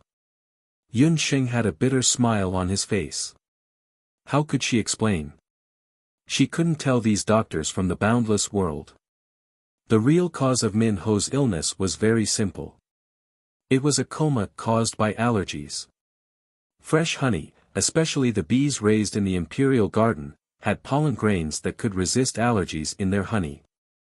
This was the real reason why Min Ho woke up. She could only beat around the bush. When Li Xiao and Empress Su saw this, they were very bored. Just as they were about to sneak away, Yun Sheng caught them with her sharp eyes. Your Majesty Second Prince, don't forget the agreement you made with this commoner earlier. Yun Sheng was all smiles. Her eyes curved into two crescent moons as she smiled. Li Xiao could only stay reluctantly. After Min Ho woke up, Yun Sheng ordered the female palace servants to prepare some fresh dates. Yun Sheng told Min Ho that allergies were not completely incurable. Min Ho could add some fresh honey and fresh dates into his daily diet. These foods could alleviate the symptoms of allergies and even slowly change Min Ho's constitution. Min Ho had been troubled by allergies for many years. But the imperial physicians had been helpless for many years. When she was young, she also fainted occasionally because of allergies, but it was not as serious as this time. Yun Sheng smiled and suddenly said, Min Ho, do you know who planted the most pollen of the nether epiphyllum outside your morning dew palace? I heard that the nether epiphyllum is Empress Su's favorite flower. Those flowers outside your door were planted by Empress Su herself. On the sickbed, Min Ho's gaze darkened slightly as he looked meaningfully at Yun Sheng. After Min Ho took some medicine, the people waiting outside also entered the palace one by one to pay their respects. Second Prince, I've heard about your agreement with Miracle Dr. Yun. After Min Ho woke up, Crown Prince Li Cheng told her about how Empress Su stopped the Min family from entering the palace and insulted the godly doctor while she was unconscious. Along with the serene serious flower incident, Min Ho hated Empress Su and the second prince to the core. Sister. Imperial concubine Su still wanted to plead for her son. She looked at Emperor Tang Yuan plaintively. Empress. The Emperor of Tang Yuan, who was standing at the side, received the signal from his favorite concubine and wanted to help. Earlier, he had only wanted to calm Yun Sheng down.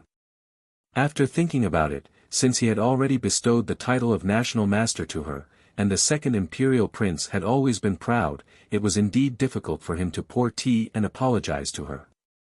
Your Majesty, the most important thing for us in the imperial family is trust. Your Majesty's words are like gold and jade. If you go back on your words now, wouldn't you be ridiculed by the world? Empress Min said sarcastically. Only now did Yun Sheng realize that although Empress Min's appearance was average, she was very smart. No wonder she could stand firmly in the harem for so many years without collapsing. In this aspect, Empress Min was probably better than Empress Li of Zhou State. Emperor Tang Yuan was speechless. After a while, he said in a low voice, "Come, serve the tea." Second Prince Li Xiao's body couldn't help but stiffen. Ever since he was born, he had never been so humiliated in front of so many people like today. But since the Emperor of Tang Yuan had spoken, he couldn't say anything else. He could only take the tea against his will. Yun Sheng, on the other hand, sat comfortably at the side. The second prince, Li Xiao, placed the tea in front of Yun Sheng. Yun Sheng didn't take it. She said coldly, "Second prince, you forgot something." The veins on Li Xiao's temples throbbed. If looks could kill, Li Xiao's entire body would have already been pierced with hundreds of holes. He said in a muffled voice, "Great National Master Yun, I apologize to your master." Second prince, you're too polite. Yun Sheng took the tea and sipped it comfortably. She was secretly pleased. Empress Min's matter came to an end. Yun Sheng was conferred the title of Emperor of Tang Yuan. Ru Yi also returned to the Dharma temple with the news. The first thing Ru Yi did when he returned to the Dharma temple was to inform Ji Yu of this matter. Ji Yu had already divined Empress Min's fortune. Empress Min's fortune was indeed ominous, but he didn't accurately predict that a noble would come from the southwest. He immediately ordered someone to call Xia Wenxiu over. This was also the first time Ji Yu had summoned Xia Wenxiu after his return. Ru Yi heaved a sigh of relief. Master was finally willing to forgive his junior brother. His junior brother was 10 years younger than him. When he first came to the Dharma temple, he was only 3 or 4 years old. He had a delicate appearance and the seniors in the Dharma temple all liked him. However, he had always been polite to others. Although Master was the harshest towards this disciple, Ru Yi knew that Master doted on his junior brother the most. In his memory, Master had never been angry for so long like today. It seemed that this time, he had to thank that female doctor from Zhou State. Xia Wenxiu leisurely arrived. When he saw Ji Yu, he calmly called out, "Master." Ji Yu only responded with an mm. Just like that, the master and disciple resolved the knot in their hearts. Ru Yi recounted the entire incident. Even Elder Si Ming was stunned when he heard this. Although he was skilled in magic, because of his good relationship with Wendagua, he also had some knowledge of ancient medical techniques. That female doctor from Zhou State's method was very bold. This was definitely not the style of the Medicine Emperor's pavilion. What's more, poisoning caused by allergies was unheard of in the continent. What did that female doctor look like? What surprised Ru Yi even more was Xia Wenxiu. In his impression, his junior brother was rarely interested in people. Moreover, the other party was just a stranger. Very ordinary. Her skin was sallow and she looked very thin. If she didn't say anything, I would have thought that she was a patient. Ru Yi was used to seeing handsome men and beautiful women in the Dharma temple. He really didn't like Yunsheng's appearance. She wasn't Yunsheng. Xia Wenxiu's eyes dimmed. He didn't know what to say. What's her name? Is she from the Medicine Emperor's pavilion? Elder Si Ming noticed Xia Wenxiu's expression. His white eyebrows twitched as he asked casually. She said that she's the disciple of the imperial doctor from Zhou State's Medicine Emperor's pavilion. Her name is Yunsheng, Ru Yi said. Xia Wenxiu's expression didn't change. It's her, Wenxiu. That doctor called Yunsheng, is she the woman who created the Saint Grade pill and the Moon God's tribute? Elder Si Ming probed. Elder Si Ming glanced at Xia Wenxiu. He didn't find anything strange. Perhaps he was being paranoid. His disciple had always been indifferent. He definitely wouldn't fall in love with a woman. Chapter 461. Elder Si Ming couldn't help but laugh at his own suspicions. What? You're saying that she's the legendary female magician? She's a dual cultivator of magic medicine and ancient medicine, the one who forced the Medicine Emperor Pavilion to retreat? Ru Yi was surprised. He didn't expect that the sickly doctor who looked so ordinary was the female magician who was causing trouble for the temple these days. The mystery of the Moon God's praise was still unknown to the temple. Even Ru Yi and the other magicians were clueless. That's her. Speaking of which, Wenxiu, you stayed in the little Xiantong for a while, but you didn't hear any news about the Moon God's praise. Elder Si Ming didn't give up. Earlier, when Dagua's subordinate had sent a letter saying that he should pay attention to Xia Wenxiu. He said that Xia Wenxiu got along well with the people in the little Xiantong. Elder Si Ming, Ji Yu, understood Xia Wenxiu very well. This disciple of his, due to his background, treated people with gentleness, but only those who were close to him would know that under that layer of gentleness, there was indifference. He treated people with gentleness, neither happy nor sad because he never put those people in his eyes. How could he get along with others to such an extent? Xia Wenxiu said in his usual tone, this disciple is useless, I didn't find any clues. If I knew that she was Yun Sheng, I would have. Sigh, it's too late to say it now. After Min Ho's illness was cured, the Tang Yuan Emperor was very happy and bestowed Yun Sheng with the title of Tang Yuan Imperial Hand. When Ru Yi said this, Elder Si Ming took a deep breath. You said that Yun Sheng was bestowed with the title of Tang Yuan Imperial Hand. This is ridiculous. How old is she this year? She's not more than 10 years old. How many years has she been practicing medicine? I'm afraid she hasn't even been practicing medicine for 3 years. How can she be called an imperial hand with such qualifications? If Elder Si Ming's good friend, Wen Dagua, knew that a little girl enjoyed the same glory as him, he would be furious. Xia Wenxiu secretly sighed in his heart. Master, do you know that the little girl you speak of has medical skills that can shock the entire continent? After Elder Si Ming heard this news, he was not in the mood to talk anymore. Yun Sheng was a citizen of Zhou State, but she was appointed as the national master of Tang Yuan. This news will soon spread in the mainland. At that time, the reputation of little Xiantong will rise. If she were to perform outstandingly in this area, or if she were to concoct a potion of a higher grade than the moon goddess's praise, the reputation of the temple would be suppressed. The Medicine Emperor Pavilion was a good example to learn from. When Dagua was not in the mood to say more and left with Ru Yi. Yuji, you can leave as well, Xia Wenxiu said in a low voice. Yuji nodded. The room regained its tranquility. Xia Wenxiu's calm and emotionless face suddenly changed slightly. It was as if a crack had suddenly appeared in a glacier that had been frozen for thousands of years. It was also as if a bright sun had suddenly appeared in a cloudy sky. In that instant, Xia Wenxiu had turned from a saint to a mortal. His expression became soft, with inexplicable feelings, and the corners of his mouth unconsciously rose. Yun Sheng. Yun Sheng, it really is you. You are also in Tang Yuan now. He took out a piece of paper from his sleeve. On the paper, the woman's beautiful handwriting scribbled a few lines. The secret of the moon goddess's praise was on this paper. Xia Wenxiu knew that he should have burned this paper, so that no one else would know about the secret of the moon goddess's praise except for Yun Sheng and himself.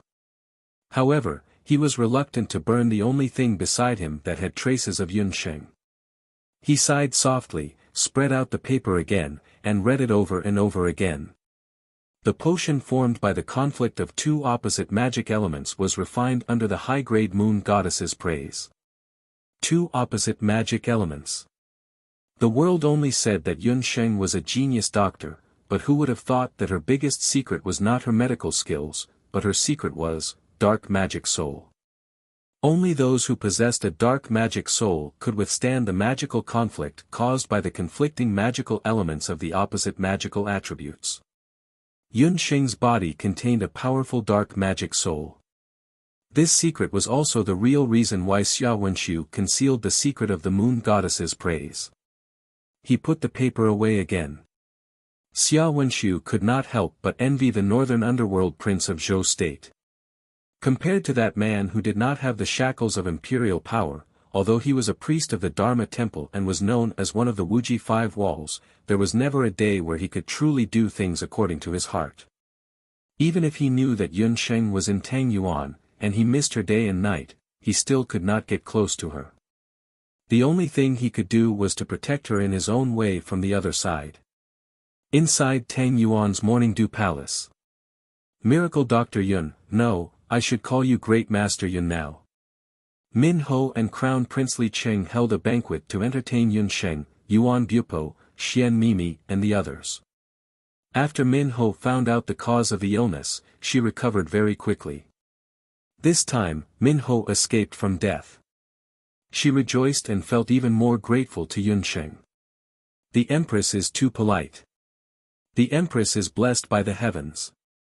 Yun Sheng was only lucky to find out the cause of the illness. After Yun Sheng thought about it, she also felt that her luck was not bad. Who would have thought that Min Ho's allergy would lead to bronchitis, which led to fainting and going into shock? If such a case did not happen to one of her good university friends, she was afraid that she would not have discovered it. Min Ho had a good impression of Yun Sheng. When she was talking to Yun Sheng, she could not help but look at Yun Sheng. The more Min Ho talked with this woman, the more she found that this woman was exceptionally intelligent. Min Ho had spent her life in the palace and had seen countless people. She had previously thought that Yun Sheng was only good in medicine because of her ordinary appearance. However, after talking in detail, she found that this woman was very knowledgeable, bold, and meticulous. Her inadequacies in appearance could be ignored when compared to her intelligence and heart. Compared to the unruly Xian Mimi, wouldn't it be better if her son could marry such a woman as the crown prince consort? That day at the banquet, Min Ho could see that Xian Mimi and second Prince Li Xiao were chatting happily. This woman's temperament was unstable and she was easily confused by appearances. Crown Prince Li Cheng was docile and did not know how to be flexible. If he married Xian Mimi, he might not be able to gain any benefits in the future. However, Min Ho felt that Yun Sheng was a good candidate. After asking around, Min Ho found out that not only was Yun Sheng's medical skills good, but her family background was also very good. She was actually the granddaughter of Yun Ba, the famous martial saint of Zhou State. "Miss Yun, are you married yet? My son, Li Cheng, has a pure and honest personality and is a good match. Why don't?" Min Ho suddenly changed the topic. When she asked this, the hands of the people present at the banquet trembled. Chapter 462. Especially Yuan Bupo, the wine glass in his hand had been crushed into pieces. He did not even realize that he had spilled the wine all over his body. Yun Sheng was also very embarrassed. For a moment, what kind of show was this? Strange things happened every year. Were the empresses and crown princes stupid? Her name was Yun Sheng, not Tang Sanzang. Why was she so popular all of a sudden? She had even used a disguise spell to make herself look like a soybean sprout. How could someone like that be interested in her? She was a virgin girl, a virgin girl. At her age, she would be charged with kidnapping a young girl in modern times. However, looking at Crown Prince Li Cheng's expression, he was extremely dissatisfied. Yun Sheng mocked him secretly. "Even if you are not willing, I am not willing. This young lady's fiancé is 1,000 times better than you." Fortunately, Yun Sheng had been with Yi Baiming for a long time. She had learned the trick of a sly fox, which was to counter every move. "Thank you for your kindness, Empress. The crown prince is filial and humble. There must be many young ladies in Tang Yuan State who are willing to marry him. Moreover, Yun Sheng is already engaged. Her fiancé is Lord Baiming of Zhou State." Yun Sheng looked shy. She thought to herself that it was very useful to have a fiancé as a shield during critical moments. After blocking the Dark Crown Prince and Tang Yuanmin, it worked every time. The engagement between Yun Sheng and Yi Baiming was not announced to the public. Therefore, not many people knew about it. Yuan Bupo felt a buzz in his head when he heard that. He could not even hear the sounds around him. There was only one sentence in his head. "Thank you for your kindness, Empress. Yun Sheng is already engaged.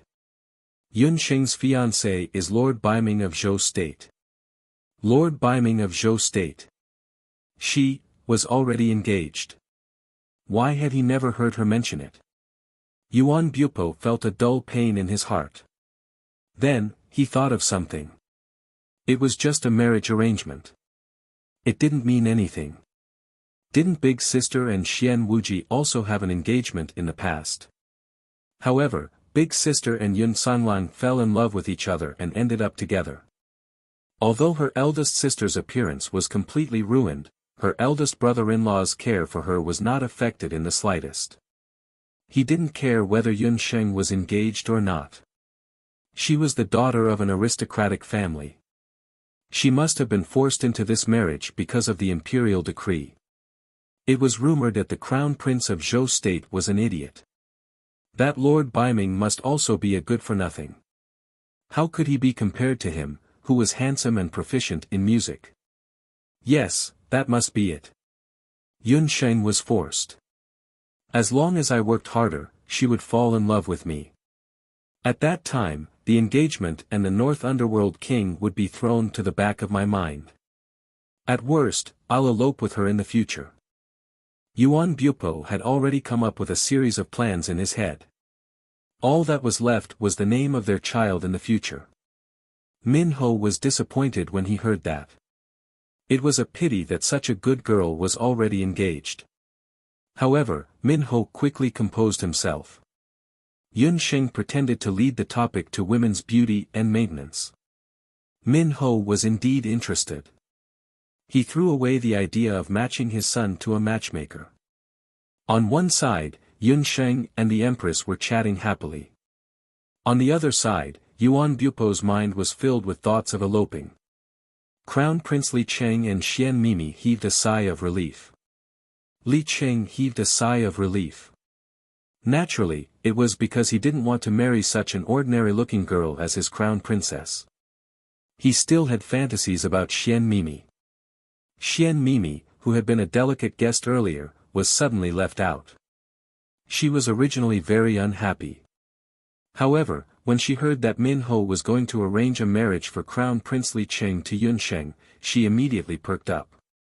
However, Yun Sheng rejected him directly. That meant that she was engaged. If that was the case, Brother Bupo should give up, right?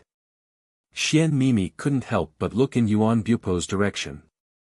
However, he was staring at Yun Sheng with a strange look in his eyes. He didn't look like he was depressed or had given up at all. Xian Mimi was annoyed when she saw that. She was even more jealous of Yun Sheng. After the banquet, Crown Prince Li Cheng prepared a few carriages to send Yun Sheng and the others back. Many thanks to Great Imperial Master Yun. This Imperial Master Medallion was entrusted to me by Imperial Father to bestow upon you. In the future, with this medallion, Great Imperial Master Yun can move unimpeded within the borders of Tang Yuan without any identity checks. Although Li Cheng was unwilling to marry Yun Sheng, he was still very grateful to her for saving his mother's life. Crown Prince, you don't have to be so formal. It's just a small matter. Crown Prince is kind and benevolent. Empress Min is the mother of the country. Naturally, you are blessed. When I was in Zhou State, I often heard Lord Biming mention you. Yun Sheng smiled. She thought for a while and suddenly said softly, Crown Prince, if there's a chance, you can get closer to Zhou State's Lord Biming. Just say that I recommended you. Crown Prince Li Cheng was slightly stunned. However, he immediately understood. Yun Sheng's words meant that she wanted him to join forces with Zhou State's Lord Biming. However, Lord Biming of Zhou State was just a dethroned crown prince who had fallen out of favor, Li Cheng muttered in his heart.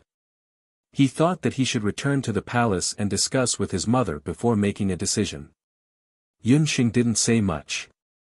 She acted as if she didn't say anything and got into the carriage. The carriage sent the three of them back to the inn. Yun Sheng said in her heart, Second Prince Li Shao, if I don't trick you to death, my name isn't Yun Sheng. After Crown Prince Li Cheng received Yun Sheng's reminder, he hurriedly returned to Morning Dew Palace. Queen Min had just recovered from a serious illness. She drank some wine during the banquet, so she was a little dispirited. She was letting a palace maid massage her temples. When Li Cheng saw Queen Min, he complained, Mother, why did you randomly matchmake me? I don't like that miracle Dr. Yun at all. Queen Min raised her phoenix eyes and waved her hand, indicating for the palace maid behind her to leave. When only the mother and son were left in the palace, Queen Min's face was filled with anger.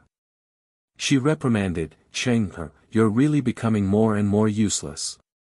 How did I teach you? You can't just look at appearances. It's your loss if you can't marry miracle Dr. Yun. It's also our Tang Yuan's loss. If she wasn't good, why would Yuan Bupo keep nagging about her? Seeing that Queen Min was angry, Li Cheng hurriedly went forward and massaged Queen Min's shoulders. He said carefully, "Mother, I know my mistake. Ever since Inyue's death, I haven't had any feelings for anyone. I've met that Xian Mimi before. I was indeed moved. That's why." Moved? Beauty is just a fleeting moment. No matter how beautiful a woman is, how many years can she be pampered? An emperor's wife is chosen based on virtue and not appearance. How do you think Inyue died? She was killed by that bitch, Empress Su. Queen Min's expression was gloomy. It was poles apart from her benevolent appearance during the day. How could Queen Min not know about the dirty things in Tang Yuan's harem? It wasn't just Tang Yuan. Every palace in the boundless continent was like this. Chapter 463. It was a pity that her mother's family had been weakened over the years. She was also getting older and couldn't keep the emperor's favor. When Inyue was pregnant for 9 months, her body was always strong. If she gave birth to a child, he would be the first grandchild of the imperial family. Li Cheng's position as crown prince would be more stable. When Empress Su found out, she secretly killed Inyue. When Crown Princess Inyue was about to give birth, she lost a lot of blood. When the child was born, he had been suffocated for a long time. It was a full-term baby boy. "Mother, why did you hide this from me?" When Crown Prince Li Cheng heard this, he felt like the world was spinning. He had never thought that his crown princess and his son were killed by Empress Su and her son. Inyue was his first wife. Their temperament was similar. The couple was deeply in love. "If I didn't hide it from you, wouldn't you fight Empress Su? If you don't like Yunqing's looks, you can take a concubine. With her medical skills, she can help you deal with Empress Su and her son. She can make your concubines give birth to children. Xian Mimi can't compare to her in this aspect alone."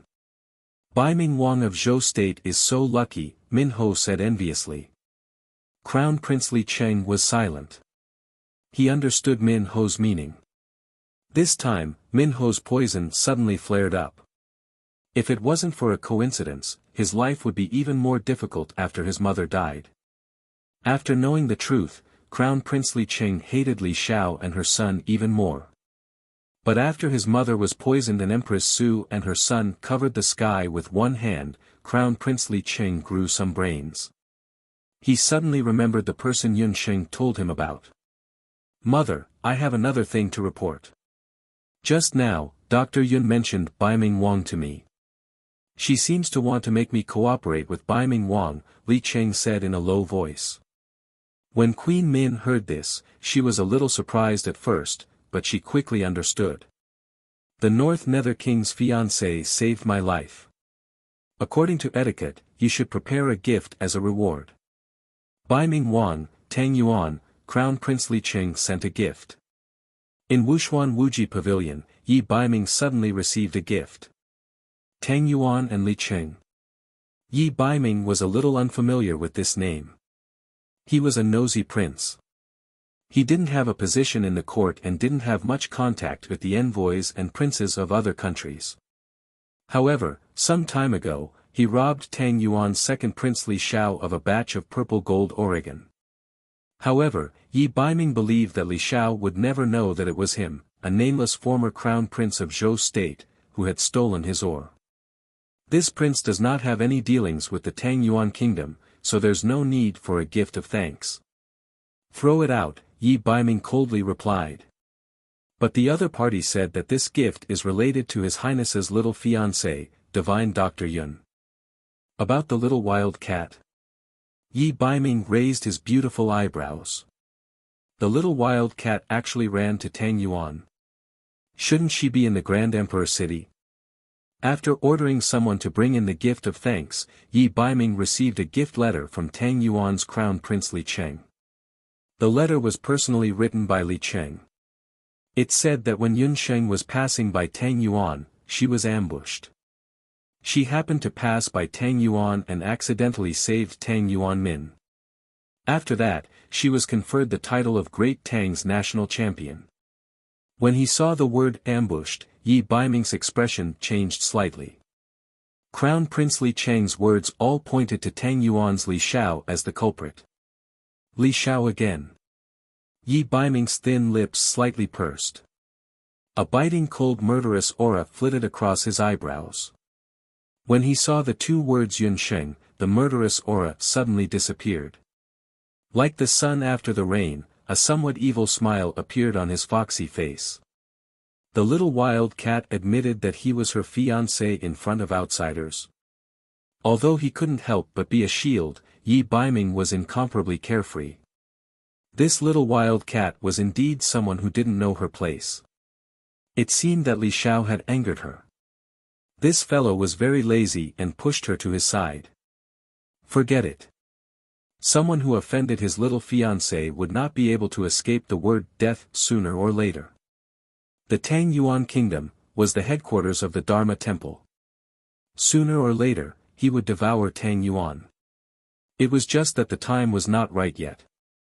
Since the little wild cat had spoken, no matter how cowardly and incompetent Crown Prince Li Cheng was, he could still make him a puppet emperor of Tang Yuan. A wave of dark magic elements fluctuated in Yi Baiming's hand.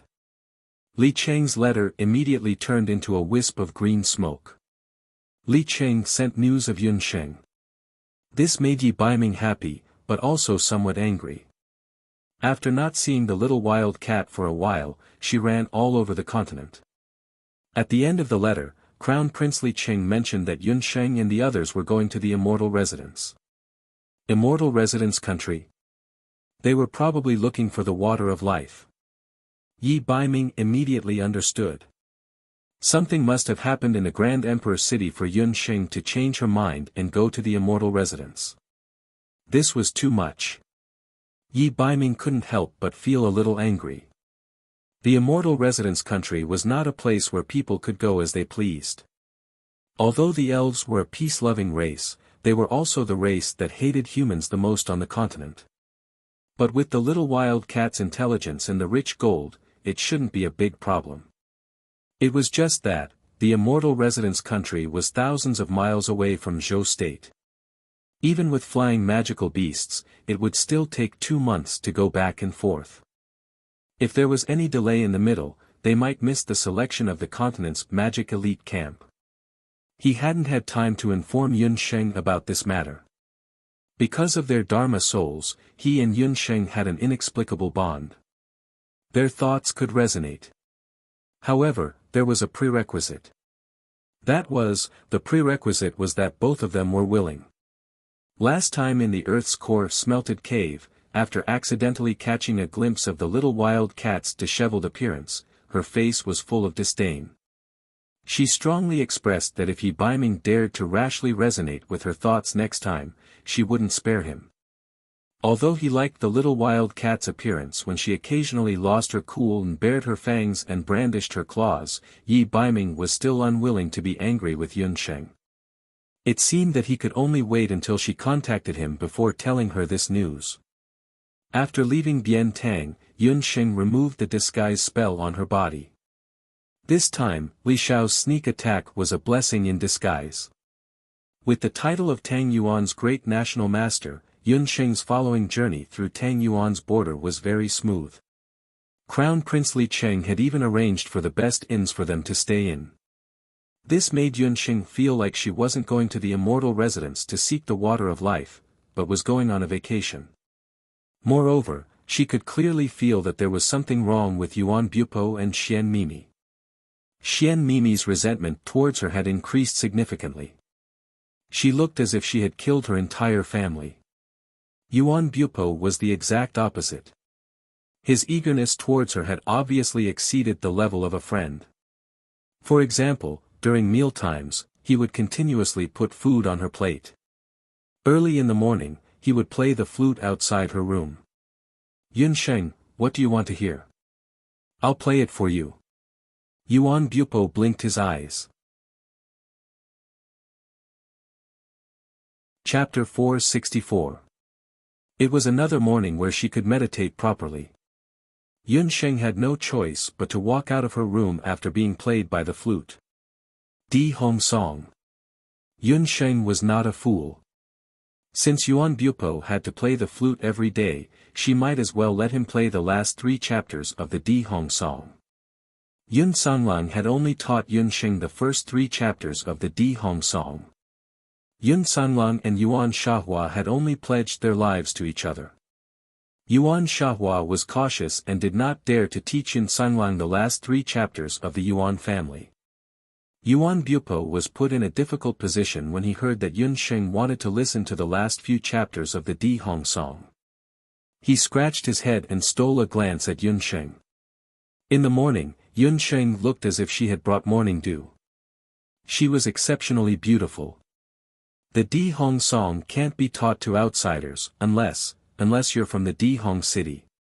Yuan Bupo stuttered when he said the short sentence. He was tactful enough. If the same words came out from the night fox's mouth, it would definitely sound different. That fox would definitely say in a domineering manner, "You can listen to it, but you have to be my woman." Yun Sheng pursed her lips and turned to leave. She was really not interested in the Di Hong city. Yuan Bupo thought that she was angry, so he stopped her in a hurry. His face that was as handsome as a woman's had a layer of red glow that resembled the morning glow. "I'm afraid of you. I'll boast. However, this is the only time." Yuan Bupo was able to show a cold face to other women. However, when facing Yun Sheng, he was unable to harden his heart. "Just this once," Yun Sheng said slyly. Yuan Bupo would never have thought that Yun Sheng's memory was extraordinary. The Di Hong Song, which was difficult for others to understand and memorize in one go, was difficult for her. She only needed to listen to it once to memorize it. Yuan Bupo really started playing the Di Hong Song. This was a famous ancient song. Every chapter was different, and the effects it produced were also very different. In the inn, Xian Mimi's expression changed when she heard the flute music. When she arrived at the courtyard, she saw Yuan Bupo standing beside Yun Sheng. He was looking at Yun Sheng affectionately, and she was the only one in his eyes. Yun Sheng, on the other hand, was lazily sitting on a stone table, listening to the sound of the flute. Brother Bupo actually played the last 3 chapters of the Imperial Hong Pavilion to an outsider. I must tell father about this matter. If the people outside of Grand Emperor City learn the Di Hong Song, only death awaits them. Yun Sheng, don't be complacent. When I find the water of life, it will be the time of your death. Xian Mimi stomped her feet and ran away. After Yun Sheng heard the last 3 chapters of the Di Hong Song, she hurriedly sent Yuan Bupo away. She closed her door and recorded the 4th to 6th chapters of the Di Hong Song. Yun Sheng always had an inexplicable sense of familiarity with the Di Hong Song. It was as if the Di Hong Song and the techniques passed down in the Yen family naturally complemented each other. With Yun Sheng's current cultivation, the Jade Marrow technique had broken through to the 4th level with the techniques passed down in her family. Shenong's eyes were at the 3rd level, and Trillium Hand was at the 3rd level. Her summoner level was at the wizard level, and her sorcerer level was at the master level. This kind of progress was very shocking. Part of it was due to luck, but a bigger part of it was due to Yun Sheng's hard work and the accumulation of her 2 lifetimes. Recently, she realized that the speed of her progress in teaching the techniques at home had slowed down. Thinking about it, she had reached the bottleneck. If she continued like this, she was afraid that she would not be able to reach the supreme level of Shenong's ancestor, the Yen Emperor. Ever since she learned how to meditate, she rarely slept. Whenever she had time, she would go to the Royal Magic Academy and use the magic tower to comprehend magic. However, she realized that there were too many masters in the Wuji continent. If she did not have the summoning magic beasts and tycoon gold, she would have died a few times. Therefore, ever since she realized that the Di Hong Song might be able to help her achieve a breakthrough in her techniques, Yun Sheng had never slacked off. Legend had it that the Di Hong Song had 9 chapters.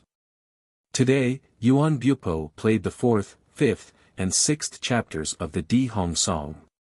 As for the 7th, 8th, and 9th chapters, it was said that only people from the Di Hong city who entered the legendary emperor's tomb had the chance to obtain them. Even the governor of the Di Hong city, Xian Sitian, only obtained 2 chapters of the Di Hong Song by luck when he entered the emperor's tomb. Yun Sheng looked through the chapters that she obtained and realized that she was not familiar with music theory. She could not ask Yuan Bupo directly. After thinking about it, she could only come up with one method, which was to ask Yi Baiming. Yi Baiming was cultivating when he suddenly felt something strange in his heart. Then, he smiled. The resonance between Yunsheng and Yi Baiming's Dharma soul was quite interesting. In a sense, it was like a modern internet communication tool. Their thoughts were like the internet, and their resonance was like QQ online. Usually, if Yunsheng was not willing, even if Yi Baiming contacted her a million times, she would just go into hiding. However, the moment Yunsheng contacted Yi Baiming, he would immediately jump up and down. Yi Baiming was dissatisfied with this situation, but he could not do anything to Yunsheng. Just like what Qingbai said, Yunsheng was his destined nemesis. Little wild cat, you've thought of me. Yi Baiming, I obtained the last 3 chapters of the Di Hong Song, but there are some problems with the music. Can you help me take a look? Yunsheng had not seen Yi Baiming for a long time. In her mind, Yi Baiming's devilish face appeared.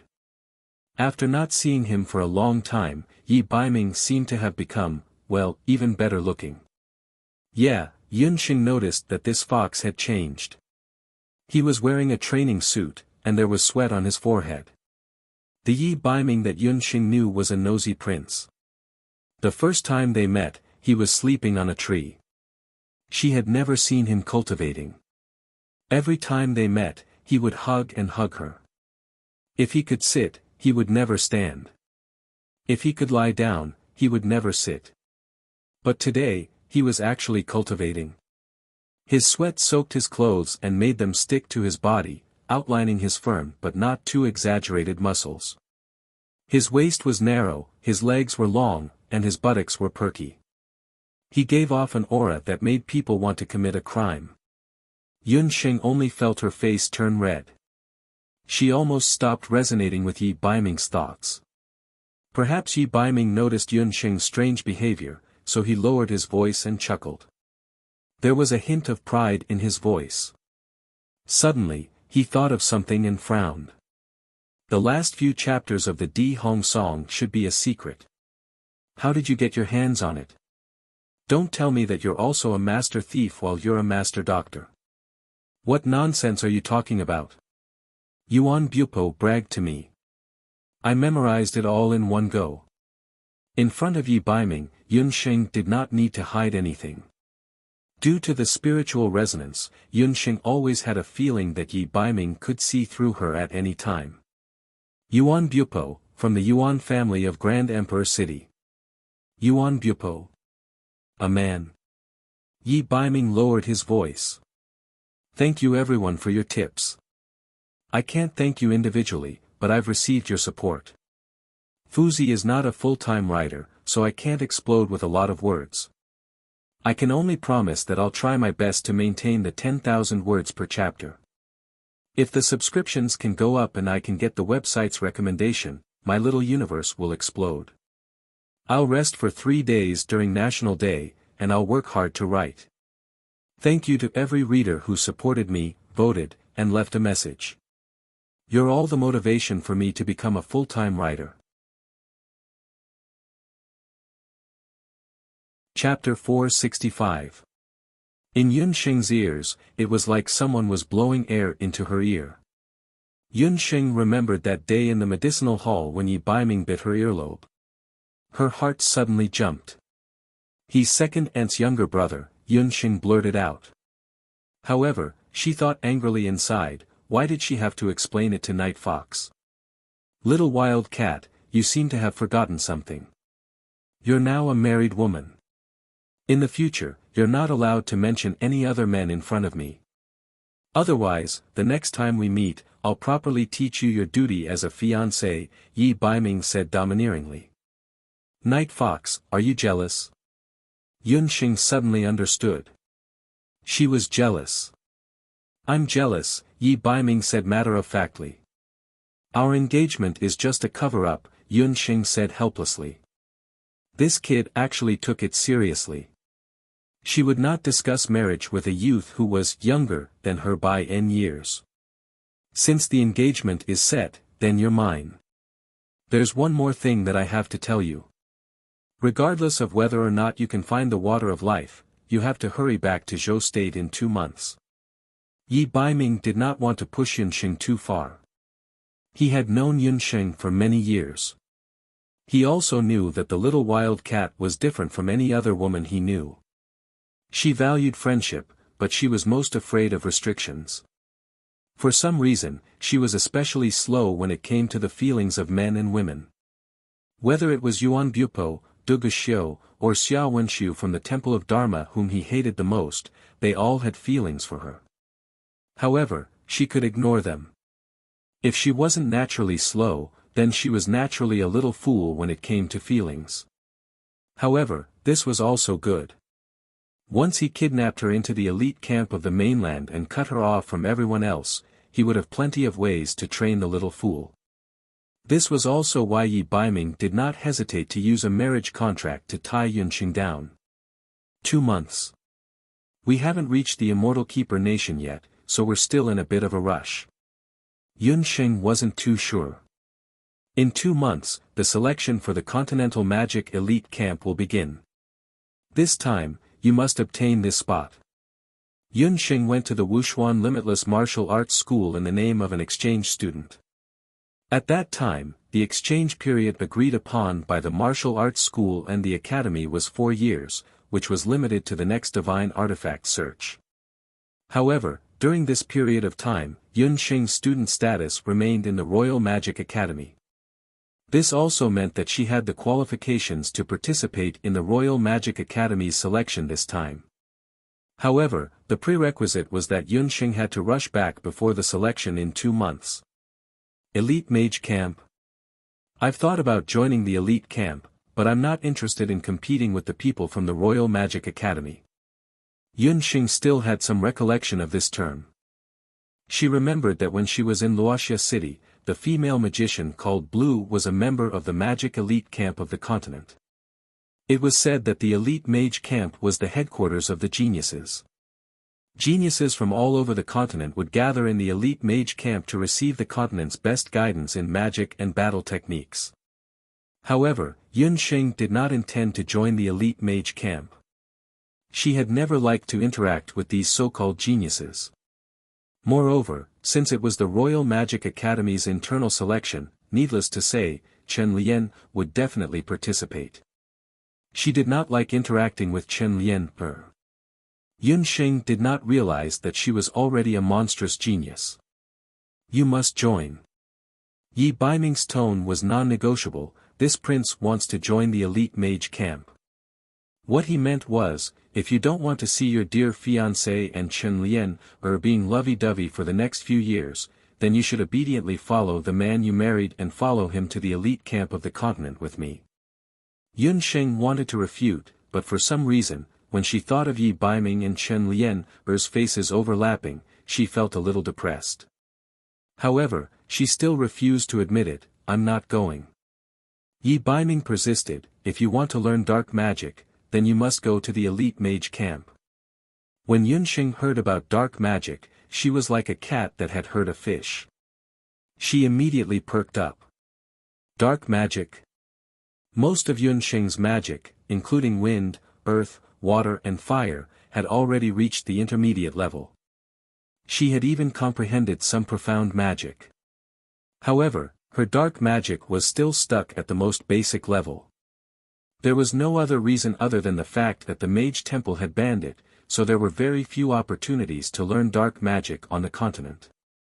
Yunxing could only rely on the books in the Royal Magic Academy, so there was no way for her to learn dark magic of a higher level.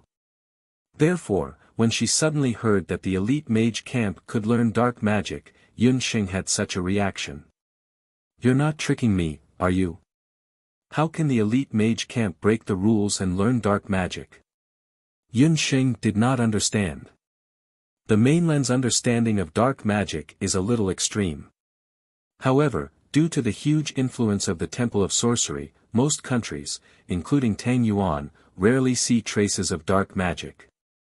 However, the mainland's magic elite camp is different. They only have one purpose, which is to pursue the highest level of magic and battle techniques. Regardless of whether it is light magic or dark magic, they are all magic.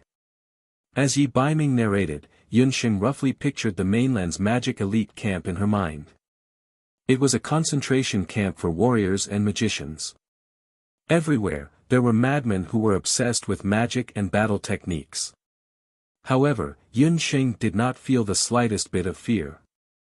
The stronger the opponent, the stronger the opponent, the stronger the opponent. This was Yun Sheng. Yun Sheng was like this, and so was Yi Baiming. I will find a way to rush back. Yun Sheng calculated her itinerary. It seemed that she had to change her traveling method. Yun Sheng's zither skills had improved under Yi Baiming's guidance. Her performance of the last 3 movements of the Di Hong song was also decent. At the end, Yi Baiming did not forget to remind Yun Sheng, the power of the Di Hong song cannot be displayed without a corresponding instrument. You must not play it rashly. Yun Sheng also had a sense of propriety. She had already asked Zhou Qingchuan to use the power of the everlasting Chamber of Commerce to search for a good zither. Before that, she would not use the Di Hong song in battle. After a few more days, Yun Sheng finally arrived at the border between the immortal residence and Tang Yuan. Yun Sheng had been to the border between the later Qin and Zhou state. She had also been to the border between Zhou state and Tang Yuan. However, there was no border like the one between Tang Yuan and the immortal residence. Most of the countries would build a common city between them. However, there was no city between Tang Yuan and the immortal residence. The border of the immortal residence is just ahead. We can only send you here. A few of the Tang Yuan guards in charge of escorting them asked. Chapter 466. Yun Sheng looked ahead with a face full of suspicion. You're saying that behind the sea of trees is the immortal Zhu nation? Not to mention Yun Sheng, even Yuan Bupe and Xian Mimi were at a loss. They had all heard that the immortal Zhu nation was the Elven nation. It was normal for the Elven nation to have some special features. But this sea of trees? A sea of white that looked like it was covered in snow. Was this really the immortal Zhu nation? This was the most distinct border between the two nations. On one side was the lush Tang Yuan nation, and on the other side was the snowy Snow nation. Yun Sheng had originally planned to ask around for the whereabouts of the divine wind after entering the immortal Zhu nation. But now, it seemed that she had to find someone from the immortal Zhu nation to ask. Miss Yun, to be exact, that sea of trees is the border of the immortal Zhu nation. The soldiers looked troubled. After some thought, they still explained to Yun Sheng. The Sea of White was also known as the Snow Forest Sea. The trees there were white all year round. The Sea of Trees had no borders. No one knew where the end of the Sea of Trees was. But one thing was for sure. The immortal Zhu nation was deep within the Snow Forest Sea. Isn't there a guide? Facing a completely unfamiliar area, Yuan Bupe did not dare to advance recklessly. One thing was for sure. Flying magical beasts could not fly in this area. The Elven tribe and their descendants were very good at magic, especially archery. This was known to all. If they forced their way in, they would be shot into a hornet's nest. To be honest, there are only 2 outcomes for people from the Tang Yuan nation who enter the Snow Forest Sea. Those with pure intentions will return to the exit.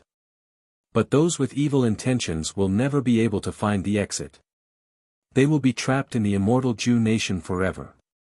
Therefore, even though this area was the border between the Tang Yuan nation and the immortal Zhu nation, the Tang Yuan nation had never sent a single soldier to guard this place. Because no one would be stupid enough to enter the snow forest sea. Even magical beasts can't enter. Yuan Bupa did not give up. Ordinary magical beasts will freeze to death if they enter the snow forest sea. The queen of the elven race once commanded a divine beast.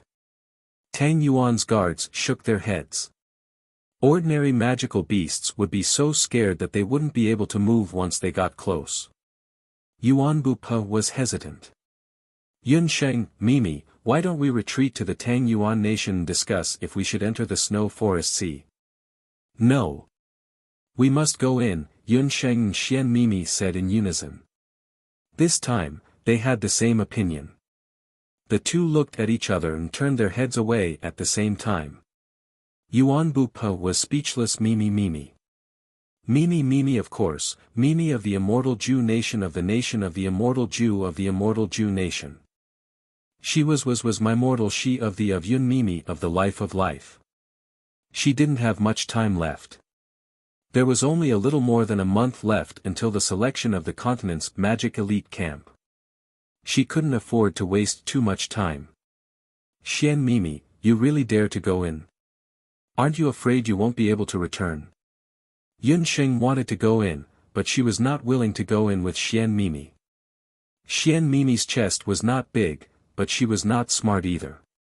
After leaving the Tang Yuan nation, Xian Mimi had been arguing with her. Since they were already at the immortal residence, Xian Mimi could not be bothered to go with her. Xian Mimi felt guilty after being mocked by Xian Mimi. But in front of Yuan Bupa, she would never admit that she did not dare to enter the snow forest sea. If you insist on going in, then we'll take our leave first. The wind from the snow forest sea is bone-chilling. Our cultivation levels are not as high as yours. If we get too much of it, I'm afraid our bodies won't be able to take it. These Tang Yuan soldiers were also magicians. At this moment, they were shivering. Yun Sheng, Yuan Bupa, and the rest entered the snow forest sea. When they first entered the snow forest sea, they felt like they had entered a world of ice and snow. The trees in the snow forest sea were completely white. The trunks of the trees were like icicles. The leaves on the trees were like pine needles. But every leaf was sparkling like ice. It was as if they would break with a touch. Walking in the snow forest sea, they could only hear the sound of the wind. A narrow entrance appeared in front of them. It was said that this was the entrance to the snow forest sea. I will walk in front. You two follow behind me. Yuan Bupa could not argue with the two of them. He could only bite the bullet and walk forward. It was a coincidence. The three of them had risked their lives in the geocentric cave last time. Now, they were venturing into the snow forest sea together. But compared to the geocentric cave, the snow forest sea was like ice and fire. Little red and blue danced on Yuan Bupo's body. The red and blue feathers danced happily in the snow forest sea. This place was really cold. Fortunately, Yun Sheng had the spirit fire brand on her body. She could not feel the cold. Yuan Bupa was a man, so his body was better. Xian Mimi was not so lucky. She was just a sorcerer. Her body was average. After a few steps, she froze and could not walk anymore. Brother Bupa, I can't walk anymore. Xian Mimi complained. Carry me. Mimi, let's walk for a while. Eat something and recover some energy before we continue. Yuan Bupa glanced at Yun Sheng. At that moment, Yun Sheng was carving a mark on a cedar tree beside her. They had walked for a while. But Yun Sheng had an illusion that they were in the same place. They kept going back and forth. Xian Mimi took out some food from her storage ring. Xian Mimi took out a water bag from her storage ring. She wanted to drink some water. But after a long time, not a single drop of water came out. She took a closer look and realized that the water in the water bag that they had prepared before entering was completely frozen. It was the same for the other water bags. She looked at the food. It was the same. The meat and dry food were all frozen hard. If she bit into them, she would break her teeth. Because of this, the food and water that they had prepared before entering the snow forest sea were all wasted. What the hell is this place? I want to get out. Xian Mimi was anxious and panicked. She threw the water bag on the ground. At this moment, Xian Mimi was truly afraid. Rather than being trapped here to death, she would rather live her life with this ugly face. Yuan Bupo checked his storage ring. The items inside were the same. They were all frozen and could not be used or consumed. This has happened before in the geocentric cave. I think it's due to the influence of a special magic element. The immortal Ju nation was indeed a land of fairies. The magic of outsiders would be greatly affected here. Yun Sheng was not too surprised. When Tang Yuan's guards talked about how scary the snow forest sea was, she was already mentally prepared.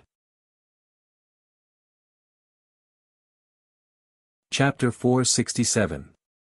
Yun Sheng also noticed that they had been walking all the way, but they had been circling around the pine tree that they had marked. Xian Mimi looked in the direction that they had come from and realized that they were surrounded by paths that looked similar. She could not tell which path was the one that they had come from.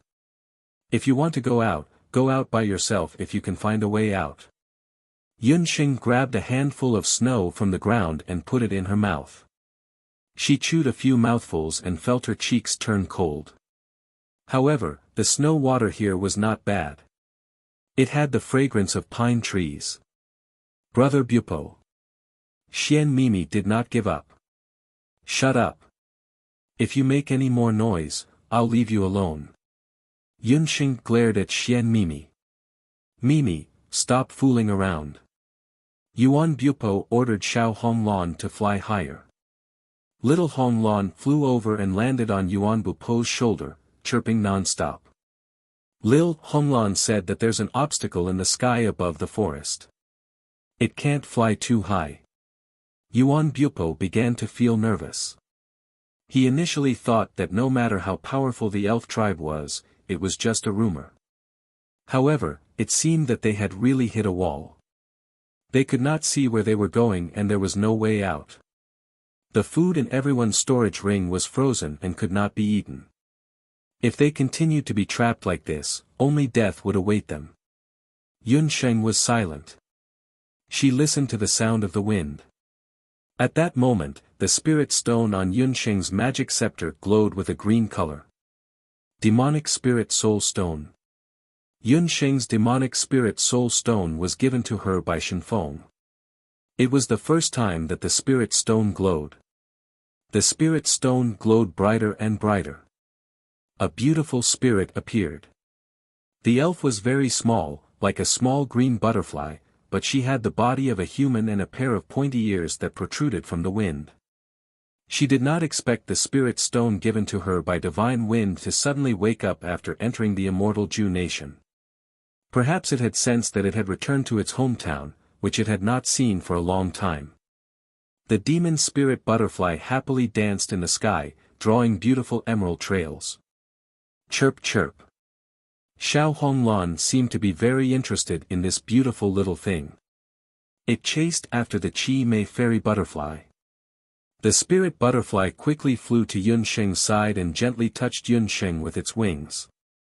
Quick, follow it. It said that it knows the way home. Yun Sheng felt an unfamiliar language being transmitted to her. Yuan Bupo and Xian Mimi were still immersed in this strange scene. After being reminded by Yun Sheng, the two of them quickly followed Yun Sheng and followed the Chi Mei fairy butterfly as they ran forward. The three of them only felt waves of icy cold wind blowing past their ears, and countless tall pine and cypress trees swept past them. The spirit butterfly's agile body as it led the way. Gradually, the few of them left the core area of the snow forest sea and entered the outer area. Just as Yun Sheng and the others entered the outer area of the Snow Forest Sea, in a majestic city not far from the Snow Forest Sea, a few white-haired, blue-eyed elven archers who looked like enlarged versions of the spirit butterfly heard the alarm. There are outsiders in the direction of the Snow Forest Sea. As if they were facing a great enemy, the elven soldiers immediately gathered more than 100 people and rushed towards the Snow Forest Sea. Quick, look in front. We should have already entered the immortal Ju nation. After running for a while, Yun Sheng and the others were exhausted. The spirit butterfly danced happily in the air. At the end of the Snow Forest Sea, a few miles away, they could see a majestic city of ice and snow. The city of ice and snow was like a palace that only existed in fairy tales. Under the bright sunlight, it reflected a colorful luster. Yuan Bupa had always thought that the Grand Emperor city was the real city. However, compared to the city of ice and snow in front of him, he, who came from the Grand Emperor city, felt ashamed. The elves and their descendants craftsmen were world famous. The city they built was so beautiful that it did not seem like a palace in the mortal world. The three of them walked forward. Suddenly, little Honglan let out a sharp cry in the sky. Then, more than 100 snow-white figures appeared in the sky. They were elven archers. Their white hair danced in the wind and they held magic bows in their hands. The person in the lead had an exquisite face like an ice sculpture. However, his expression was cold. Outsiders. What's your purpose in entering the immortal Ju nation? The Snow Forest Sea was not an ordinary forest. It was an illusion array set up by the intelligent elven ancestors. Ordinary people could not pass through it. For many years, Icefall City, which was the outermost and most important defensive city of the immortal Ju nation, relied on the Snow Forest Sea to defend against foreign enemies. However, some outsiders would unintentionally break the illusion array of the Forest Sea and break into Icefall City. The elves, who didn't like fighting, would erase the memories of outsiders who accidentally broke in and send them out. However, the elves would imprison those who tried to spy on the elves' treasures forever in Icefall City. Therefore, Icefall City was also where the elves' biggest prison was located. Although these elves looked very beautiful, their faces were cold, and this place was also very cold. We're here to look for the water of life. After seeing the elves, Xian Mimi thought that everything was safe. She could not wait to find the water of life and leave this damned place as soon as possible. When Yun Sheng heard this, he almost cursed out loud. Most elves did not seem to understand the human language. The captain who could understand the human language understood Xian Mimi's words. Human thieves, catch them. She had seen stupid people, but she had never seen such stupid people. Xian Mimi's words were like a robber running to the police and yelling, "This is a robbery, take out your guns." The water of life was the holy water of the elves. Even the elven royal family could not obtain much of it in a year. Xian Mimi, an intruder, actually asked for the water of life. Sure enough, the elven archers of the Ice Clan all frowned. The bows in their hands flickered with magic light. Run! Being faced by 100 elven archers who were good at shooting, Yun Sheng's first reaction was to run without any hesitation. With a whoosh, a magic ice arrow fell on a stone beside Yun Sheng. Whoosh, another arrow was shot, and the rock immediately exploded. A magic array quickly formed between the two arrows. Almost at the same time, Yun Sheng, Yuan Bupo, and the others felt the magic souls in their bodies stiffen. A strange feeling surrounded them. Not good. Their Dharma souls were sealed. Cold sweat appeared on the foreheads of the three people. There will be a major turning point next. Wait for me to smash my phone. I'm going to write, Happy National Day, double monthly ticket period, true love, Kong Meng Star. Chapter 468. Magic Seal. It was the elf tribe's most unique magic that could seal a person's magic power instantly. The three of them did not run away. Facing a group of winged archers, running away seemed to be an unwise choice. The three of them were tied up, their magic scepters and musical instruments were taken away. Even Xiao Honglan's wings were tied up and they were taken to Icefall City. The fairy butterfly saw that Yun Sheng was taken away and hesitated for a moment before it flapped its wings and escaped. When they were close to Icefall City, Yun Sheng noticed that the city was built in front of a huge icefall. The icefall formed a natural city wall. They passed through the icefall and walked inside. They saw many pointy-eared elves along the street. Those with wings were real elves. The rest looked similar to humans. Those without wings were the descendants of elves and humans. The elf tribe did not have a good impression of humans. After knowing that Yun Sheng and the rest were here to steal the water of life, the three of them were locked up in Icefall City's prison. Yun Sheng and Xian Mimi were locked up in Icefall City's prison. It was a natural ice house. The prison cells here were separated into male and female cells. They were locked up separately. No one knew where Yuan Bupo was locked up. Looking at the cold cave, Xian Mimi's face was filled with fear. Yun Sheng also frowned. There were already more than 30 prisoners in the prison. They were all women. These women were of different ages. Most of them were in their 30s or 40s. Looking at their figures, they were either mages or warriors. They had been locked up for a long time. Their skin was pale due to the lack of sunlight. When the two of them walked in, they felt like sheep walking into a tiger's den. The elves walked away. "Newcomer, take off all your clothes and shoes." The one who spoke was a female warrior sitting on the far left. She spoke in a rough voice as she stared at Xian Mimi's clothes fiercely. There were 7 to 8 female prisoners sitting next to her. Xian Mimi was wearing a mage's robe with beautiful workmanship. Her leather boots were also exquisite.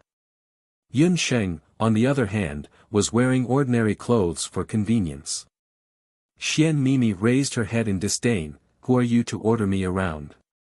Do you know that I am?" Before Xian Mimi could finish, a fist came flying over. She immediately covered her face and screamed, "You dare to hit me? You lowly prisoner, how dare you hit me? What a picky little wench. Go pull out her teeth one by one." Xian Mimi did not have good eyesight. This female warrior was obviously the leader of this prison. In this prison cell, most of the prisoners had their Dharma souls and battle chi sealed with a special method after they were locked up. In addition, their belongings and magic scepters had all been taken away. At this moment, their ability to resist was very limited. But that female warrior was different. Even if a warrior didn't have Do Chi, she could still rely on her innate strength and tyrannical physique to be much stronger than an average adult male. Xian Mimi was used to being rude and unreasonable. Today was the first time she suffered. As soon as the female warrior's voice fell, several female prisoners pounced on Xian Mimi like wolves and tigers and pressed her to the ground. "No, help! Yun Sheng, save me!" Xian Mimi remembered that she still had Yun Sheng as her companion. The veil on her face had long been torn off. In her panic, the sand and snow on the ground splashed on her face, making her look even uglier. The female warrior looked at Yun Sheng with disdain. What could a thin and weak female mage do? You want to resist? I advise you to obediently take off all your clothes and shoes. This is a rule for newcomers. I am the boss here, Yi Xia. There are some rules in this prison cell. You'd better remember them clearly, Yi Xia said slowly. This prison cell was the only female prison in Icefall City. There were 32 female prisoners here. Yi Xia was the most senior one here.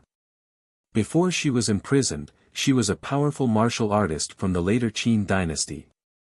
After she came to this prison cell, she made a few rules. The first rule, when newcomers came in, all their clothes and shoes, except for their underwear, must be given to Yi Xia. The second rule, there will be a meal in the prison cell every day. For the first 3 days, food and water must be given to Yi Xia out of respect. The third rule, absolutely obey Yi Xia's orders. Do you all understand these 3 rules? Yi Xia said fiercely. I heard you. Yunxing lowered her head, looking very obedient. She took the initiative to take off her coat and shoes. It was very cold in the female prison. After taking off her coat and shoes, it was even colder when she stepped on the ground barefoot. The elves didn't kill these foreign invaders, but they would lock them in the prison cell forever and give them only 1 meal a day. Between the prisoners, because of fighting for food or because their clothes were stolen, every once in a while, some people would die. It was also because of this that the number of people in the female prison decreased day by day, and those who survived became more and more indifferent. Regarding the evil deeds of the few people led by Yi Xia, most of the other people in the prison cell opened their eyes and closed their eyes. You're quite obedient. Bring everything over. Yi Xia saw that Yunsheng was so obedient and relaxed her vigilance against her. Yunsheng walked forward. Just as she approached Yi Xia, she quickly covered Yi Xia's head with the clothes in her hands. She bent her knees and slammed them into Yi Xia's knees. Beside her, several female prisoners turned pale with fright. They all jumped up, wanting to grab Yunsheng. Whoever dares to come over, I'll poke her eyes blind. Yunsheng sneered and pressed her finger on Yi Xia's eyes. The latter felt waves of stinging pain in her eyes. This female magician's strength was very great, not inferior to that of an ordinary warrior. Yi Xia naturally wouldn't have thought that Yunsheng was not an ordinary female magician. She had stayed in Wuxia Limitless School before. Although she didn't have a magic scepter or a beast language ring at the moment, with her jade marrow technique and physique, it was more than enough to survive in the female prison cell. Little hussy, you dare. Yi Xia's head was covered by the clothes and her throat was choked by Yunsheng. Her face was red from suffocation. Before she broke into the immortal residence country, she was a fugitive who lived by robbing and killing. Because she was wanted by the officials of various countries, she was chased until she had nowhere to go and mistakenly entered this forest. She didn't expect to fall into the hands of the elves and be locked in this prison for 10 whole years. In these 10 years, she had almost never been defeated. Many new female prisoners who came in were tortured to death by her. Who knew that today, she would kick an iron plate on Yunsheng's body? You can try. Yunsheng didn't have the slightest intention of letting go. If you dare to hurt me, your companion is dead. Yi Xia was certain that Yunsheng came with Xian Mimi. Whether she lives or dies, what does it have to do with me? Yunsheng smiled coldly. Chapter 469. Xian Mimi's face turned ashen when she heard this. She glared at Yunsheng with hatred. Yi Xia hesitated when she saw their reactions. What do you want? It's very simple. You be the boss, and I'll be the newcomer. I'm not willing to follow any of your 3 stupid rules. After Yunsheng finished speaking, she suddenly raised her elbows and grabbed Yi Xia's shoulders with both hands. She only exerted a little strength. Yi Xia only felt a "kacha" sound coming from his hand. He was thrown out and fell flat on his face. Yi Xia struggled to get up from the ground. She felt a huge pain in her shoulders. She took a closer look and realized that her shoulders had been dislocated in an instant. She glanced at Yunsheng and then at Xian Mimi. Viciousness flashed across her eyes. Let her go. Yi Xia did not dare to be presumptuous when she realized that Yunsheng was not an ordinary person. She asked someone to let go of Xian Mimi. Xian Mimi quickly ran behind Yunsheng. Although she still hated Yunsheng, she could see that under such harsh conditions, without Yunsheng, she would not have a chance to survive. These people who were locked up in the prison were all fugitives. After this fight, there was a temporary peace in the women's prison. Yunsheng ignored Xian Mimi. She found a quiet corner in the prison and rested. Xian Mimi curled up into a ball and widened her eyes, guarding against Yi Xia and the others. In an area far away from the women's prison, Yuan Bupo, who was locked up in the men's prison, was anxious. There were more men's prison cells in Icefall City. Yuan Bupo was locked up in a cell with 8 people. Most of them accidentally broke into the Snow Forest Sea and were locked up here.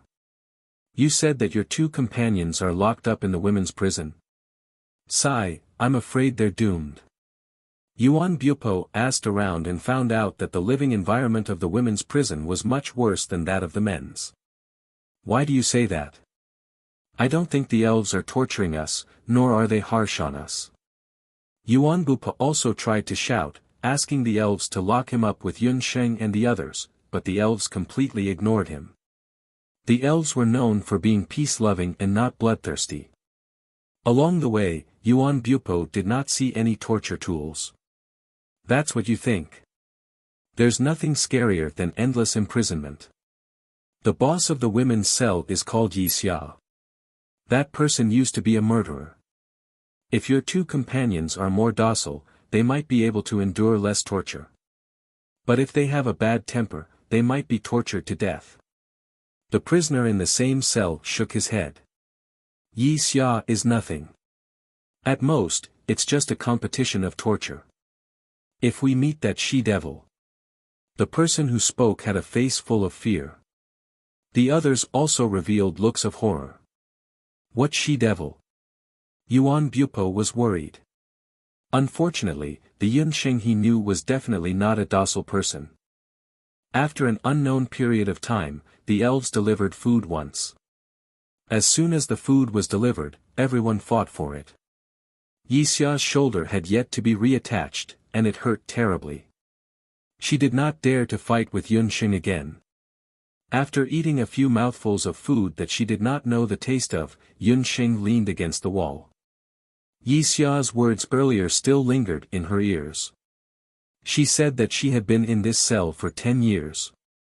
Did that mean that there was no hope for her to escape once she was locked up? Her thoughts were interrupted by the sound of the door opening. On the other side of the cell, the door was opened. Bang! 2 elven soldiers threw a woman with wounds all over her body into the cell. When the woman was thrown in, Yi Xia, who was in the corner, trembled. She was like a hungry wolf that suddenly saw a lion standing in front of her. In the cell, the female prisoners who were minding their own business turned their heads around. It was obvious that the female prisoner had been severely tortured. The clothes on her back were torn, and her flesh was badly mutilated. Her pale bones could be vaguely seen. Despite that, the female prisoner's hands and feet were still shackled. This was obviously different from the other female prisoners in the cell. The elves were not violent. After they had locked a person's combat energy in Dharma soul, they would not be shackled in the cell. From this, it could be seen that this female prisoner who was being tortured must have committed some heinous crime. The female prisoner was unconscious. She lay on the ground as if she was dead. The atmosphere in the female prisoner's cell became tense. Yun Sheng looked at the wounds on the female prisoner's body. Her healer's blood was boiling. She stood up and wanted to go forward to take a look. Don't move. Are you trying to get us killed? Yi Xia scolded fiercely. She's severely injured, and she's having a fever. Yun Sheng knew that the female prisoner had a fever when she saw her panting and her heaving chest. In this kind of environment, if the wounds were not treated, the female prisoner's situation would be very dangerous. She'll die. What a joke. Yi Xia snorted, as if she had heard the funniest joke in the world. Yun Sheng was too lazy to argue with her. She walked forward and wanted to take a look at the woman's wounds. As soon as she walked in, there was an uproar. A black shadow swept over. It turned out that the female prisoner was not completely unconscious. When she heard the footsteps, she subconsciously flew up and the iron chains on her hands and feet rolled towards Yun Sheng. Yun Sheng did not expect that a seriously injured prisoner with a high fever would be so agile. However, Yun Sheng's reaction was not slow. She slipped and her body moved back a few meters, just brushing past the female prisoner's iron chains. "I'm a doctor. If you don't want the wounds on your back to rupture and die from a high fever, it's best to let me take a look at your wounds." Yun Sheng observed and found that Yi Xia's group, for unknown reasons, were very afraid of this female prisoner. The more this was the case, the more she wanted to be on good terms with this female prisoner.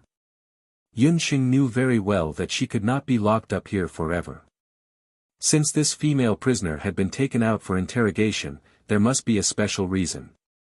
Perhaps she could find out a way to escape from the prison from her. Hearing Yun Sheng's words, the female prisoner stopped in her tracks. She looked up and her hair was thrown aside, revealing a mask. The patterns on the mask were very strange. Only a pair of eyes were revealed, but even just a pair of eyes lit up the entire cell in an instant. It was a pair of almond-shaped eyes. Under her thick and long eyelashes, her pitch-black eyes were like the night stars. Even in a country like the Elf Kingdom that was rich in beautiful men and women, it was difficult to find such a pair of soul-stirring eyes. Just these eyes alone made it easy to guess that the female prisoner must be very beautiful.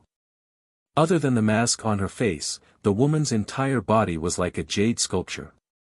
Her hair was silvery white, and other than the mask, the rest of her skin was like the finest cloud satin, exuding a seductive charm from her bones.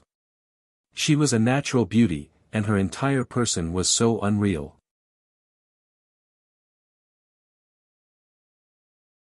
Chapter 470.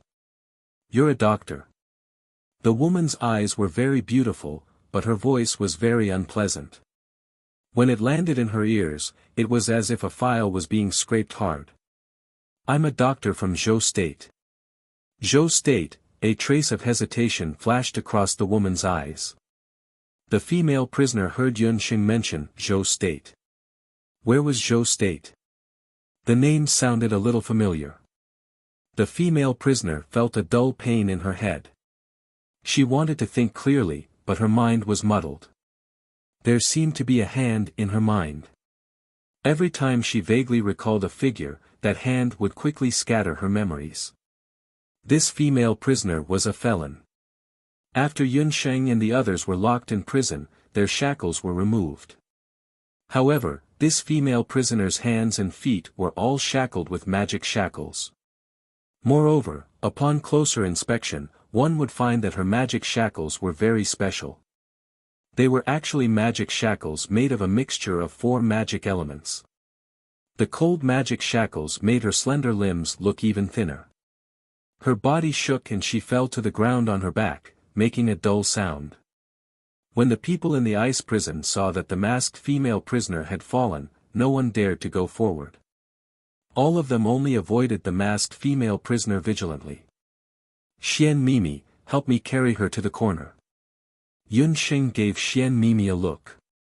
Xian Mimi walked over reluctantly. Yun Sheng was her backer now.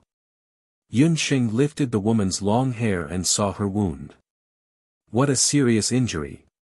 Yun Sheng had seen countless thrilling scenes since she started practicing medicine, but this was the first time she saw such a shocking wound on a woman's body. There were hundreds of messy whip wounds, some horizontal, some vertical, all over the place. Compared to the skin on the masked female prisoner's body, it was even more shocking. What kind of felony would make the elves, who had always loved peace, treat this female prisoner so heavily? What did she do? Why did she have to be punished so severely? Yun Sheng was puzzled as she checked the wound. No one in the cell answered. Yun Sheng didn't ask further. In this cell, people's hearts were as cold as ice. "Her body is so hot," Xian Mimi exclaimed. Yun Sheng touched the woman's forehead. Sure enough, it was scalding hot. Yun Sheng checked the woman's pulse and heartbeat, and found that her heartbeat was very fast, and her body temperature was shockingly high. The wound must have been infected, causing tetanus.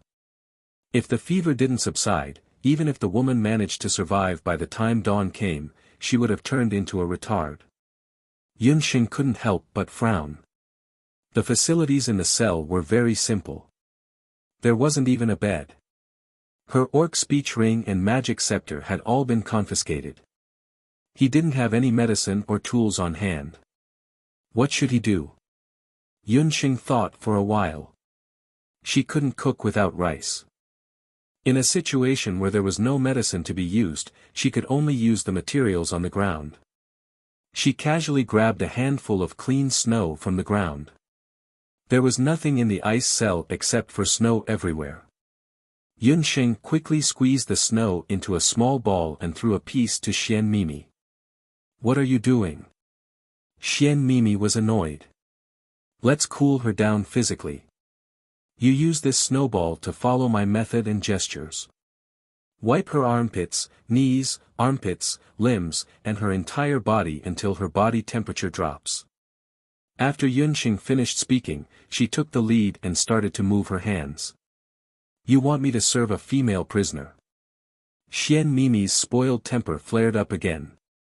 "You're also a female prisoner now. Either you help or get lost." Yunxing shouted sternly. Xian Mimi was frightened by Yunxing's imposing manner. She could only look at Yunxing's actions with resentment. Following Yunxing's instructions, she squeezed the snowball and wiped the masked female prisoner's body. There were only women in the female prison. Yunxing didn't have any concerns. She took off the woman's outer clothes.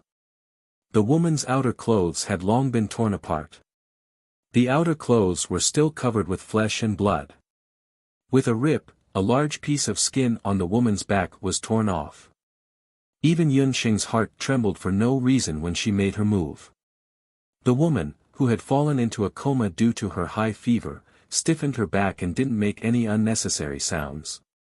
This was a very strong-willed woman. She wouldn't beg for mercy even when she was being tortured. Yunxing thought as she continued to wipe the woman with ice and snow. Xian Mimi wiped for an hour and refused to do any more. Yunxing could only hold on by herself. After 5 to 6 hours, Yunxing's fingers were stiff. A layer of ice had formed on the woman's body and then evaporated into a thin layer of mist. The temperature of the masked female prisoner's body had also dropped. Yunxing touched the woman's forehead with her hand. After confirming that the fever had subsided, she breathed a sigh of relief. Her body temperature is normal. She'll be fine after drinking some water. Yunxing also noticed that the woman didn't look very strong, but her recovery ability was amazing. The whip wounds that were fatal had actually healed spontaneously after 12 hours. The whip wounds on her back had already scabbed over on their own without the use of any medicine. Presumably, her wounds would be healed in a few days. When Yunxing examined the woman, she also secretly paid attention to the woman's body. She didn't find any fighting energy or magic power in the woman's body. It seemed that this masked female prisoner, who was a taboo in the female prison, wasn't a warrior. She wasn't even a magician. Then who was she? Why was her self-healing ability so amazing? Among all the patients that Yunxing had come in contact with, only Yi Baiming had a self-healing ability comparable to this masked female prisoner. The physiques of the masked female prisoner and Yi Baiming could be regarded as monstrous. 5 to 6 hours had passed. In the female prison, most of the female prisoners were either asleep or in a daze. This was the normal pace of life in the female prison. Only Yi Xia, after learning that Yunxing was a doctor, had been secretly observing Yunxing. "Are you really a doctor?" Yi Xia suddenly opened her mouth. For 5 to 6 hours, Yi Xia had been watching Yunxing's movements from the side. She didn't expect that this thin girl was actually a doctor. Yunxing didn't say a word. She took out the fresh water that was sent yesterday and fed it to the woman's mouth. "I advise you not to save her. Even the elves have to retreat from this woman. Maybe the first thing she will do when she wakes up is to kill you." After learning about Yunxing's identity, Yi Xia wanted to befriend her. She pointed to her arm that was still hanging down. "Put my arm back and I will tell you about this woman." Wuxia had been in the prison for 10 years and had seen all kinds of people. She also saw that Yunsheng was very interested in the masked female prisoner. Yunsheng didn't say much. She stepped forward, grabbed Wuxia's arm, and pulled it hard. With a crack, Wuxia twisted her hand and found that her hand, which had been completely numb, had recovered. Chapter 471. Before Wuxia was locked up in the female prison, she was a wanted warrior. She had been on the run for many years, so she knew some superficial martial arts. When Yunsheng dislocated her arm, she thought that she was careless and accidentally fell into the other party's ambush. However, when she secretly wanted to set her arm back, she found that Yunsheng's treatment method was very special. She actually couldn't set her broken arm back. Wuxia naturally didn't know that Yunsheng's treatment method was special because she secretly used a hidden needle when she made the move. If Yunsheng didn't personally treat the needle, Wuxia's arm wouldn't be able to recover for the rest of her life. Seeing that her arm had recovered, Wuxia opened her mouth to speak. "That woman is a lunatic." Not long after she was locked up, she killed an elven guard who came to deliver food. When Wuxia talked about that incident, she couldn't help but shiver. She boasted that she was a murderer who killed people without batting an eyelid, but after being locked up in the ice prison, she didn't dare to act presumptuously.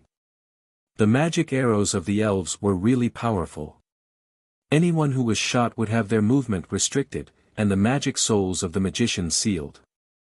Without the magic of the elves, it was impossible to recover. As a result, these once notorious fugitives didn't dare to act presumptuously in the ice prison of Icefall City.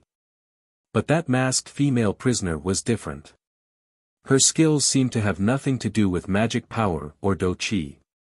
She killed that elven guard in the blink of an eye.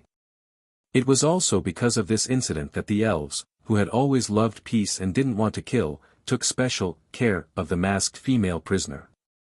Not only did they put her in shackles, they also imposed additional punishments on her. Every 10 days, the elven guards would take the masked female prisoner out alone and give her 100 lashes. The elves' weapons were all very powerful and could slowly wear down a person's magic soul and do qi. This female prisoner had been locked up for more than 3 years and had been whipped more than 30 times. She became weaker each time, but she was able to survive every time. This time was the most serious. If it weren't for Yunsheng, she probably wouldn't have been able to survive. That female prisoner was actually able to kill an elven guard in one move. When Yunsheng heard this, she still didn't believe it. The elves of Icefall City were the bravest and most warlike elven warriors of the Immortal Keeper nation. Their elven magic was very powerful, and most of them cultivated both magic and martial arts. In a situation where her magic soul was suppressed and her do qi circulation was impeded, she was still able to kill him in a single move. Just how powerful was this masked woman? As he spoke, the woman on the ground let out a soft sound. "You saved me." The woman's ear-piercing voice sounded from behind him. Although she had just woken up, her voice sounded very clear. She didn't sound like someone who had almost died from a high fever. From this, it could be seen how amazing her recovery ability was. Although the masked female prisoner did not say anything, the moment she woke up, she began to examine her body. Upon examination, she discovered that her injuries were especially serious this time around. While she was unconscious, she could feel that someone was constantly cooling her down. At the same time, that person was constantly whispering in her ear, "Hang in there." That voice was very friendly. "Senior, you're awake." Yunsheng was not frightened by Wuxia's words. When she heard Yunsheng's voice, the masked female prisoner's brain suddenly twitched. The masked female prisoner curled up her body, not knowing whether it was because of pain or because of her injuries. "What's wrong with you? Are you still not feeling well?" Yunsheng wanted to go forward and check. The woman forcefully shook off Yunsheng. Yun Sheng was not on guard and was thrown out. "Don't touch me," the masked female prisoner said fiercely. "I forgot to tell you that this woman hates being touched. The last person who touched her was torn into two by her. She's just like a wild beast." Wuxia watched from the side and rejoiced in other people's misfortune. "She deliberately didn't tell me." Yun Sheng glanced at Wuxia. Wuxia did have the intention to harm Yun Sheng. Who told Yun Sheng to give her a show of strength as soon as she entered the cell? In this female prison, other than the masked female prisoner who was like a killing machine, Wuxia had never been bullied by anyone else. She couldn't wait for Yun Sheng to anger the masked female prisoner and be torn in half. However, the masked female prisoner looked a little strange today. If it was any other day, Yun Sheng would have been killed long ago. She seemed to have hit her hard just now, but compared to her previous fierceness, it was nothing. After the masked female prisoner threw Yun Sheng away, she gasped for breath and looked at Yun Sheng warily. She was a very beautiful young lady, and it was easy for people to have a good impression of her. Although she was unreasonably thrown away, she didn't seem angry. Soon, the masked female prisoner noticed the water bag beside her. That was the young lady's water. A trace of surprise flashed through the masked female's eyes. She understood that it was the young lady who had been taking care of her last night. She even left her own water for her. "Senior, I didn't mean to offend you." Yun Sheng no longer pestered her and didn't look angry. She found a clean corner and sat down, closed her eyes and rested. Without magic power and with the demon sealing arrow, she was busy all night and her situation wasn't good. Not long after the masked female prisoner woke up, the elven guards brought dry food and water as usual. Unlike the previous scene of a hubbub, this time, no one in the prison dared to rob her. Everyone looked at the masked female prisoner. As long as the masked female prisoner wasn't taken out and tortured, the female prisoners in the female prison were most in awe of her. She didn't move, and the others didn't dare to step forward. Even Wuxia didn't move. Time seemed to have frozen. The masked female prisoner moved, and the magic chains on her body made an uproar on the ground.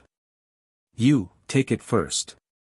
The masked female prisoner said was Yun Sheng. Yun Sheng was surprised. Was she repaying her for saving her life last night? Yun Sheng didn't refuse. The food and water in the ice prison was very limited. Everyone only had 1 meal a day. For Yun Sheng, who was used to 3 meals a day, this was obviously not enough.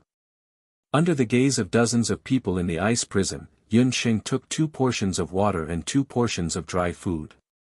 Xian Mimi, who was at the side, was also starving.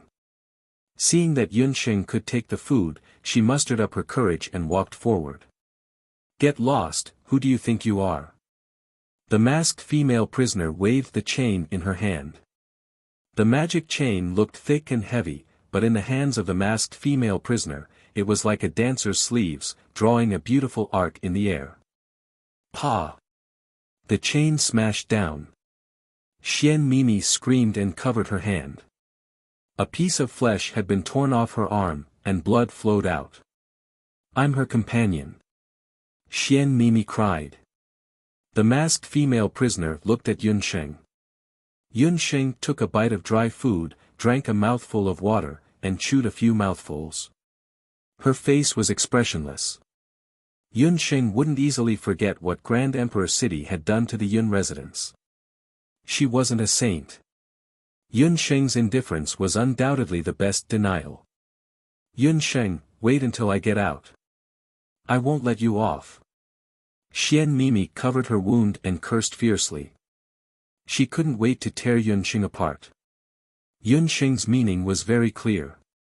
Xian Mimi didn't dare to be presumptuous anymore. She could only put down the food and water and retreat. Yun Sheng said indifferently, "It's not too late to say ruthless words when you can get out." You're tuning into the Han Li's Wuxia Adventures YouTube channel. We're so grateful for your support, and don't forget to subscribe to join us on this incredible journey through captivating stories. Your generosity through donations truly makes a world of difference, as it's the primary source of revenue that allows me to expand and enhance this channel for you. Thank you from the bottom of my heart for being a part of this adventure.